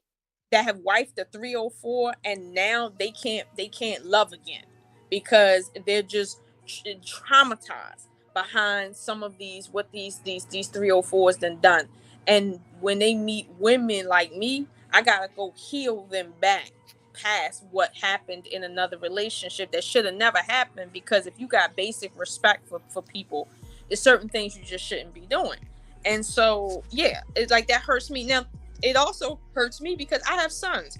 When I look out here and I see the average 20-year-old girl, and I'm like, y'all don't know how to cook, clean. You don't look like you clean yourself. All you look like you know, go to the hairdresser. How does that make me feel as a woman that my sons, this is what my sons got to pick from? And I done spent my entire life trying to be a better example to them. And now this is the pool that they got to pick from. First of all, I'll slap the dog shit. I'm sorry, I will slap somebody for coming up in my house after my heart hurt. Like, no, see, that's where you got off, right there. So yeah, it is very unfair to me. It's unfair to everybody, but it's unfair to other women that we have to deal with the aftermath of what they're doing. And it's like, for what? It's like, you really, for what? And so yeah, I something should be done about it. But I think right now the only thing that will be done about it is men continuing to ignore these type of women and stop being community teams, because that was like being community team. And like, for instance, when I first started listening to this, everybody was talking about pump and dump. I'm sure they were talking about pumping and dumping the women at the Walmart. I'm sure that's who they were talking about. But again, when you pump and dump, the thing that come out of pump and dumps is children. So, I mean, this is the problem right now. Okay. So I truly do believe that this is very unfair to people that are doing the right thing and that are looking to find someone. And even for parents like myself, it's unfair to me because I don't want a daughter-in-law that's a 304. Like, I will put my foot clean up something, if you know what I mean. Like, no, I'm not. Grandchildren ain't about to come out here and be all up in the system and stuff like that. Like, no, I'm not trying to have that. No, that's unfair to me. I worked too hard my entire life to end up like that. No, so yeah, it is unfair, and I don't like it. Yeah, I don't say that. I don't.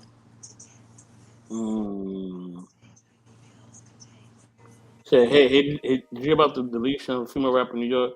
No, I didn't. We didn't hear about that at all. I didn't hear about that. Oh wow, dang, yeah, I didn't even hear about that. No, that's crazy. That must have just happened this morning because I didn't hear about that one. Yeah, I didn't hear about that one at all. That's sad. Salute to that sister's family. Yeah. I pray that they have healing. Pray that they have peace. You know what I mean? And an abundance of love. That's crazy. I've been hearing a lot about females, becoming criminals up there, more so doing strange stuff. It's wild. It's wild out here. So okay. So what can be done about that problem that you were saying with the women doing these things and the men just going after them? The consequence for it. There has to be a consequence on the men's side, because the men are responsible for creating the culture that the women disseminate. That's the only thing. People do what they do based on consequences, and that's it. That's it. And I mean, whatever consequences they come up with is what it is, but it has to be something, whether or not it's, I mean, I can't think of how men would, come up with that, but whatever it is, it just has to be in place somehow. And I mean, I think it's becoming that way. I do. But I don't think it's really taken off, because I like anytime you hear Kevin Samuels saying you guys are talking to me about fit and friendly women, but yet in the next room you got something totally different. But you over here on this live talking one thing, but you dating something else. You understand? So even with him, most men wasn't taking him serious. It wasn't. They were just listening to him for the thrill of hearing him, shut down some chicken heads. But they wasn't really taking his advice. His advice is every 2 years. No, his advice is you have to be high value to get a submissive woman. How many of the men listening to Kevin Samuels is literally high value by his definition in terms of being in the top 10 percentile? Not many. Not many at all. So it's like, what was the value of Kevin Samuels to most of his audience? Absolutely nothing. So it's like, the men have to get that together before anything else. Because if they're not getting it together, the only thing gonna happen is they're gonna keep on fucking these 304s, and these 304s are gonna keep on taking that fucking as a sign that, okay, I'm doing something right. And then they just gonna keep on eroding the community until we don't have literally not one African American left. So essentially, you're saying that you're blaming the men. Before I continue, just want to give a couple of people some shout outs. Shout out him before I'm gonna shout him out again. Our music producer for Naja Relationships and Intellectual Soapbox, DJ Eddie King. Great to see you, brother. Great to see you. And that's actually his beat playing in the background. You know what I'm saying? Also, we want to give a shout out to our great Sister Sunny, for Don't Tell Me, Tell the People. Hey, Sister Sunny. She says, hello, everyone. Hey, what's going on? You know what I mean? She says, sharing the live. Thank you. Appreciate it. You know what I mean? So my last question is, are you saying that it's ultimately the men that's at fault? Or is it a duality? Is it both? On this one, I'm not saying that the men are at fault for what the women are doing. Not at all. They don't bear any responsibility in that way. And I'm talking about grown women, not children, but grown women.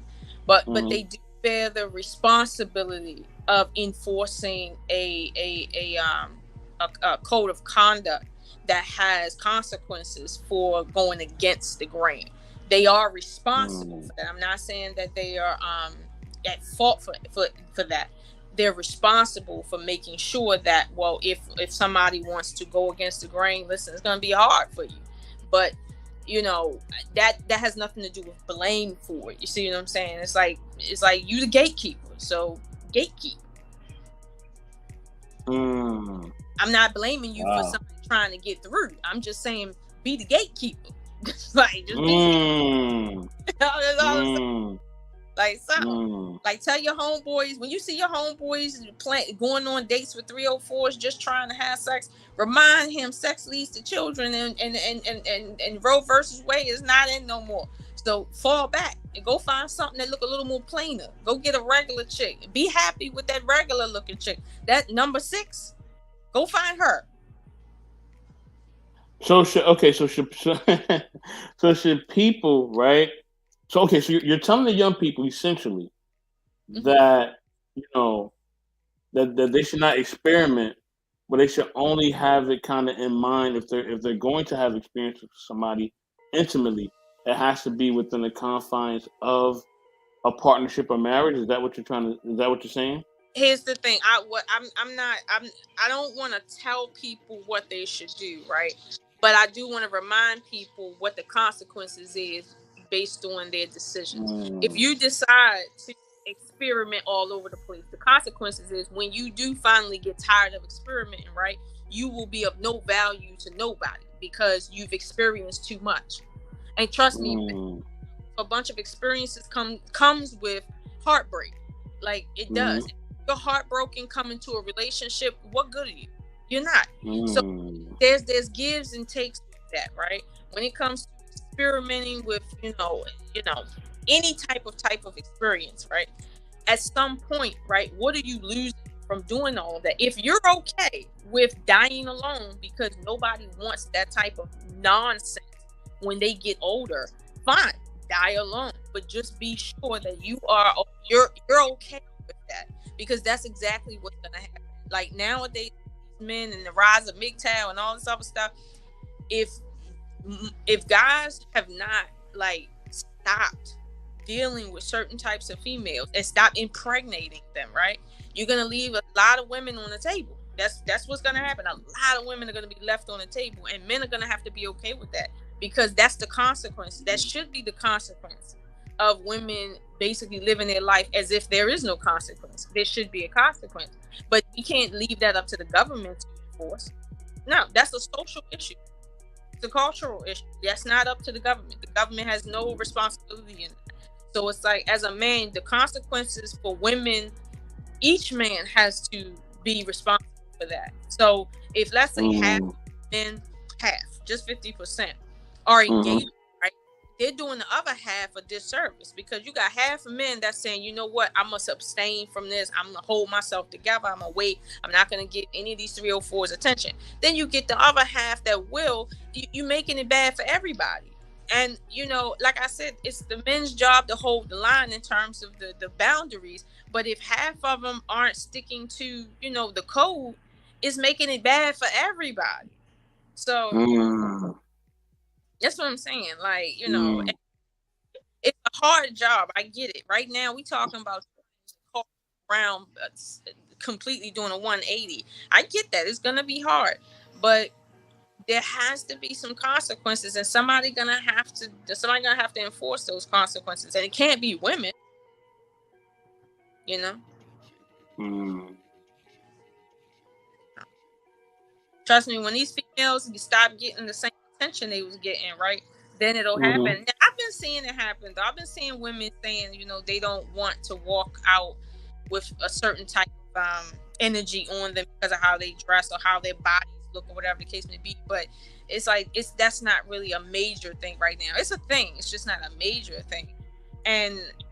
But I haven't seen men really making a mark when it comes to that, because they still will get down with the get down, honestly, and feel like, well, as long as I wear a condom, I'm okay. And to a certain degree, sure, you didn't have a baby with her, okay, but you're still gratifying the problem. The problem is and this is the real problem. There's too many. Every culture has always had whores in their community from the beginning of time. But the issue is, like, let's say 2,000 years ago, half of the population wasn't prostitutes. So most of the population were upstanding women that you had a choice in marrying. But when most of the population are prostitutes, now you have a problem as a race of men. And this is why I think most men are angry, because they're going through their life, and the only thing they see are women equal to prostitutes. That's the only thing they see. And they can't choose a woman when they're ready, because what women are they going to choose from? The 304s everywhere. So this is the problem. So it's like, I get it. We got to deal with it as it is. But as it is, if these females don't see an immediate consequence to that issue, it's going to continue, period. And that's just how human beings are wired. They will never respond except to fear and sex. These are two responses that humans respond to. If you take sex off the table and instill fear in people, that's when they respond. Black men really need to start doing it, because they have the power to do that. But see, everybody's thinking about resources when they talk about black men. It's like, well, do you have money? It ain't about money. It's really not about money. It's because there's other communities where most of them are living in poverty. Speaking relatively about Asia, okay, when they come here, okay, not even when they come over here, in their country, in the Orient, most of them are living in poverty. Most of them. You're not going to tell me that it's about money. It's not about money. It's about you enacting your natural authority. That's all that it is. It's not about money. So is everything okay in the chat land? I'm seeing some serious comments. Nah, ain't nobody doing nothing in the chat. Okay. With that being said, so okay, so let's take it a step beyond. Right? Let's take it as far as like kind of like ever seen the movie Crash, where it's kind of like everybody actions are affecting everybody else's, right? I haven't seen it, but I that's a very good movie. You should watch it. Yeah. Crash. Yeah. Very it's good. one of those movies where it's like everything that somebody else does affects everything else around them, right? Yeah. So are you saying that that's kind of how it is just in any environment? It could be America, it could be anywhere. Yeah. That if a child walks out of let's say he walks out of a grocery store, right? He sees an ice cream truck, right? He buys the ice cream from the ice cream truck man. Now the ice cream truck man now goes, right? Drives down a block, right? He sees a lady, you know what I'm saying? He gives her some ice cream. She now takes the ice cream, brings it to her family, right? Okay. So do you feel like our actions and what we do and how we react? I mean, that's just a small example, right? So on a major scale, why do you feel like the things why things that people decide to do, you know what I'm saying? And I'm talking about people overall, I'm talking about children, men, women, everybody. Why do you feel like overall it impacts everybody else? Because some people just feel like they are a microcosm, right? Like they're living their own life, they're their own individual, they're not really interacting with people. How are they affecting? Or maybe the child is being sheltered and not really amongst other children, amongst society, period. Are they really affecting the environment? Are they really affecting everybody around them? They are, but some effects are immediate, some effects are long term. Some effects are so subtle that you wouldn't notice it unless you have paid extreme attention to it. Okay, let's take Black femininity for a second, right? People talk about the fact that Black femininity is almost non-existent, right? So you want to go down this road? Right, we're gonna go down this road for a little bit, right? But it's almost non-existent. But I would argue that when you look at the environment Black people have came through in this country for the past 500 years, okay, there's no physiological way or reason Black women should be feminine. It's not. What reason? Reason should Black women be feminine? Because they've had hundreds of years of femininity to fall back on? That's a compelling argument. I ain't even gonna lie to you. Like, what reason should they be feminine? Let me tell you something, right? If you was living in a time in which So wait, hold on. So should Black men be overly toxic masculine then?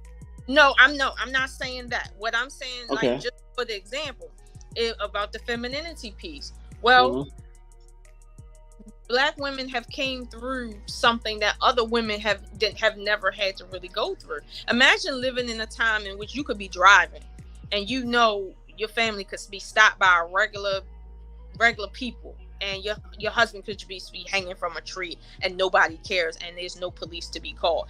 I don't know how you would be feminine in a situation where you're always afraid of what's gonna happen. There's no like that. Yo. That's constant. You deep. I'm just saying.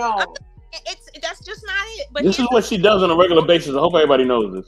This is what she does on a regular basis, okay?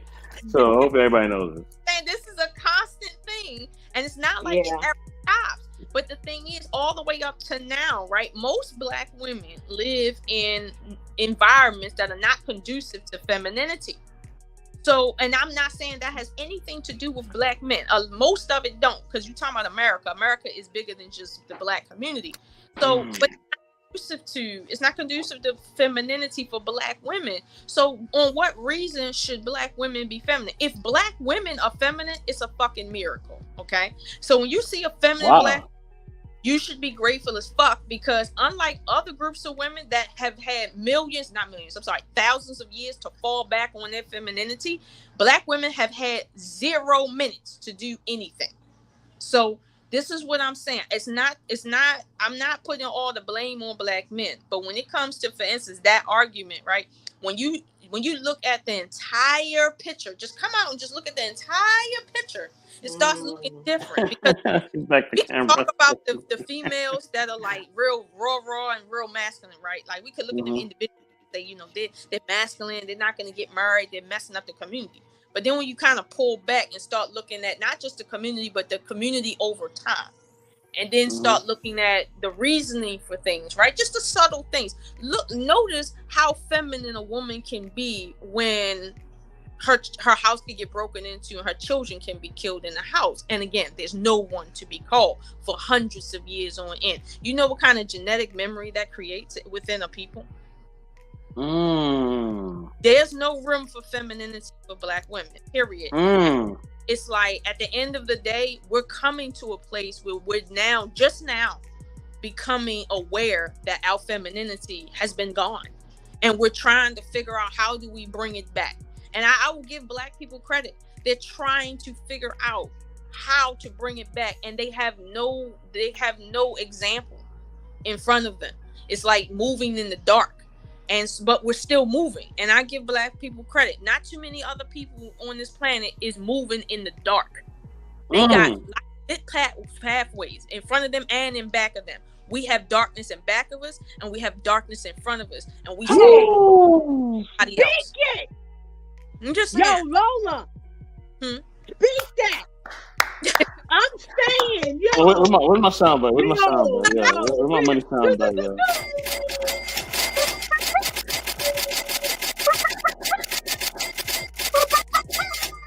Okay. Oh man. I got you. Damn. Thank you. Thank you for joining the listen. I'm joking. Thank you. I knew. Look, Quantum. Look, Quantum. Look. Hold on, Quantum. I know that you loving this, Quantum. All right. If you want to come in, come up. All right. Yeah. All right. I know you love this type of talk, Quantum. I already know. Go ahead, Queen. Go ahead, Queen. Yo, Lola, you spoke that shit. Excuse me. It's so true. When we are taught to live in fear and be prepared for anything, how the hell can we be gentle? How we always on guard? Always. People don't understand that. Right. People don't get it. Right. I understand letting down, but if you don't live in an environment where you can, how the hell you supposed to do it? You at all. And then you got all these men just bashing you, saying, "Oh, you ain't this."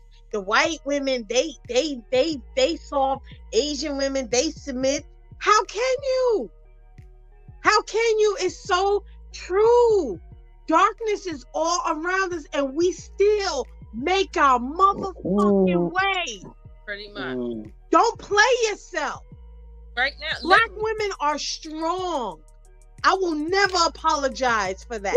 Wait, hold on, Queen. Hold on. So are you saying, right? Are both of y'all saying this, right? Y'all both saying that at times the Black man is not acknowledging the pain, or maybe he's in so much pain that he can't acknowledge it. He can't even acknowledge the pain of the Black woman because he's in pain himself. I would say that I would agree to that mostly. And the only reason why I say mostly and not all the way is because there is an element of obvious truth, right? Like things that you don't investigate to see. However, I don't think that femininity is a man's plight. So a man isn't going to never understand what it means to be feminine in the midst of war. That is something that's unnatural.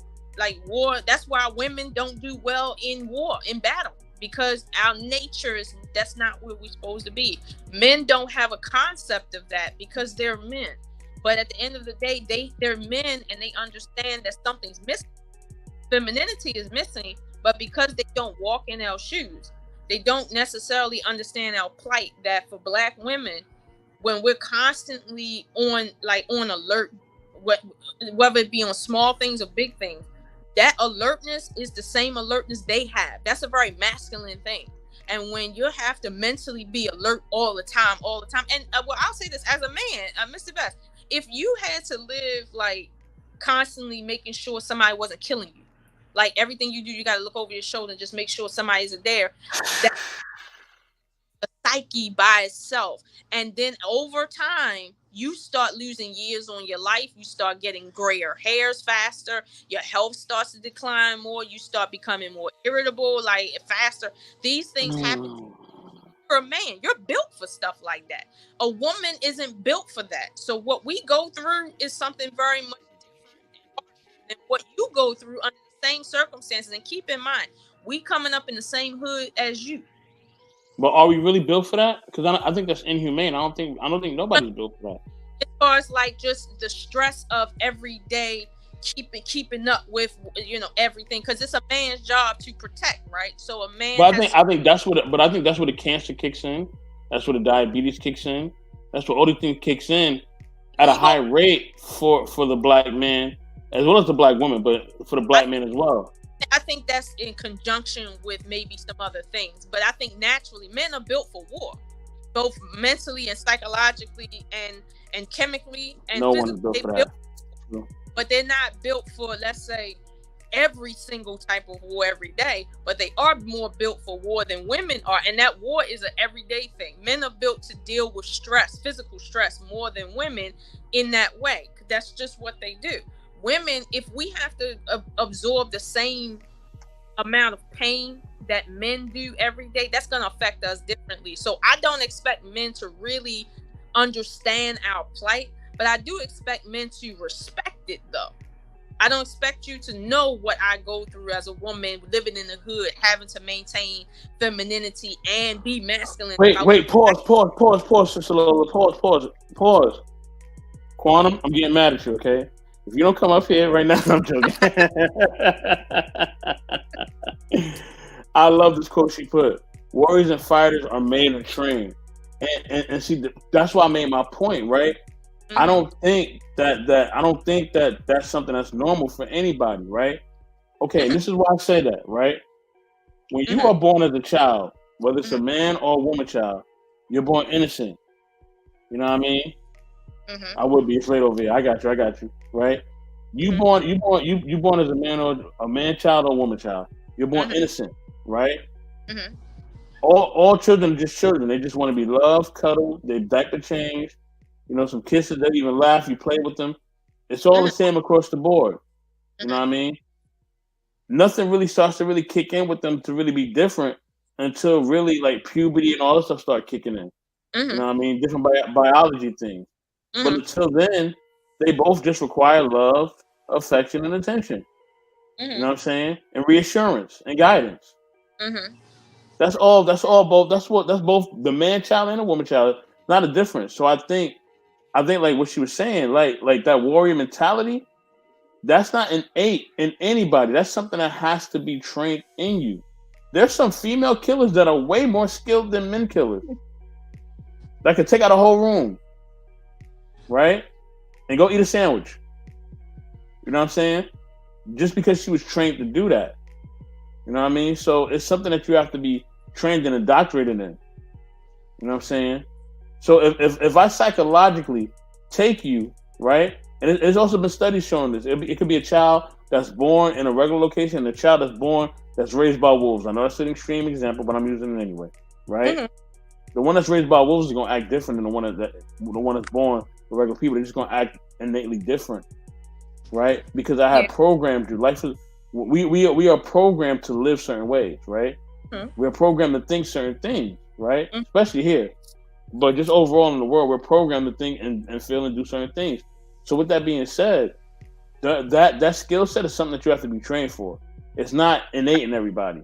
But no, I agree with you, but I think that men are built to accept or let's say deal with certain things better than Are you saying physically? Are you saying physically we could take more of a toll?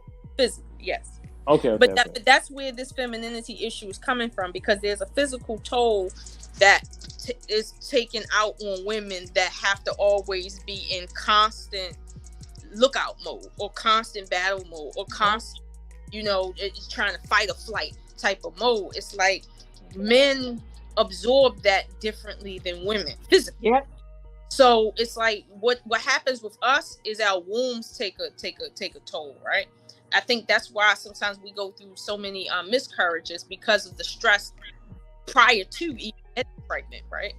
But again, these are things that men will never understand. So we're not going to put blame on men because biologically we're not built for certain things. However, that's why I said I don't expect men to understand, but I expect men to respect it. So, and that respect comes in here.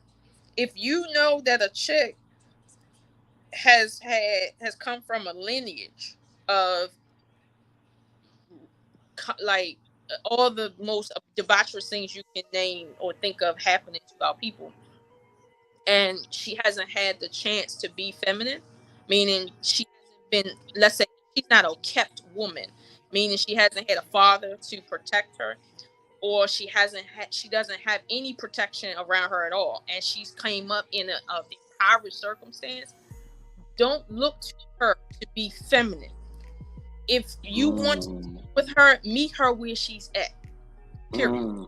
That's what that is. Now, I can't tell you how to move from there, but meet her where she's at. Stop expecting her to be like Becky on the Hill. If she brings value to your life in whatever circumstance she's in currently, deal with her where she's at. And I think more men will be happier if they just understood that there's certain things that come with Black women that don't come with other women, right? Period. And so the way you deal with Black women is a little different than how you deal with other types of women. I think if we start breaking things down and treating each other based on the reality that we're really in, that would be great. Because right now, as you said, Mr. Best, men are looking at Black women trying to have them act like other women. Treat them like something that's not really a situation. And I'm like, even if you're a man as a Black woman, you could be married to a Black man and he could be set in terms of financially set, right? But you know, deep down inside as a Black woman, that when he walk out that door, there's a higher chance he gonna get stopped by the police. He might get back. You know that. So it don't even matter resting in your femininity financially. Emotionally, we're still not resting in our femininity, even if we have husbands that are taking care of us. Like, when we really think about it, that's why we do. Even if we're married, we're telling our sons, don't do this, make sure you don't move and flinch in here, don't wear a hoodie. Like listen, even when we can rest in our femininity, we not, because of the situation. And that's not Black men's fault. We have a policing system that's like crazy. We have the citizens arrest system that's even crazier. Like, it's weird. Like, you could be jogging and then like the guy that, you know, like just get killed, people thinking that it's weird out here. But again, this is the plight of Black women. Even when we have men in our lives, right, that we can rest on and depend on, we still are in fight or flight mode, because we always have to be preparing our sons and our men to die. Are they at war right now? Like, just walking out the door to go to work, right? But we're still in that fight or flight mode. So it's like, I don't think Black men should come in the door like, you need to be such and such. It's like, listen, meet people where they at. Right now, it don't matter how much money you make as a Black man, whatever Black woman you get with, she ain't never gonna rest in nobody's femininity. So redefine femininity so it can work for you. Because right now, when I send my sons out, I have to mentally be ready to hear what white women don't really have to ever get ready to hear. I have to be ready to hear that. That takes a lot inside of me as a woman that my femininity needs, that other women don't have to deal. When the last time you seen an Asian guy or Asian men in mass going through what we going through in terms of like just anything? They don't even think about it. Black women, that's all we have to think about when we have children. That's all we have to think about when we have. So it's like, again, this isn't a Black man issue. The issue is, where are we at right now? How do we move based on where we at right now that works for us? And no, we can't use backline traditionalism as our way forward. Traditional feminism is not going to work going forward. It's just not. It didn't even work back then, honestly. But it's not going to work going forward right now. With Black people, it's not. Because like I said, you could literally be, like women say, I want a man to just, take care of the house so I can just rest in my femininity. shorty, you ain't resting in nobody's femininity simply because he paying all the bills. So like, wait, so wait, hold on. So are you saying ideally, right? Ideally, right? Man, I'm supposed to have been in the stream, but we cooking right now. I'm sorry, y'all. Look, I had the whole meal prepared. Then the chef went in the back. You know what I'm saying? He said we got more food, so I had to cook up more food. Then they said they wanted more dessert and appetizers, so I went back. I got some of that. Then they had the wine on chill, so I had to get the wine ready. Yeah, we cooking, y'all. We cooking. You know what I mean? Quantum says we have to be considerate of each other as a unit. Facts is about community. Right. You know what I'm saying? Right. Now listen, this is my thing, right? This is what I'm saying, right?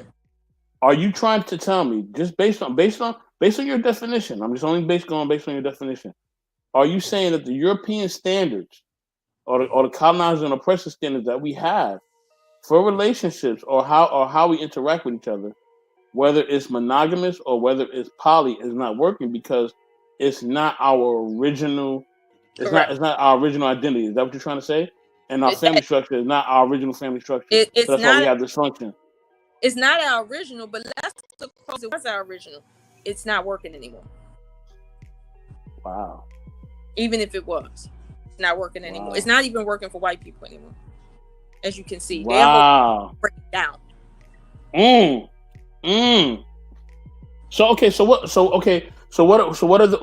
What about those who say, you know what, Lola, what you're saying? You're evil, Lola. You're evil. You know what I'm saying? You shouldn't be telling people to do this. You should be, and I've seen this on streams. You should be, you know what I'm saying, practicing the normal Muslim Christian type of household, okay? All right. What you're saying is ineffective and disruptive to our community, and you're dangerous. All right, you're dangerous, and you're holding us back, and you're wrong. You know what I'm saying? And you're what's wrong with us right now. What would you say to people who say that? You know what I'm saying? Who would just completely tell you, listen, you just need to get with one guy, right? You know what I mean? And you just need to have one family unit, one this, one that. Do it this way, and if you don't do it that way, guess what? You're gonna fail, right? Yet, when we look, this divorce rate is sky high, right? And people are in more than one marriage, right?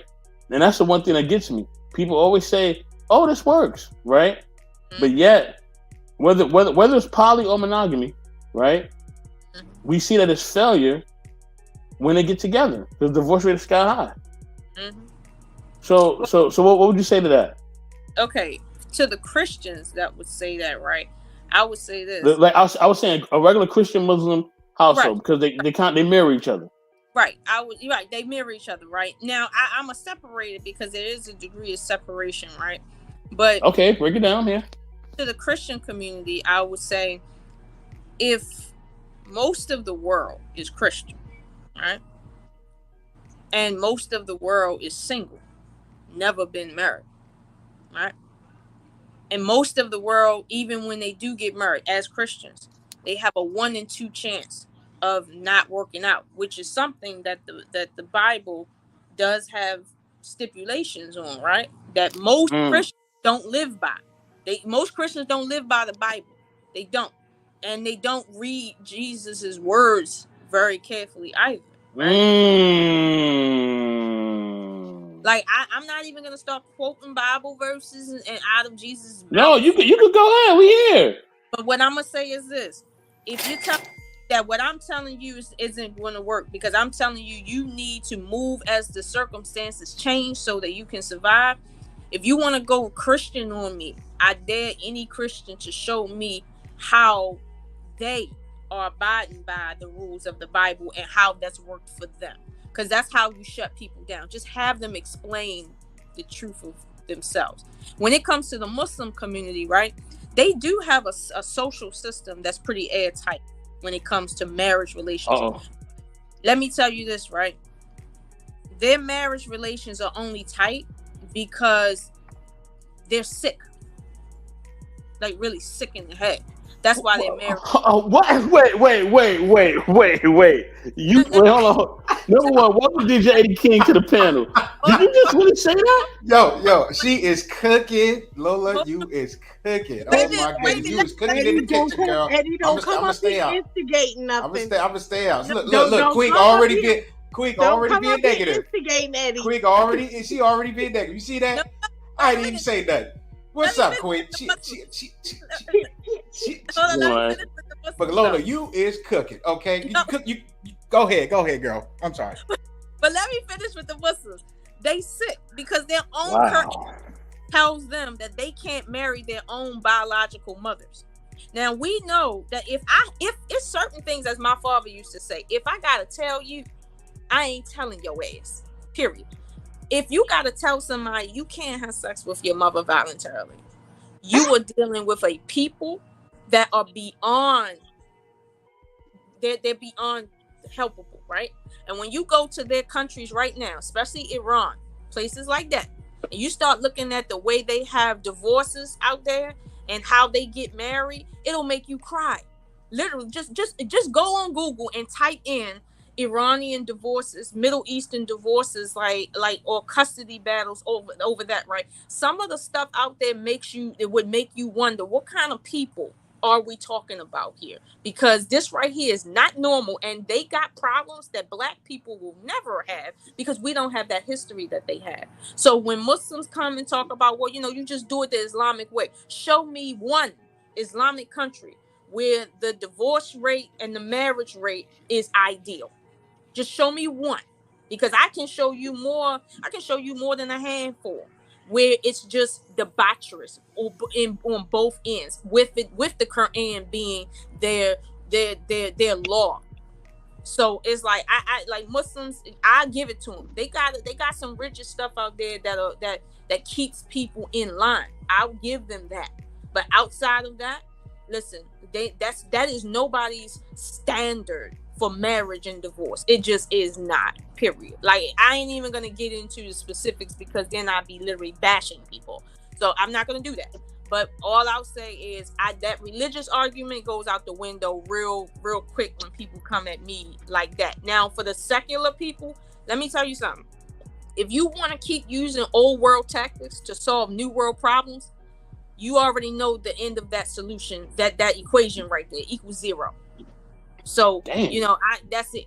Damn. I gotta welcome Mr. Best Prince Forever 84.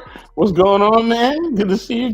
Hey, how you doing? Marcus. What's up? How's everybody doing? Shout out to Mr. Shout out. Best, DJ Eddie Queen, and Miss Ocean Possible, aka Lola. What's up? Lola is cooking the feast. Yo, she's surgical. Right now, she's surgical with those words. Hey, Eddie, I got to go to the laboratory. You and Lola cook, man. I'm going to the laboratory real quick. I'll be right back. You going to the laboratory? Go ahead, Lola. Go ahead. Go, get out of here, Dexter. Get out of here. Go ahead and cook, Lola. Woo! I'm gonna get out the kitchen. You know women don't like men in the kitchen, so I'm gonna step out of the kitchen. Go ahead and cook, Lola. Yes, because I just made myself some Kraft mac and cheese right now. I got out of the kitchen right now. Well, that's my favorite right there. But Yeah.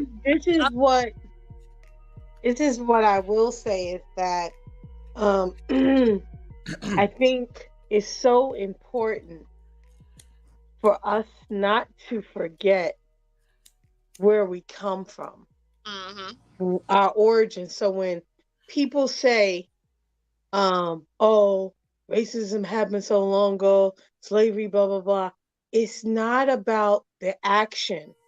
It's the long-term effects that has been lingering generationally and continues to plague our community.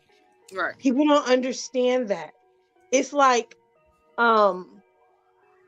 poison. Like, when you eat a little bit, like what is that?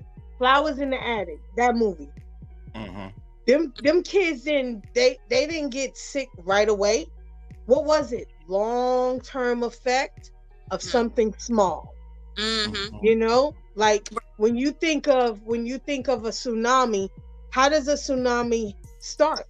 It starts from a little wave, a little shake in the ocean, and all of a sudden you got this wall of a wave that comes. It didn't start off that way, right?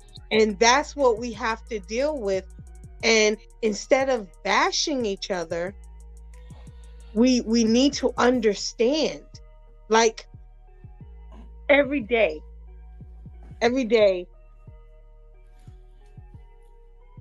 I clench my heart that my husband returns home to me. Correct. Every day. When I was speeding, I got pulled over by the cops. It was 3:00 in the morning, nobody around. Pulled me over. I was trying to go pick up my husband from work, pulled me over, and I started hyperventilating. I couldn't even breathe. The cop said, and my phone started ringing. I started screaming, I'm not going to touch it. It's my phone. He was like, please answer the phone. I said, no, you reach in this car, you grab my phone, and you answer it. Like, he had to tell my husband, like, you know, she's okay. She's having a hard time. And he started apologizing to me. He was like, I'm not one of them. I'm sorry. I'm sorry. You're fine. You're going to be okay. And I said, please don't kill me. I kept saying to him, please don't kill me. Please don't kill me. Who has to deal with that? Right. Just from speeding. I have to beg for my life. That's crazy. So you're right when you say that you're told that, oh, you need to be feminine, you need to be this, you're not. But how can you be when you're already on edge every moment of your life? Right. It's crazy. But you're always looking, you're always contemplating, you're always thinking. Right. What's going to happen to me? What's going to happen? What could happen? And emotionally, you got to stay ready for that. And that's a very like I said, that's very masculine to do. And this is under ideal conditions, meaning Black men have done everything they supposed to do, right? Ideal conditions. We're still in the same struggle though. Like, as women, we can't just rest. It don't matter. You will never, like, females that be saying I fall back and I rest in my femininity. How are you resting in your femininity when every day you know what you looking at, just simply because you exist or your Black children exist? Like, how you? But those are the same women who say that racism doesn't exist. Correct. Yeah, they are. That's the same. The problem. That's the problem. They think it's not going to hit their doorstep. Oh, because I didn't experience that. Okay, well, when you do, because it's a matter of time, right? You know, or maybe you do every day. Maybe you just learn to be quiet and tolerate it. And they think that because, for instance, their children's fathers might be married to them in their children's lives or what have you, that saves them or their children from something and they can rest. Trayvon Martin's father was in his life. A lot of that father was in their life, and they still got gunned down just like they weren't, like they were just something that they weren't. And it's like, at the end of the day, can we really say, like, when Trayvon's death went unpunished, right? Emotionally, I felt like I can't really describe how I felt, because I remember where I was at when I found out, and I could hear people in the neighborhood crying. Like, people were out in the streets, like you could hear the wailing in the streets. And I just felt like, okay, this will never end. But we're dealing with the same thing we were dealing with in 1948. Yep. So it's like, what has really changed? It's like Black women, whatever femininity we can muster up, like I said, it's a miracle. But I get it that naturally men want feminine women, right? But honestly, we're not in a natural situation right now, like, at all. Black men ain't in a natural situation. Black women are in a natural situation, and they're kind of in two separate circumstances. So it's like, even if Black men did every single thing right,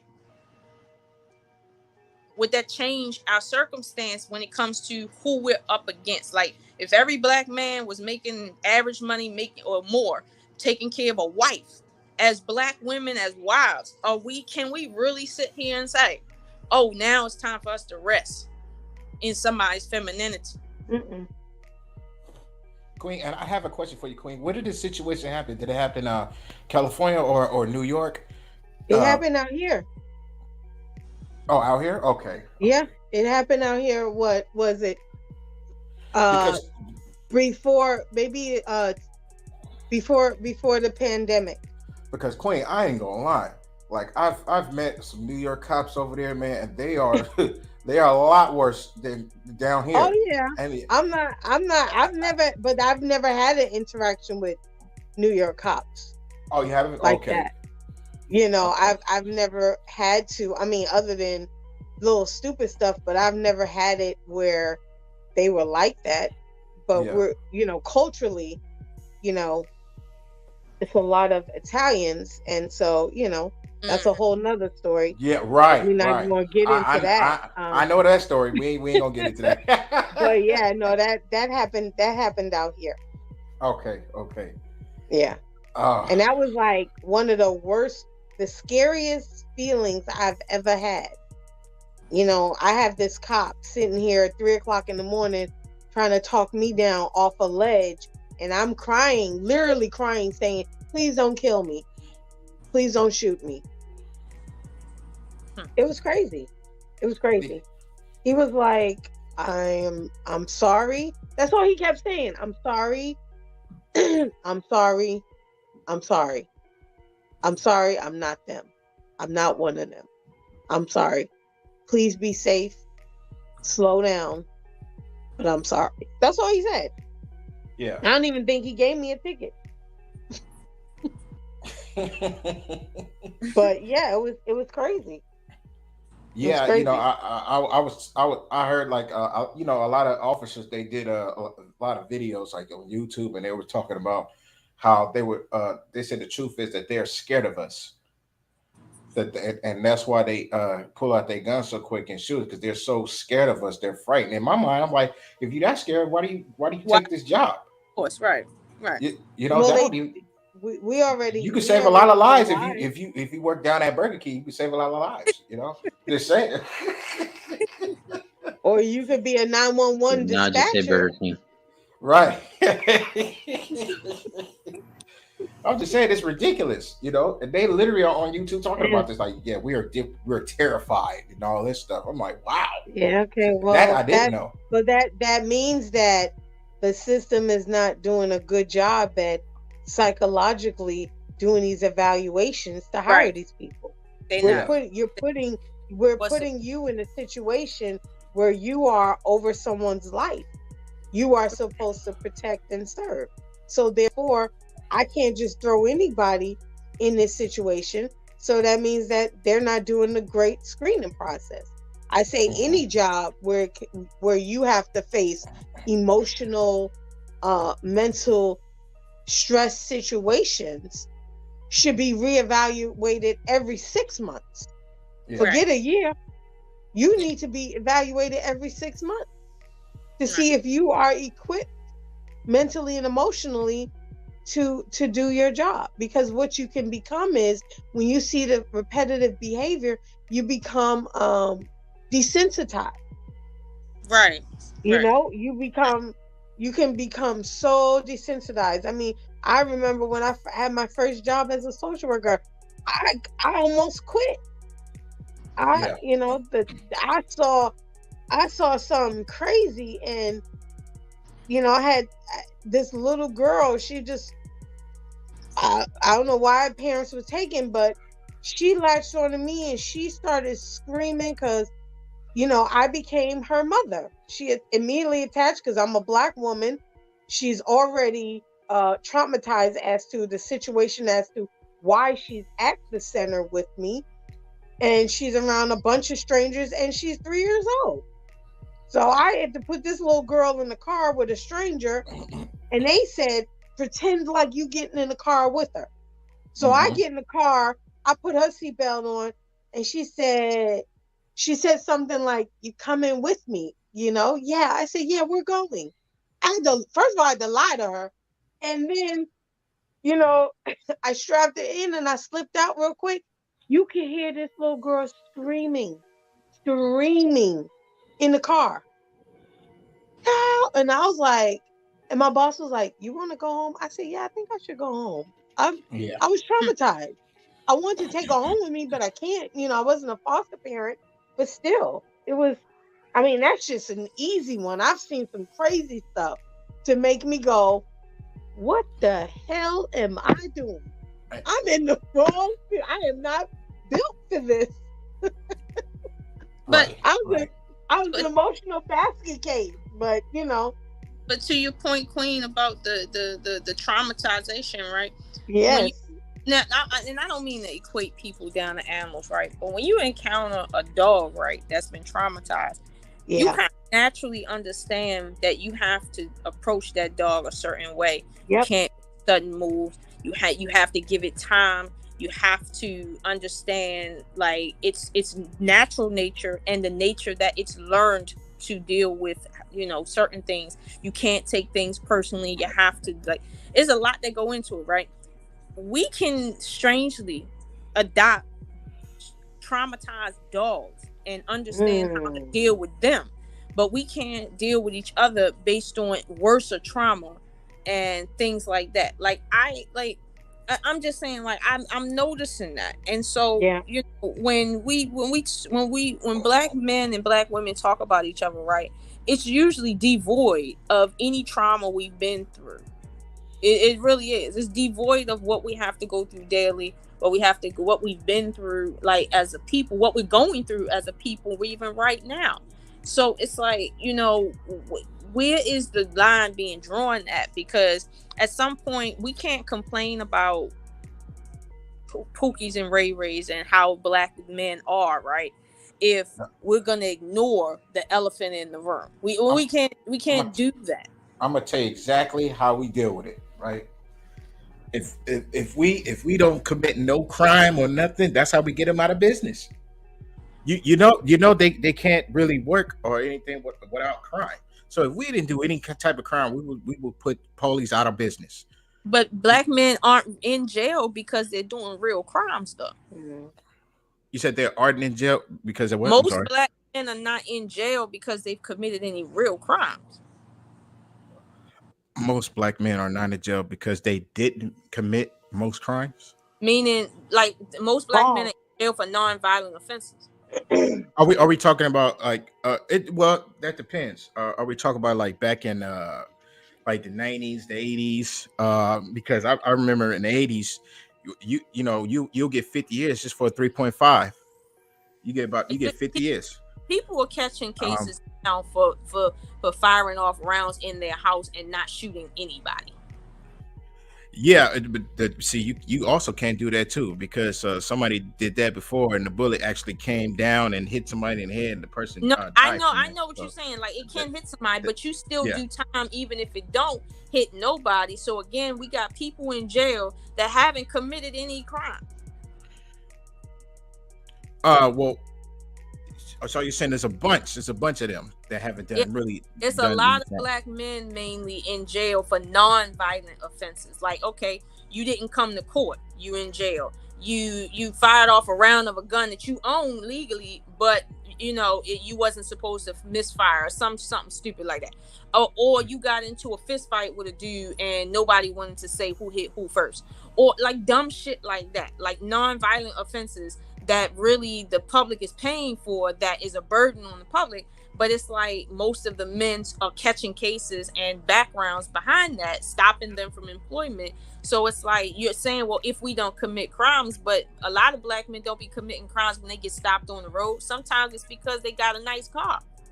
That could be it too. Yeah. Like they could have their whole family car, like, and still get shot up. I've seen that. Yeah, but you know, I'm gonna get back to the shooting part. When you shoot in the air like that, that is something dangerous.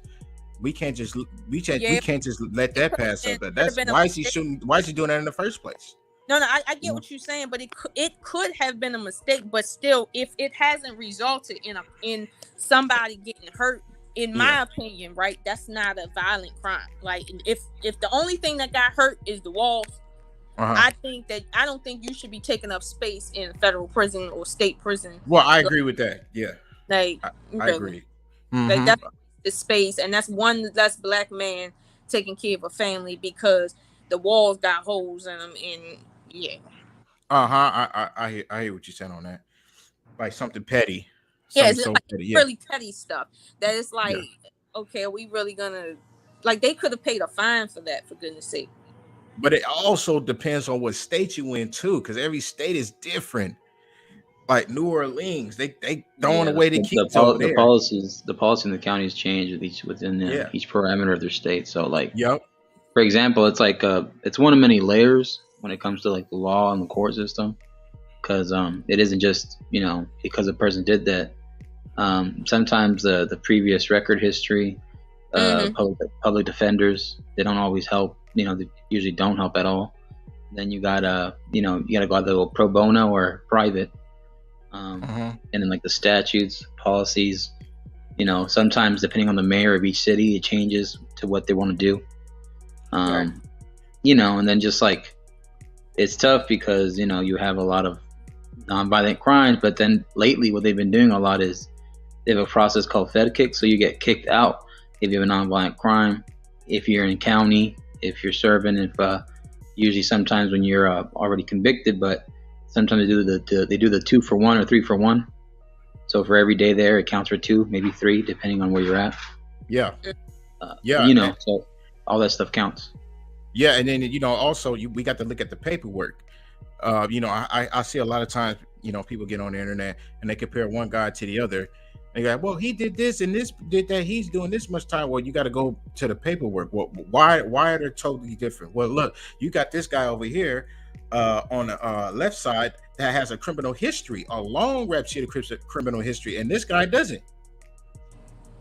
That's also what they're looking at too. And they're both not even in the same state; they're in a different state. I keep telling people every state is different. But that's another issue too, because every state is different, right?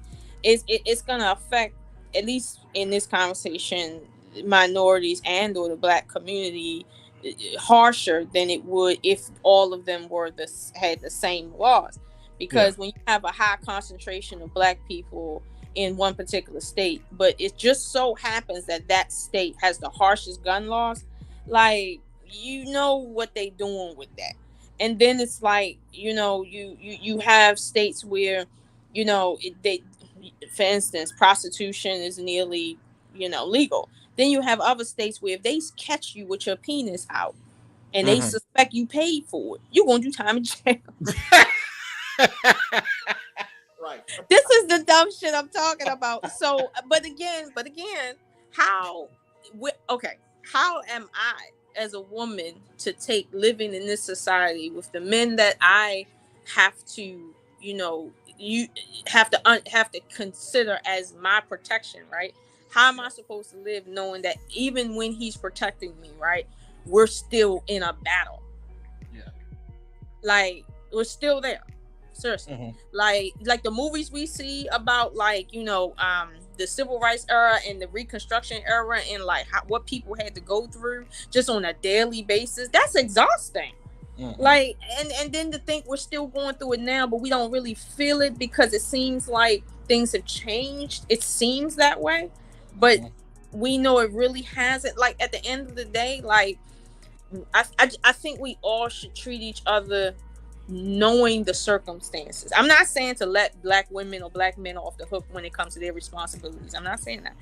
But when it comes to what the reality of the circumstance is, then I think we do need to understand where we're coming from. For instance, like in my city, well, back home, right? In my city, there's a mall that is the only mall for like miles, right? In the black community.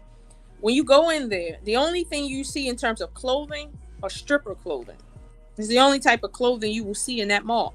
But when you go out to the suburbs where you see mostly split to all white neighborhoods, you see conservative stores, you see high-end stores. You don't see these like these run-of-the-mill stores where all they sell is clothes that really, if you was a stripper, you would wear. Stuff like that. Like, you don't see these stripper heels everywhere. Like, it's almost like they're saying, because you Black, this is what you're prone to wanting to shop for, versus if you're not. That has a psychological effect on women. And if that's what you have access to, then okay, that's another level or dimension. of the problems that we're facing. So when I see that, and then I see women around that community dressed like 304s all the time, it makes sense. But here's the thing. I'm not erasing their responsibility as a woman, because you know that when you throw them clothes on, you looking for attention. You know that. But I do understand the psychological effects of only having access to just things that aren't healthy for you. I understand the psychological effects of that. So I do give some credence to that, but I use the word some sparingly. Right. I think like I think with the whole structures of like certain cities where they have less than others is it's obviously part of like that cycle where maybe because the tax dollars aren't there, and then the funding is going towards other structures, that the funding is going towards paying for their annual salary and income. You know, and so people, what they do sometimes is they get together, they get petitions, they go to City Hall, they talk to the mayor, they talk to their government officials to say, hey, you know what? Well, we want better markets, or we want more gas stations to help out. We want more, healthcare centers. We want more pharmacies, stuff like that to help out, and maybe better schools, or, and it is a process, and it has to get obviously accepted for them to do, so the wheels of bureaucracy will go. But it is a struggle, because you're kind of left in the middle, like, oh, well, they're not returning my calls anymore, or oh, they're not doing anything, or oh, they keep saying, hey, well, start this and start that. But it's the thing of being a citizen compared to a city official and a politician, being part of that bureaucratic system. Yeah. But you know what? It's even with the case, right? You have to understand that if a lot of times, not all the time, but a lot of times when you get married, that's a double income, right? When you have a double income, you're more prone to buying a property. When you buy a property, the taxes you pay on that property goes into the type of schools and books and stuff like that school can afford through the city, right? So, or the county that you live in. But when you have a community where 70 to 80% of the community has never been married, and only 20% are married, and 50% of them get divorced and go back to being single, you're not going to have a community where you have most people paying taxes from the standpoint of being in stable relationships. You're going to see a bunch of renters, right? So that's not going to help. And no matter how much petitioning you make on City Hall, money don't grow on trees, and money ain't about to come out of nowhere. Right. So, I mean, that's what I'm saying. We was talking about earlier, that your decision to get married or delay getting married affects more than you, because when you're not buying property, right, and investing as a family unit, and you're over a certain age, that affects the community. And the more people that do that, as subtle as it may feel, the worse the city gets. But you won't feel it until your child needs to go to school, and then they're failing because they don't have books. That's when you'll feel it, but you won't understand why is that. It's because there's not as many people as there used to be years ago buying property and paying taxes to the city so that they could afford things like that. Because the city can't tax renters. They can't.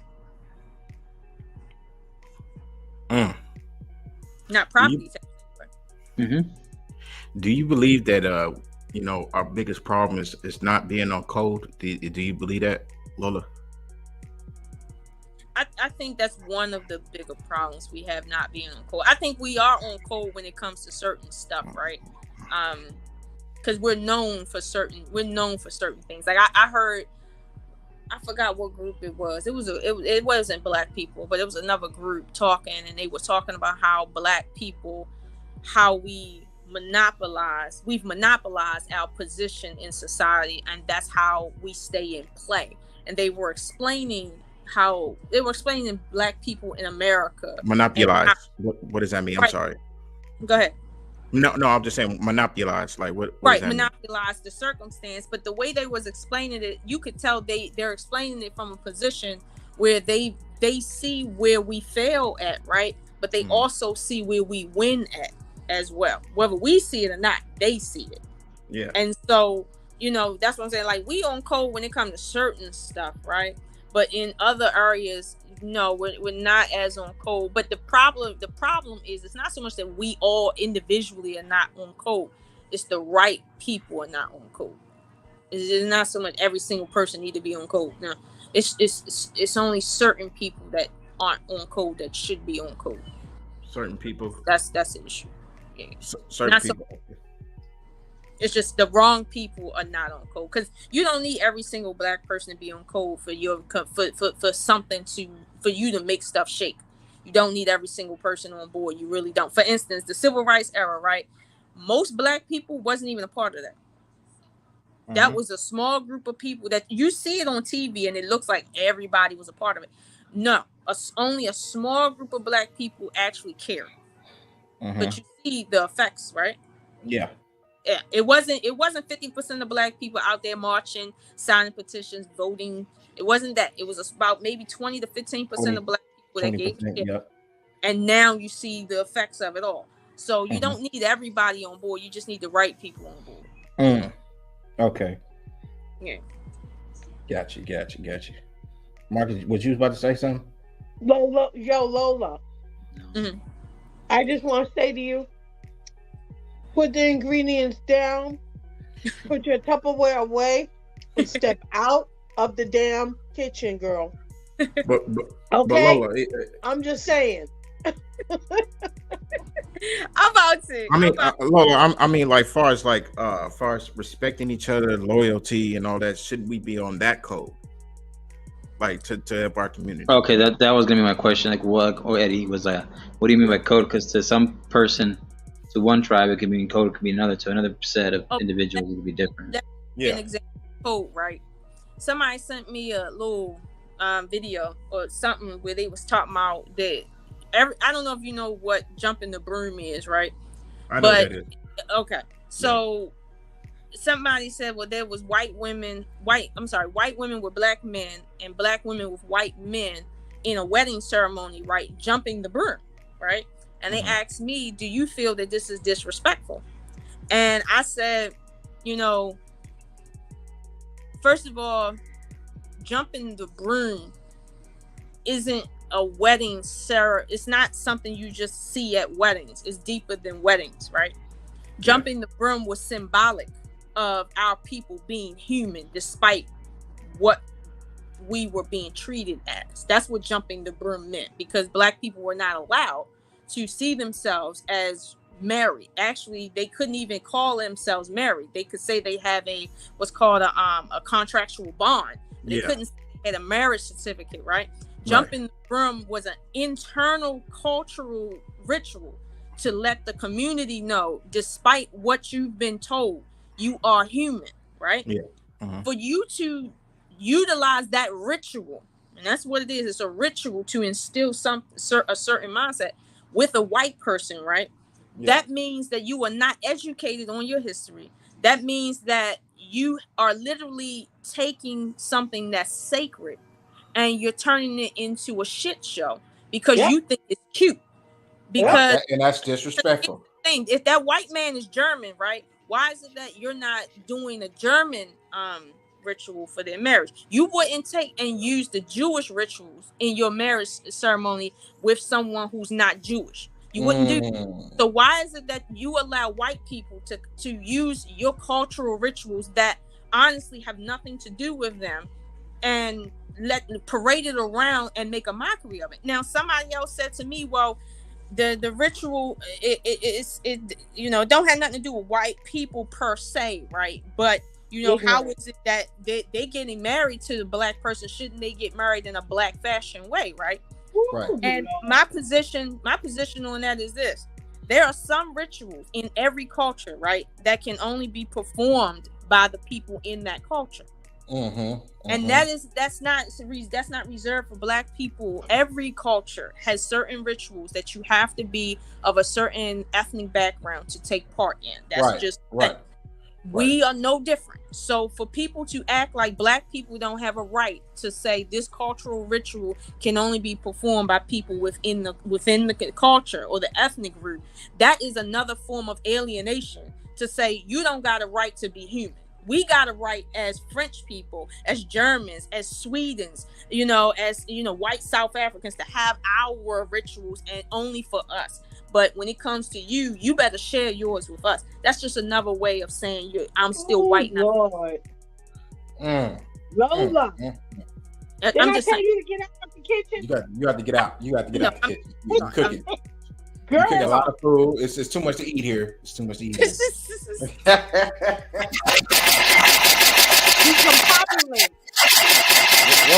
Whoa. What is that noise? That's his sound effects. Oh, whose sound effects? Yours or hers? No, that's Mr. Best. That is too loud, Mr. Best. I'm sorry to say. That is way too loud. I thought that was a choo-choo train. It is. But see, that's just an example right there. That's just one example of you're right. You're right. Then that's part of the problem. Hold on, Queen. Hold on. Let me do a public service PSA real quick. Drop everybody down real quick one time. I will do a public service PSA. Okay, hold on, Queen. Hold on, Lola. Hold on. Me and DJ the King got to do a PSA for y'all, right? Oh, right. Let me talk to y'all real quick, okay? All right, yeah. You see the Nas relationship team right now, right? Yes, sir. Lola is cooking the stream all by herself, okay? Yes, she is. All right. Mm-hmm. Let me tell you, bum, something. Y'all can keep trying to steal. You can keep trying to take things away from us, but I'm going to let you know this. If one person on my team could destroy you by themselves, can you imagine the whole team? Mm-hmm. This is a public service announcement, all right, to any other stream out there, all right, whether you got 5 of y'all, 10 of y'all, or whatever, whoever y'all are, and I'm talking to all of y'all. If y'all ever want to debate, if you ever want the smoke, we will bring the smoke, and we want the smoke, and that's on 100. DJ, can you guys get say, baby? And if you don't want the smoke, I have the fire extinguisher to put it out for you.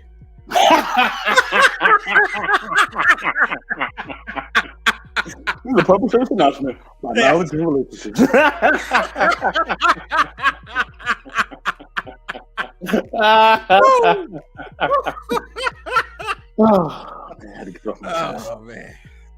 that was a good one. Man. Now back to your regular scheduled broadcasting. Yo, okay. I have a question then, Lola.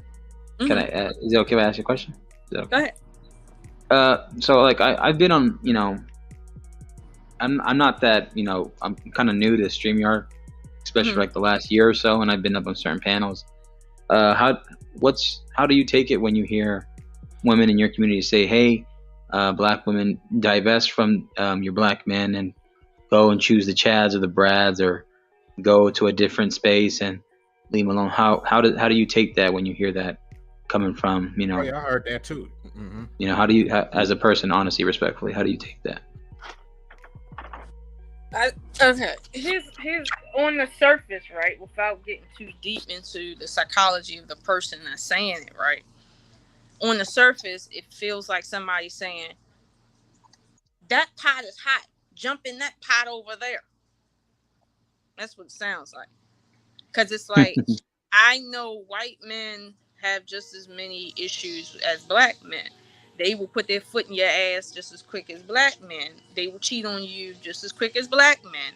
They will do the same things just as quick as black men. So for you to say divest, I'm like, divest to what? I'm just saying, white women, okay, let me tell you this, right? White women started the feminist movement because there was a legit reason why they needed that shit. Now, granted, they overdid it. They overdid it. But there was a legit reason why it got started. Let's not take that away from them, okay? And if we start talking about white male pathology, right? Listen. That's between them. I'm not saying that white men, shouldn't live on the earth or nothing like that. What I am saying is that that's not me right there. And I'm like, listen, divest. The only context you should be telling a woman to divest is in her choice in men. If she continues to keep choosing certain types of men, tell her to divest from that pattern that she's in. Don't It's like they divest from black men and go to white men. You go to a white man and then he do something more terrible to you. Who you gonna divest to after that? I like that.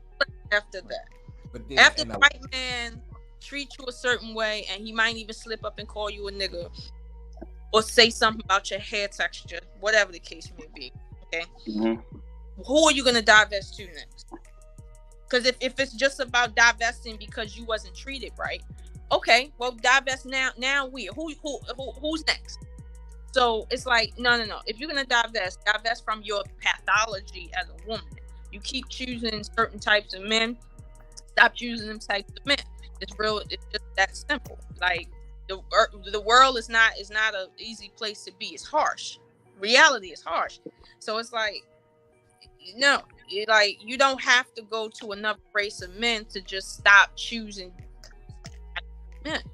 And if you want to say, well, I want a man that's wealthy, right? Okay, I'll give you that. There's more wealthier white men. There are wealthier black men, but if that's all you're looking for, I assure you will meet that, and you'll be running back to black men sooner or later. And same thing with white women.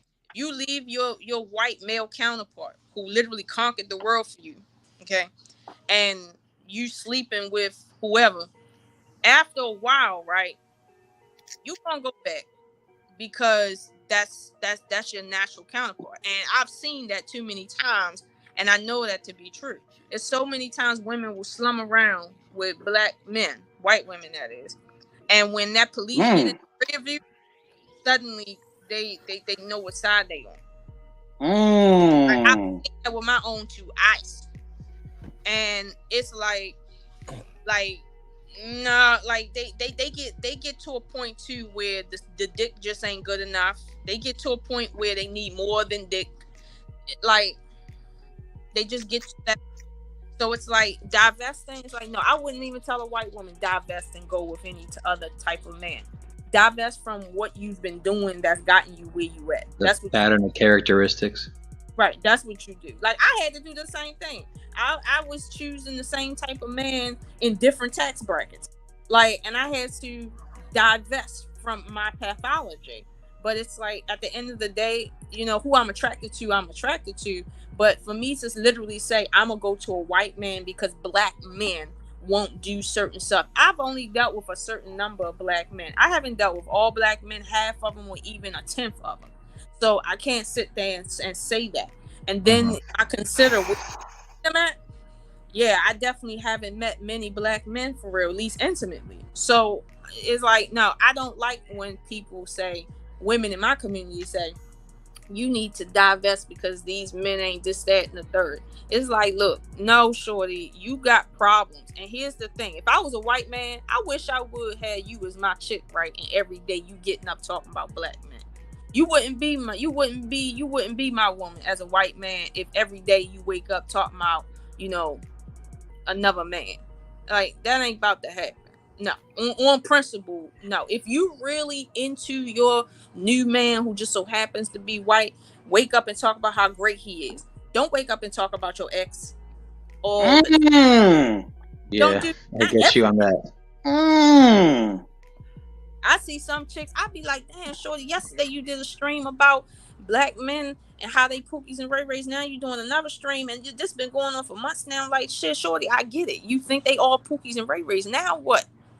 I get it. But your white man, like, why are you still talking about that? Like, ain't he tired of listening to you talk about black men? Because here's the thing. We all know you ain't talking about black men because you're not into black men.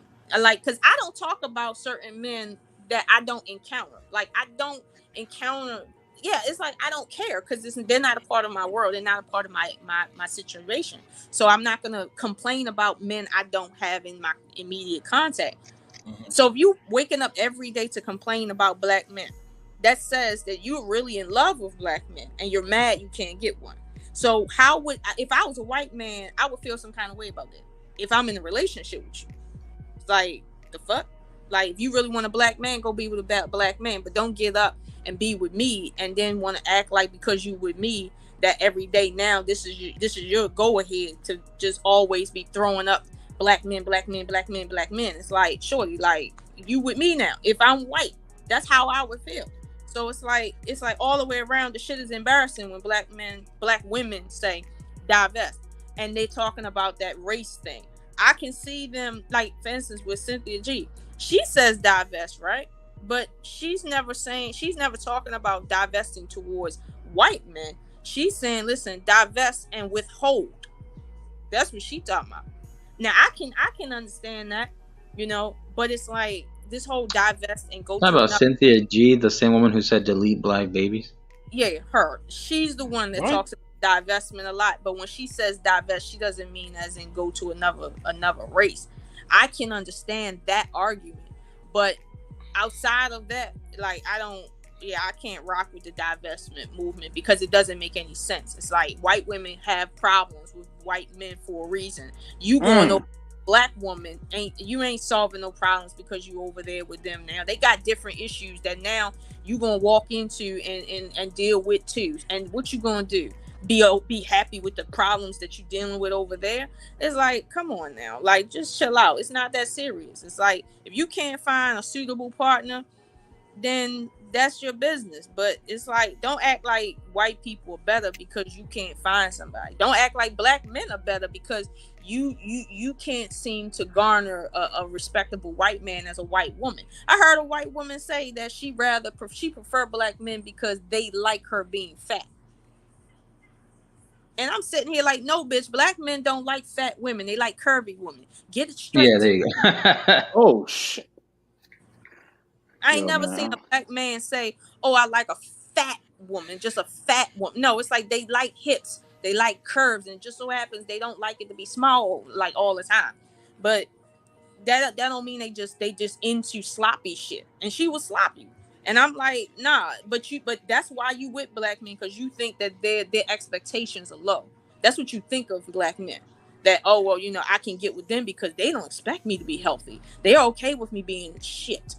Like, shorty, like, this is what I'm saying. Like, that racism runs deep over there. So no, I don't do the divestment thing. I divest from my own psychology that brought me where I'm at. That's all I'm about to do.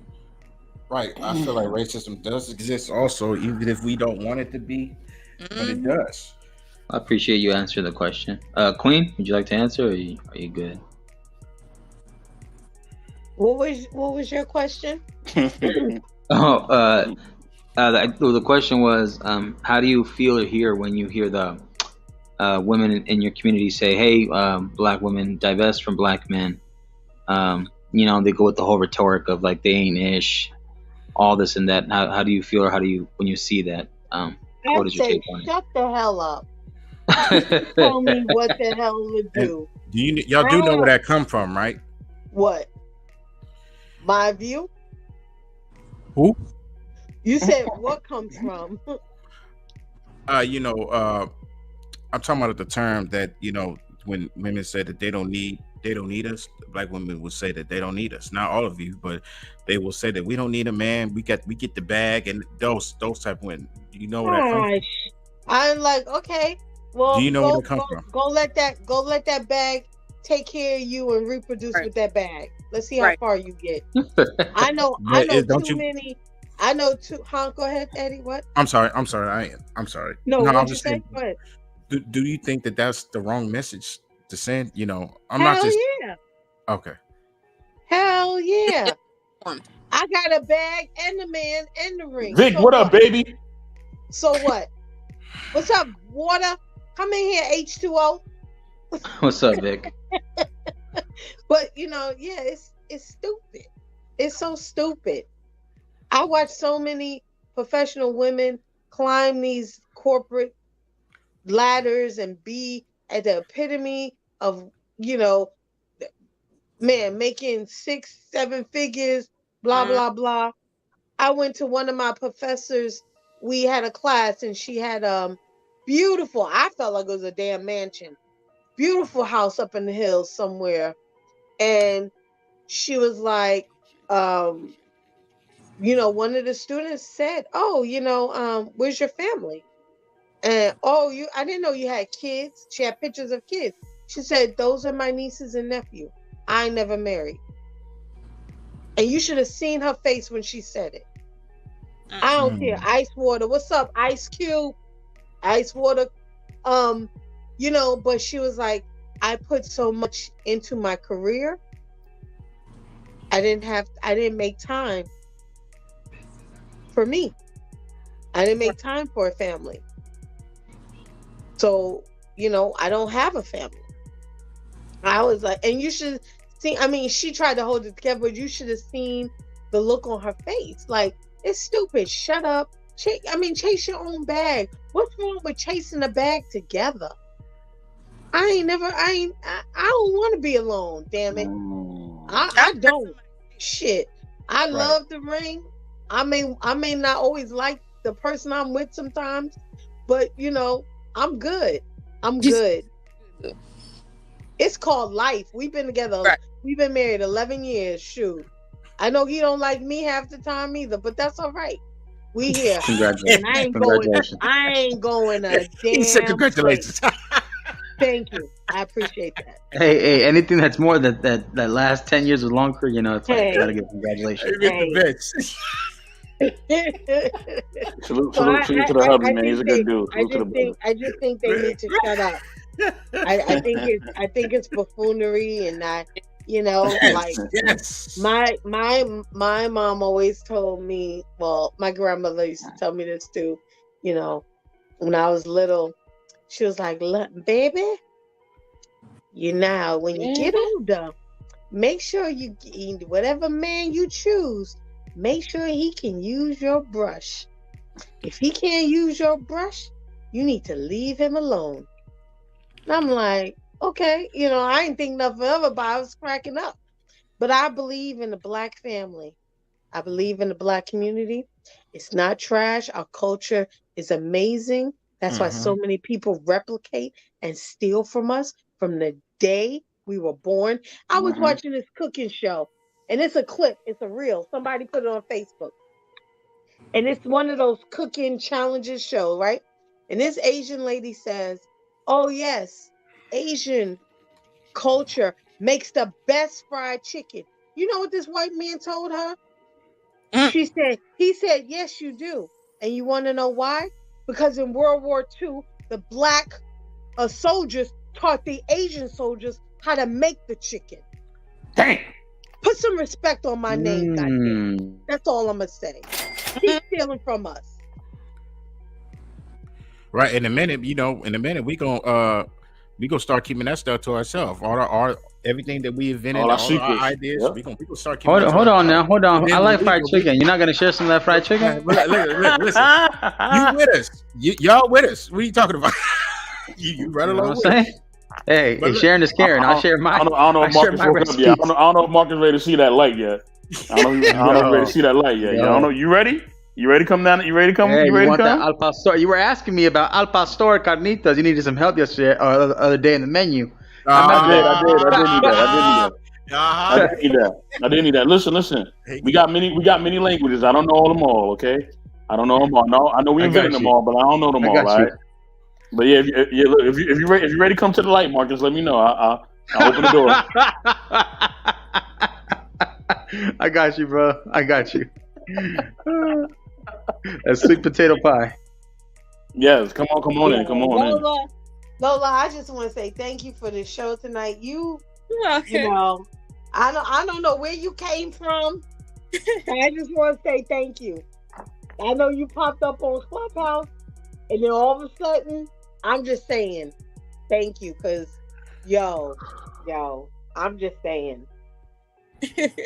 Yo, that's all I gotta say. I can't say nothing. Not that many people can shut me up and deem me speechless. I just want to say, on these YouTube streets, you are the only one. Besides 84 telling me, fall back, queen, fall back. You are Brody. What up, DL? I can't be quiet for a minute. I got a major problem with that. He just watched Love and Thunder. I got a major problem with that.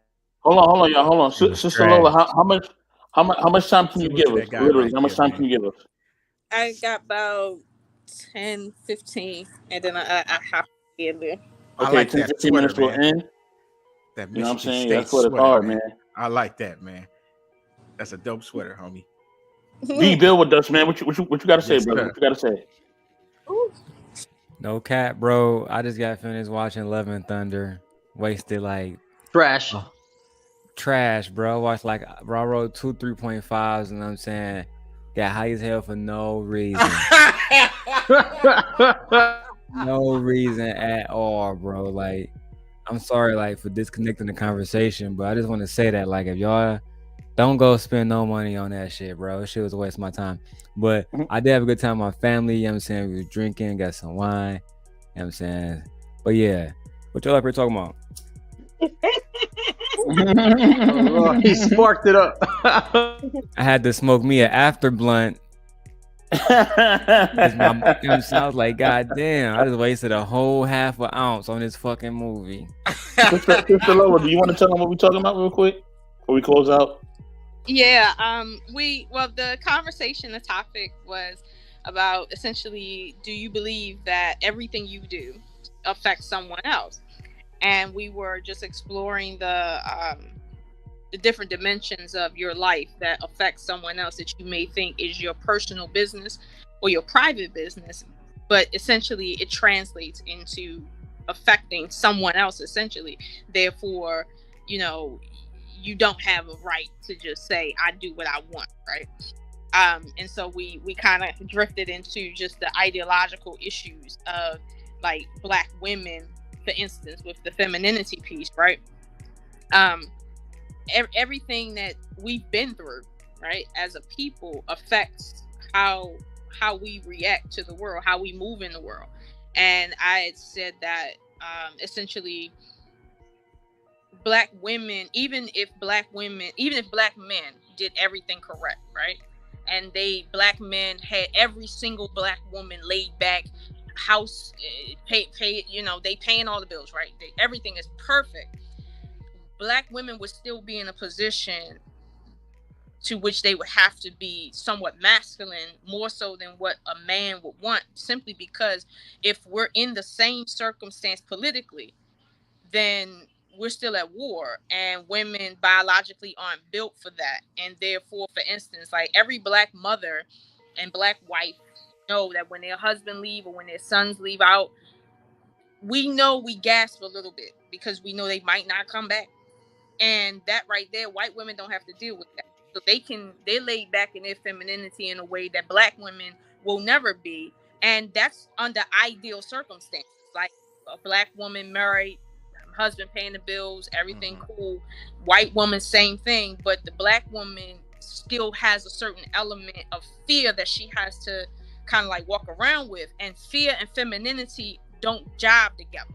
It's like it don't work. So, but whatever femininity Black women can garner at this point in time, my statement was, it's a miracle, and we have to deal with each other where we at, not where we want to be at. And I made the overt statement that old world femininity isn't going to work going forward. Like, something has to give. We have to come up with some new definitions or something, because we're trying to solve a new problem that we're facing under new conditions with old formulas, and it's not working. Like, the conditions are different, the world is different, people's biology are different, and it's just not working.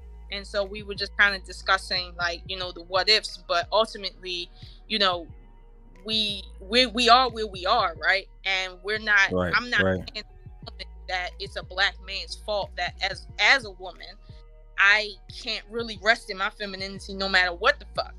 But the truth of the matter is, I don't expect Black men to understand. I simply expect them to respect the fact that even in the most ideal circumstance, as a Black woman, I'm denied ultimate freedom to be feminine just because I am Black and I'm with a Black counterpart. I'm just denied that, just by nature. It ain't even, it's nobody's fault. That's just the way things are under this current circumstance. Lola, I agree with a lot of things you say. Like, you said a lot. So first of all, thank you for everything that you said. To address the first part, you said that when people make choices and do things, it affect other people. Correct. Correct. Mm-hmm. Correct. So I couldn't agree more. And because I'm not like in the mood to make a metaphor, I'm just going to speak from my personal experience, right? Right. Okay. So I had my first kid when I was 19, and I used to tell his mom that we need to focus on the bigger picture, right? Sorry, I said his mom, her mom. What the fuck am I thinking? I used to tell my son's mom, just so I can make it clear. I tell my son's mom all the time, like we gotta stay we gotta stay focused on the bigger picture. And if you like trust me, and basically not blind faith, but I can't prove to you what I'm gonna be 10 years, down the road, right? I need you to have the faith now and work with us, right? She didn't do it, love her to death, but she still stays with her mom in the same place where we used to have, do the stuff at when we was like that was 12 years ago. She said she's in the same place. There's nothing wrong with that, whatever. That's her life. Even more recently, to give more constructive metaphor, and actually, this is what really happened. I was working at General Motors under the OnStar division back in October. In November, an incident happened between me, my daughter, and her mom that led both of us to losing our jobs. So, we was bringing, Christiana was working at, what's the name of this bank? It's one of those big banks on Wall Street. But anyway, she was an Apple Car specialist. We was bringing in about $7,000 from our job. You talking about NASDAQ or? No, what's the, it's a bank on Wall Street. You talking about, Is it JP Morgan or is it the other one? JP Morgan, Prudential. No, JP Morgan. Prudential, no. It's the one that the old man owns. I know. I think I know what you're talking about now, bro. I got you. The one that Buffett owns. Okay. But no cap, Christiana's working for them. She got pay slips from them and everything. And I'm gonna go find it because I just texted her, asked her. But no cap. So we was like making this money, right? Lola, I don't want to get lost. And that incident, I told her, like, you're about to fuck up hella money for us. Because we making $7,000. The rent was all paid. Like where we at right now, all paid up. To the point of, like, when you log into our shit, it has a balance of credit over $1,000 on my daughter's life. You feel me? So we would have been able, like, and that was back in October. We would have been saving thousands. Hey, Daryl, is it called Berkshire Hathaway? Berkshire Hathaway. Thank you. Yep. So she was working at Berkshire Hathaway as an Apple Car specialist, and I was working for OnStar under General Motors. And that, like, those series of choices led to both of us losing money, opportunities, situations with the law, just so much, equipment lost like that. So, like, thank God we're in a place of rebuilding. Like, we just went out, we just came from the movie, et cetera, et cetera. But to get to your point, the first point that you made, when people make these choices, when you don't follow the leadership of a man, in my opinion, that's the first thing that women do that fuck them over. And Best talk about this all the time. Like a few weeks ago, they had a video where the girl was supposed to stand behind a dude and she walked in between. You know what I'm talking about, Best? She didn't follow the leadership. And like Queen said, if that had been her little brother, that woman would have been getting the ass whooping because you putting that man in danger too. And that's what I'm talking about, Lola, right? Somebody else's choices affected another person. And not just for the moment, these things can have ramifications that can last years, right? So that's one thing. It's like fucking what's the word? Transactional femininity and conditional submissiveness. All these things are major issues. And then two, another point is us having these conversations. I think that it's best to have conversations with people who actually are married too, right? Like the OGs, like for me, when I was listening to people that's my age, they're not giving me good advice on relationships. And and the older people, a lot of them, like, I hate to say it, Lola, but I think that you understand this. A lot of these older people act like like right now, they like are all saints and shit. But we know that they was doing Freaknik. We know that they was twerking, popping ass. Like they were literally like some of these women Papa are was a Rolling Stone. one of the only ones in this space, and I spoke to her publicly about this, so I know she don't mind me saying this. One of the ones that publicly talks about like having a child out of wedlock. You know what I'm saying? Doing her is Lady Security Boss. And I love her channel, and I told her this recently today because speaking about that is real. There's so many people that are afraid to be vulnerable, Lola. So like on one hand, we have these people that's making choices out of a lot of different reasons: vulnerability, fucking insecurity, all kinds of shit.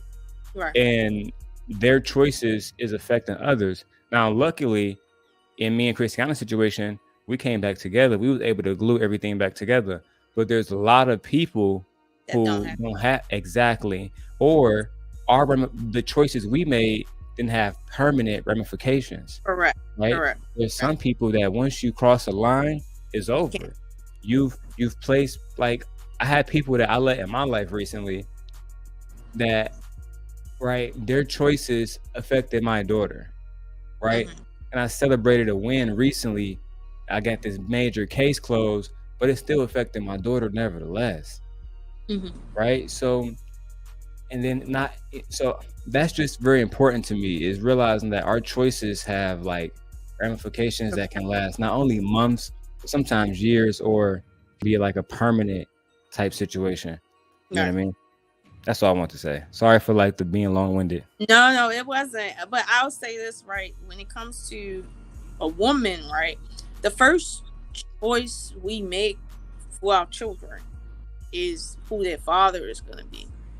And that's the first thing. That's the first choice a woman makes for her children. Before they figure out the clothes they're going to buy, the bottle, the milk, breastfeed, whatever, they choose the father.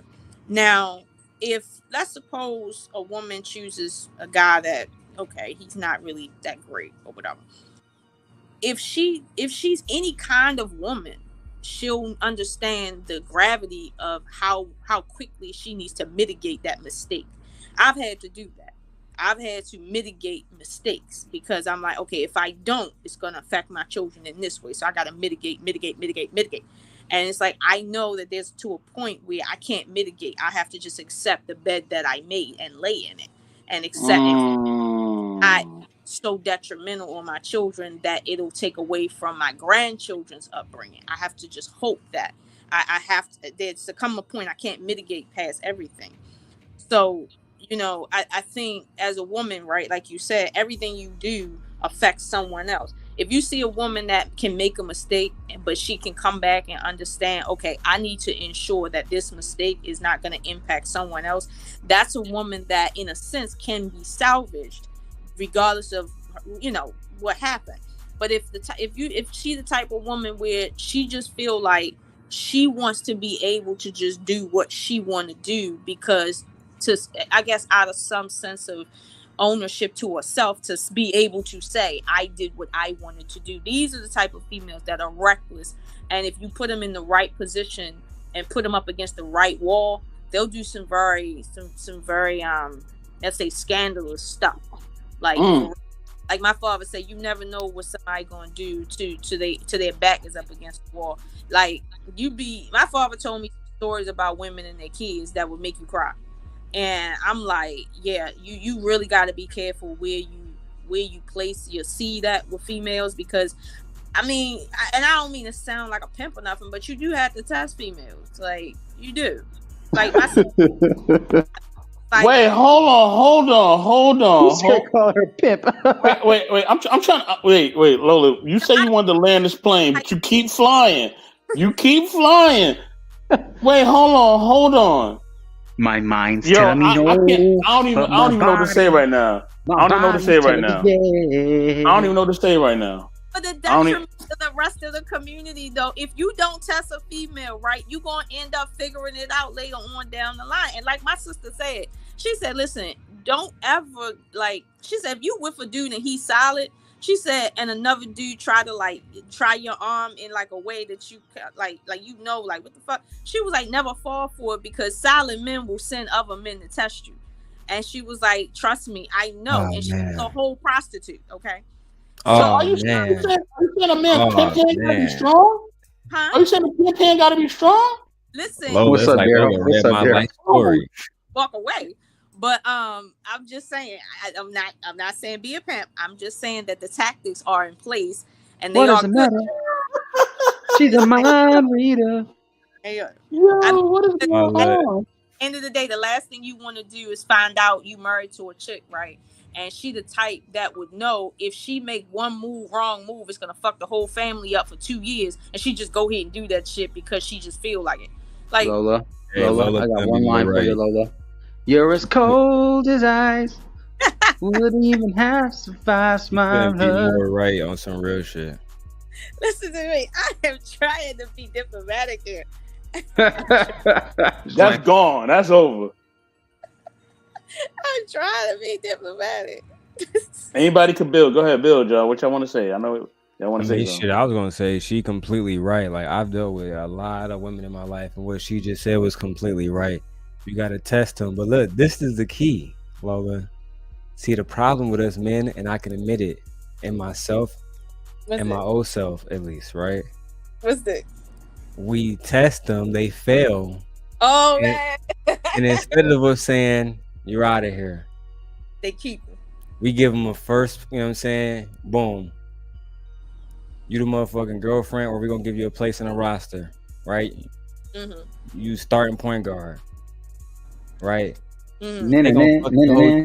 They gonna fuck the whole floor of your offense up, right?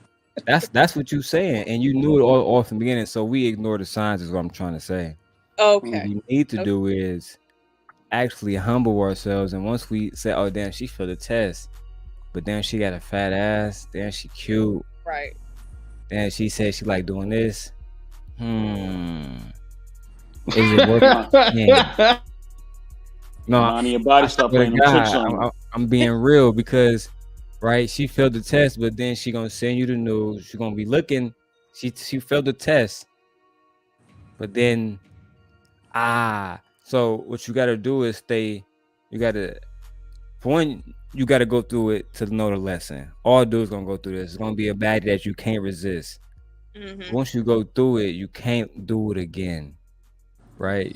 And if you got the discipline to ignore it the first time, I suggest take Lola advice. Test her. She failed the test. Get her out of there. Get her out. Basically, like Journey, go your separate ways. Right. Yeah. Oh yeah. Boom. Simply that. Because keep in mind, look at the, and I get it that people want who they want, and honestly, your heart isn't a thing that can be told what to do, right? But your feet can be told what to do, and you'll figure it out over time. But to be honest with you, it's like when you think about all your uncles, your grandfathers, or whatever the case may be, and you see how they spent years with a woman only to realize that now they got to live in utter sadness because they with a woman that like just won't listen, won't do nothing right, if you know what I mean. And it's like you want the rest of your life, your experience, and it's like, I don't know what's beyond death. I've never been dead before like that, but I feel like you got this one chance to live your life, and do you really want to live your life with a woman that just will fuck your shit up just because? Not because like there's a legitimate reason, just because. Like, DJ Eddie loving this. I'm just saying. Really loving like, this. That's why he's quiet. I haven't said anything. I'm surprised that I haven't said anything really. Go ahead. Sorry, Lola. You know what's crazy, Lola, is some niggas would rather do that, and they would never word their existence like this. But some people, they live an existence where they rather have that than be alone. Well, men don't have to be alone, true. right? But I think some of them don't want to be alone with something they're not attracted to. And honestly, that conversation is a different conversation. It's but deeper. It's deeper than that. It's deeper than that. Let me tell you. Yeah. Wait, let me tell you. That's already proven wrong. People are with people that's unattractive every single day. Hold on. I've crossed to the other side when it comes to relationships, right? You know what I mean? So I know what being in a long-term relationship is like. You know what I'm saying? When it's the relationship, right? Listen, this is the thing, right? I've sat in groups with married men of all ages, and of all years, right? Mm. The thing is this, right? The reason they don't want to leave is because they don't want to look like the bad guy. They don't want to like the bad guy. They really don't want to hurt that woman too. Even if she's a piece of trash. Mm-hmm. They don't want to hurt her.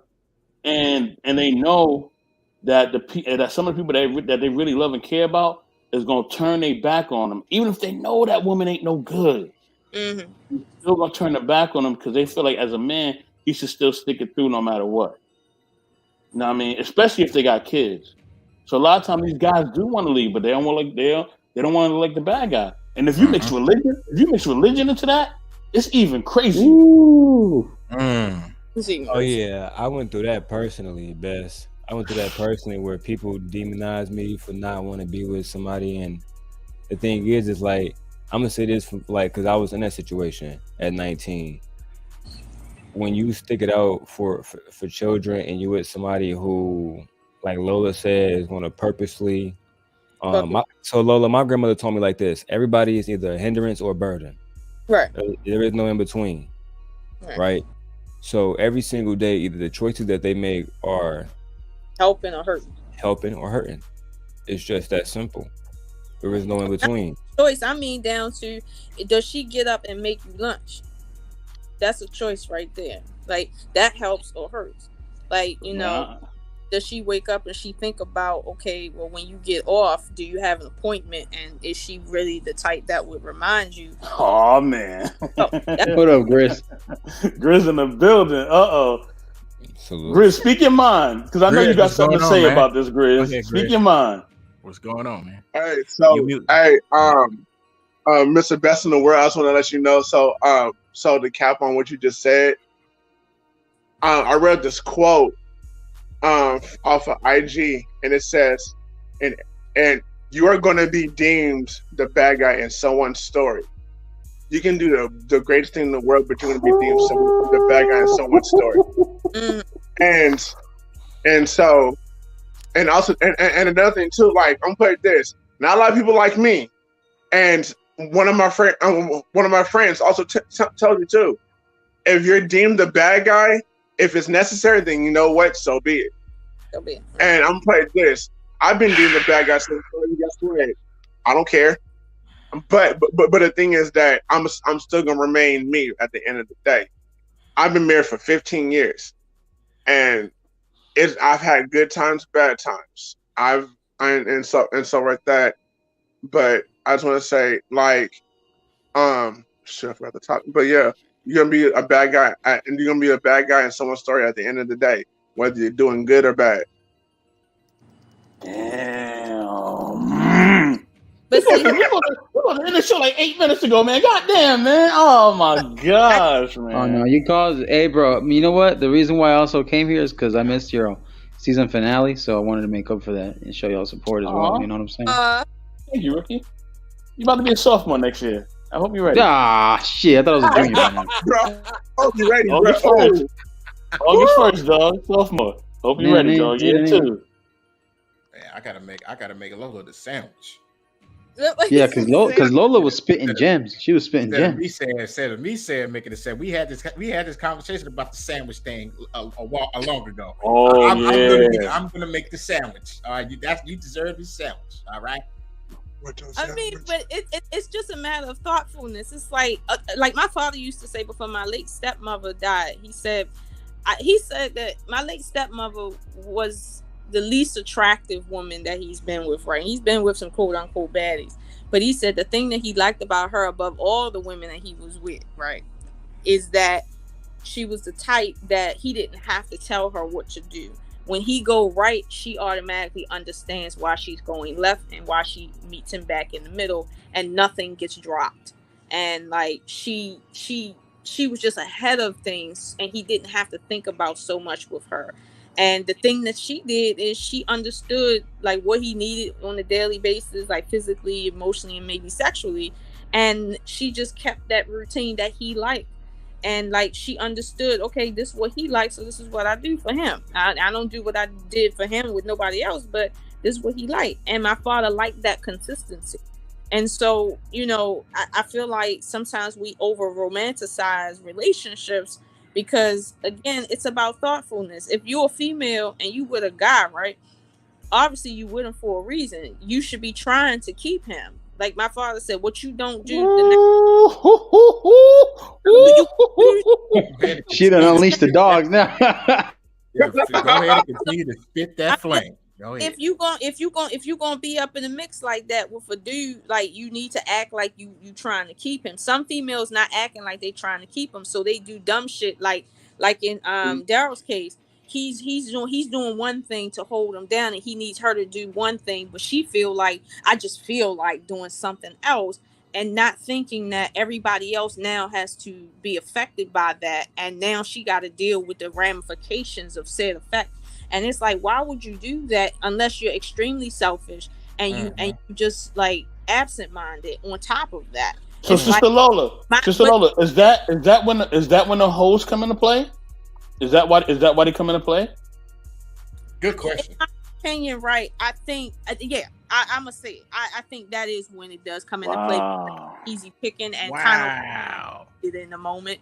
But I'll say this: my instructor told me several times that never get put. It's like the way out of a bad situation is not to get in it in the first place.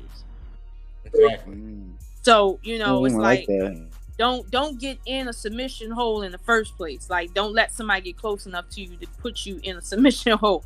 And trust me, females that are absent-minded, that will fuck your shit up because they just don't have the temperament for a relationship, but they got the temperament to lay on their back. Listen, right there. She couldn't be more right. I know. I got a question. I know. I got a question too, because it's like, I've been in relationships, and like I know a lot of our friends. I feel like a lot of women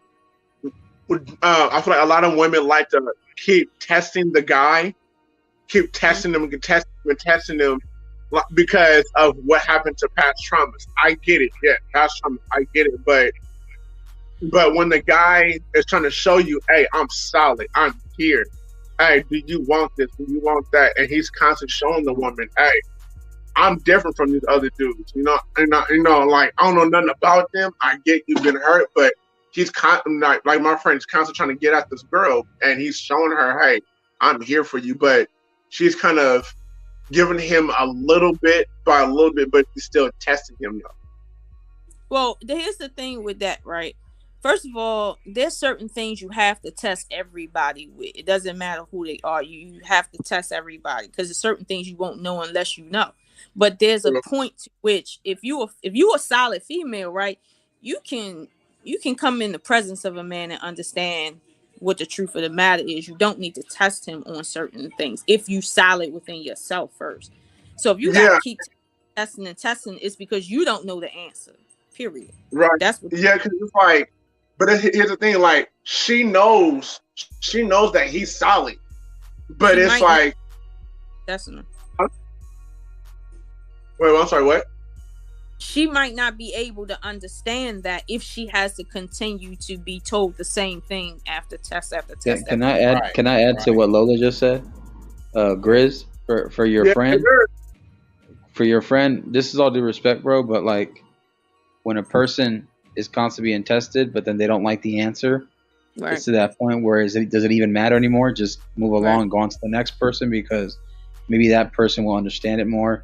So it goes back to, like, I always say vetting, and I think Mr. Best said it before as well, because I said it before. It's like people keep throwing titles, right, without even vetting and earning it. And like it's like boyfriend and girlfriend, and like when you say I love you, it's like in certain places. He dropped down, but he's like in certain place. Yeah, it's like in certain places. It's like that word means a lot. Like love means a lot, but over in certain other places, you throw that L word, or you throw that, oh, that's my girl, that's my boyfriend, whatever, But it's like, I think, Lola, you were making a point too. It's like you gotta date with intentions, date with purpose. And I think it's like, I get it. Some relations may not work out, and not everybody's meant to get married. Some marriages won't work out, but it's like, what is the whole goal? Just to like, hey, get from point A to point B or on to the next one, or is it just to honestly go the full length? Right. I would take offense to a female constantly throwing tests out there, because the truth of the matter is, who are you to keep throwing tests as if you need to be proven something too, and when in reality you equally need to be tested because you're fallible too. It's like because life is always going to test you no matter what. Hold on, y'all. Salute to my Brody 100 watts 757. Stand up. VA, you know what it is.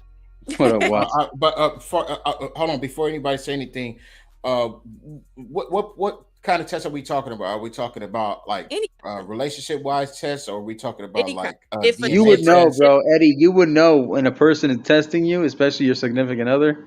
If you're smart enough, sooner or later, be like, all right, she's testing me by doing something, or she's testing me by doing this, or a test could be like hanging out with her girlfriends and like going out to the party or something, or meeting a family member, you know, like, hey, you meet like this person's man. Yeah. Or let me see your phone. Or let me see your phone.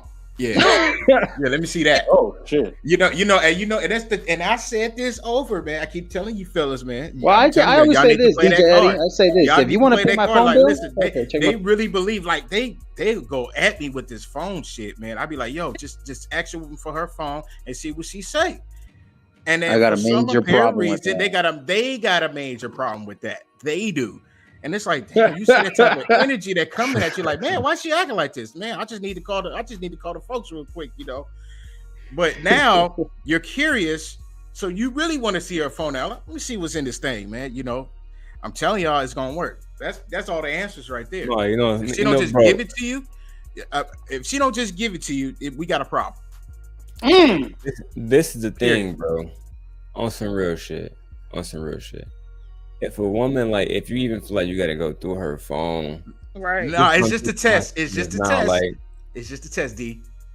No. Yes. Don't act like you ain't never seen this before, bro. Like, I'm telling you, they go crazy. Like, well, what you gotta see my phone for? But okay. That's like, okay, let me see your purse. Let me see your purse. Like, if I have a conversation. Okay, to his point, right? For a woman, he said the purse, not the purse. No, to his point, right? I think what he's saying, what I'm trying to say is, if I have to ask you what's in your phone, we got a problem. Fuck what is it? To get to that extent. If I feel I have to ask you, we have a problem. Because I'm gonna be honest with you, I don't check phones. I don't ask what's in them. I don't want to know what's in them. Even if I'm married to a dude, I'll never go through his phone, because I feel the same way. If I feel like I need to peek through your phone to make sure you're not doing extra stuff. No, Lola, it's just a test. It's not really you going through the phone. It's just you're testing them to see what type of energy you'll get. I get what you're saying, but I don't even want him to think that I'm the type that would even remotely do that. Like, I don't even want him. Like, well, it depends. You'd be like, oh, let me see your phone. My phone is there. Let me call Moss real quick. You know, something like that. Something very simple. That's like a light. I can see that. Right. See? I don't know if I would see that under a marriage circumstance or a boyfriend-girlfriend situation. Okay. I don't know. Well, here's a test. Here's a test. Okay. Hold on. Shout out to, you know, city girl Jeezy. What's up? Jeezy was going. Listen, I'm really trying to land this plane, but Lola like, nah, D, we not landing this plane. Hey, Jesus said the real film is in the chat phone. Might drop the link to Jeezy. Let me make this clear. I'm not saying use the energy like, yo, let me see your phone right now. No. I'm talking about just put them to the test and be like, well, here's another test. Hey, yo, make me a sandwich. I gotta call the ice cream man. You know, I gotta call the see if they got my package or something. You know, that's a test, Mr. Best. See how she reacts. Yes. Here's a test right here. Go give me some cheesecake. Okay, now you bougie. But no, you shouldn't have to test a woman with cooking. D, I guarantee you, D, just try that, D. I'm telling you, one time, even though you don't want to do it, not saying really look in her phone, but I'm just saying, just say it at. Just throw that in her face and just to see how she reacts. That's it. Well, do that one time, but be sparing with it, because you don't you don't want not getting at it aggressive or anything like that. Right, but no, what he was talking about is that the girl continues to throw tests, and I've seen females like that where they just continue just keep on testing. Yeah. To a certain degree, it's like, if you feel like that, right? Obviously, there's trust issues. So why are we doing this? Yeah, I mean, insecure, right? They're insecure, and see, the thing is, it's nothing wrong with a man who wants to fulfill these tests. But if I'm going to fulfill these tests, I shouldn't have to fold clothes. I should never touch a fucking shit! I shouldn't even know what the fucking. Hey, hold on, I'm putting clothes right now, bro. You know what I'm saying? Like, I don't know, man. Yo, Daryl's on a good one right now, bro. No, but honestly though, I feel like it tests people's true nature. It's when you are at your lowest. If your girl's there, it's like if like let's say hypothetically, you're trying to get your own company off the ground and you're going through hell on high water, and honestly, if your girl's there, you talking about the Denzel Washington scenario? Talking about the Denzel scenario? Remember, Denzel was broke and his wife took care of him until he became Denzel. Yeah, you talking about that type of thing? Hey. And guess what? I'm going to do that right now, bro. I'm gonna play this because look, I have like 2 production companies. I'm going to go back to school. My wife is making more than me right now, and so but I'm playing this. She's like literally like my wife. Like I honestly, like this is my second time. I'm going back to school right now, so like do thick and thin right now. I'm playing. If your girl can be there through the hell and high water, through all the bullshit, whether you're married or not, and like if she can manage to like help you get through the bullshit, then that's a solid one. That's how I feel. Right, but I don't want people, right? What I'm saying is about the cell phone, right? I don't want people to keep thinking, oh, if you got to go through her cell phone, you just insecure. You making another coffee dates analogy. The cell phone thing about well, I'll say it is a date circumstance because you said like you're gonna ask, can you use it, which is fine, right? You can see a lot in that, right? But the question is, are you asking that in the dating phase or in the engagement phase, or like what phase? No. Relationship phase. I'm talking about relationship phase. Relationship. AKA knowledge and relationships. We out. Relationship. Mm-hmm. So if listen, whether y'all believe this or not, right? I'm telling y'all right now. Let's just say y'all feel like it's wrong to say that, right? But we can't. Us men, we can't read the women's mind, and they can't read our minds, right? Right. We don't have. We can't do that. So I'm Lola, okay, that's the issue, Lola, because people think that we're like Professor X. This is the X-Men. We ain't mutants. Right. Okay. Thank you. For real. That's why, we can feel like it's wrong or not, but then let's just see. We're going based about energy, right? Like we could go off by, okay, well, she acting kind of funny, she acting kind of strange, and this and the third because of something else. But when it comes to the phone situation, I'm just saying, when it comes to the phone, there's a different energy zone. Listen. If she wants to pay my phone bill, she can go through my phone. But if she's not paying my phone bill, she's not going through my phone. And you know what? And it's the thing, right? It ain't about paying the phone bill. It ain't got to do with that, right? It's basically upon energy. I go off by energy. She on that family plan. I could be the nicest guy. Hey, like, I could take her out on days. I could buy this, buy that. What a man should do, whatever, whatnot. If they up to that. If I go and say, oh, yeah, baby, see your phone real quick. I got to do this and do that and third. And you don't want to do it. I know you don't want to do it. The guys that don't want to do it. I'm not saying really check her phone. Just say that and throw it in her ear. And just see how she react. Then you will get your answer. Yeah. Why you gotta see my phone? Why you gotta see my phone? Once you use your phone, I just told you my phone is dead. I'm just saying. Why you tripping? Oh, he did my phone is dead trick. DJ Eddie been doing that, huh? Hey, my phone is wrong there. Something is wrong there, man. I'm telling you, man. Like even you could be friends with my phone, babe. I can't. My phone is at 2%. I can't give it to you right now. It's about to die. Oh. It's an emergency phone call. Dang. Well, listen, my phone is dead. Let me just use your 2%. We can charge it up together. But that's the thing, though. It's like you want to know. Essentially, what you want to know is, does she have orbitals in her vicinity? Correct. What? Wait, what? Hold on. We got Jeezy. There goes the neighborhood. Wait, hold on. Wait.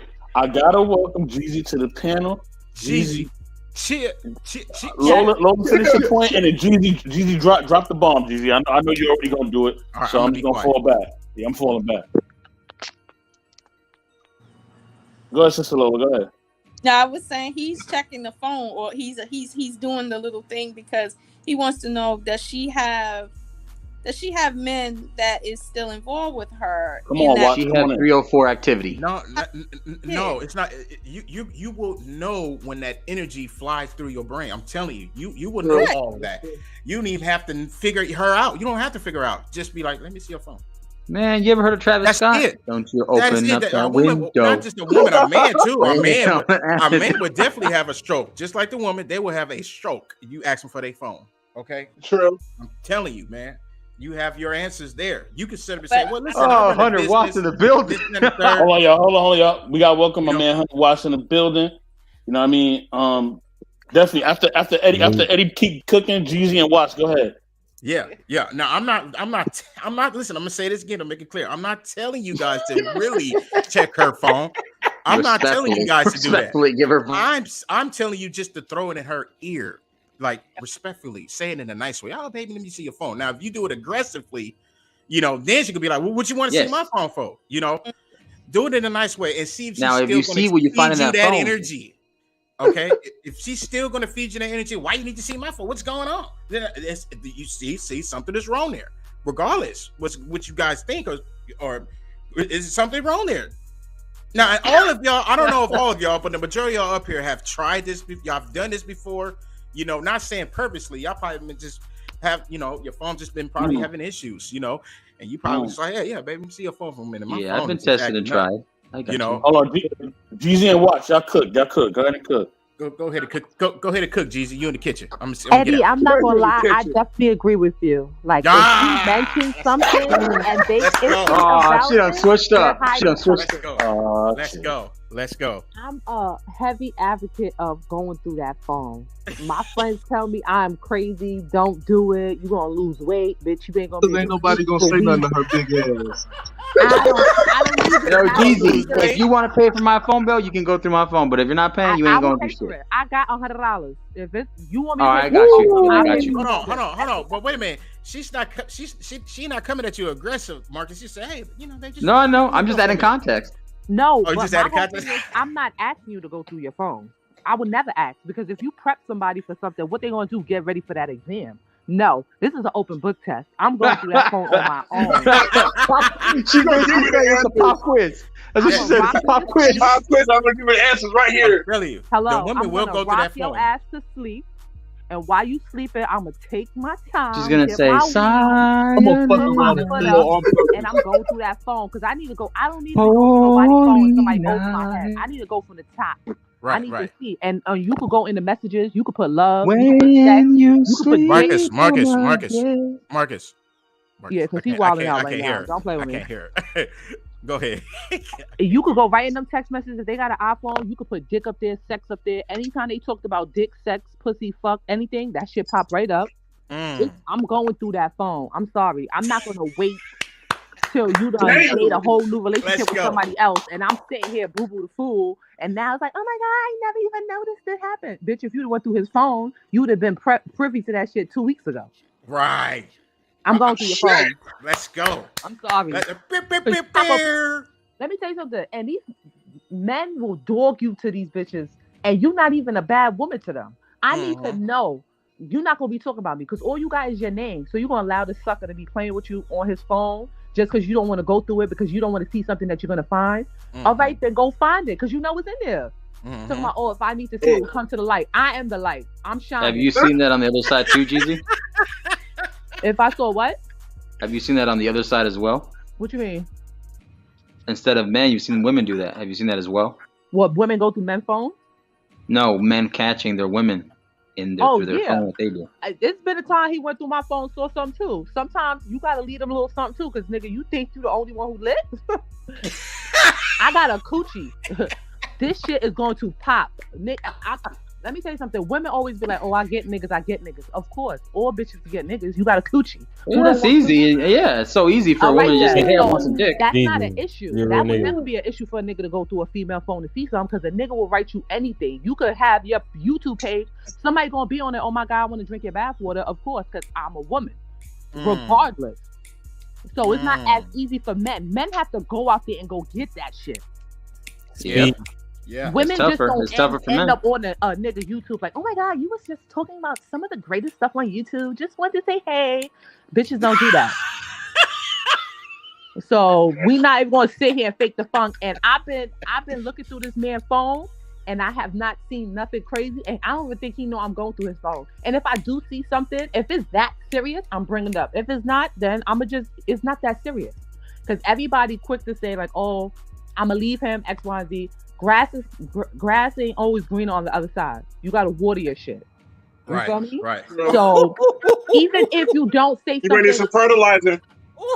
let me say something. Even if you see something on their phone and you don't want to say nothing because you want to continue to look through their phone, because that's what I do. I just make something up jokingly and throw it out there like boop boop boop, and then But what if he changes the password? Right, but this is the thing.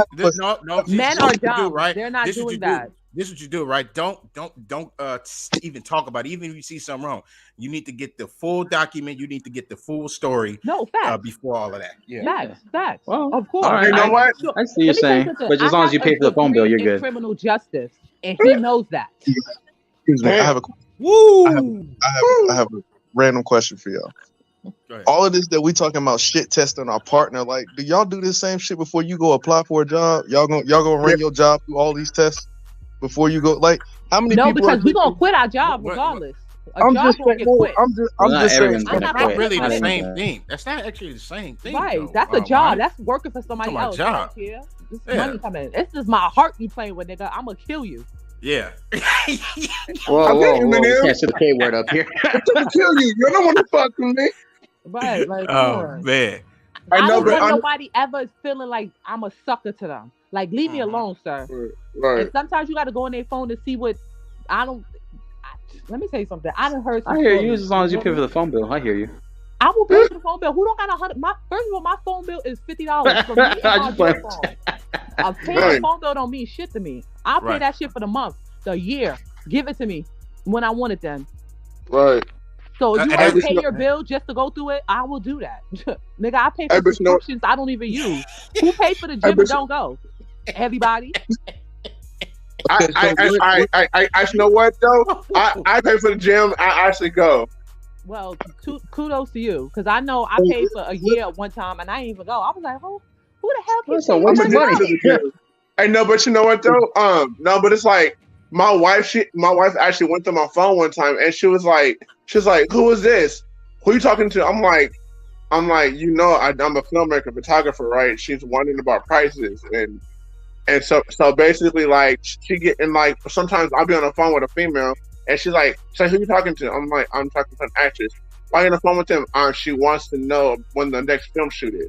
Like that's like if I'm on the phone with a female, it's gonna from a phone or get attention from a female, it's gonna be either about a photo shoot or a film shoot. We work from 9 to 5. Well, hold on. But figure it out. Hold on, Grace. Grace. Pause, y'all. Pause 1 second. Eddie, hold on. 1 second. I do want Eddie to ask that question, but I gotta respect Lola's time. All right. Yeah. All right, so go ahead, Lola. Lola.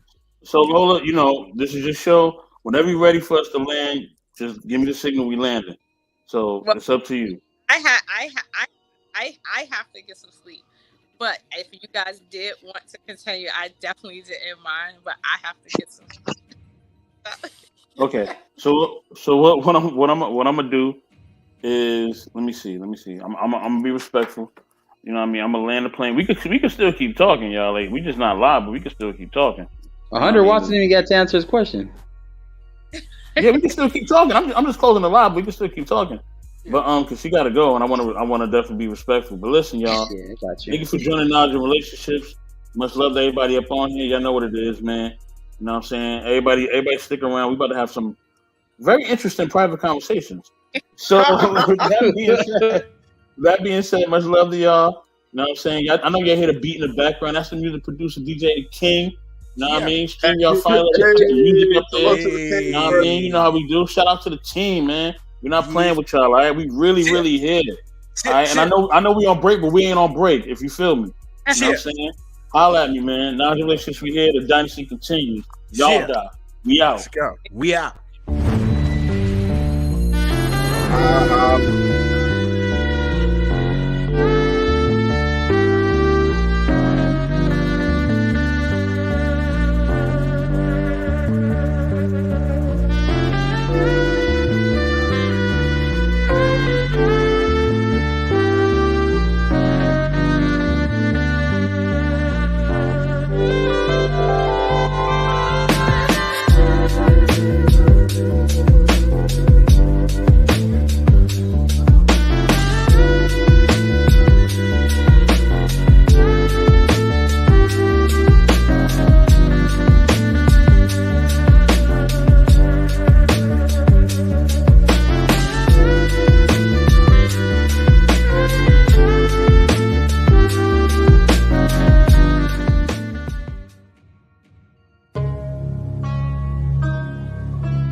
knowledge and relationships.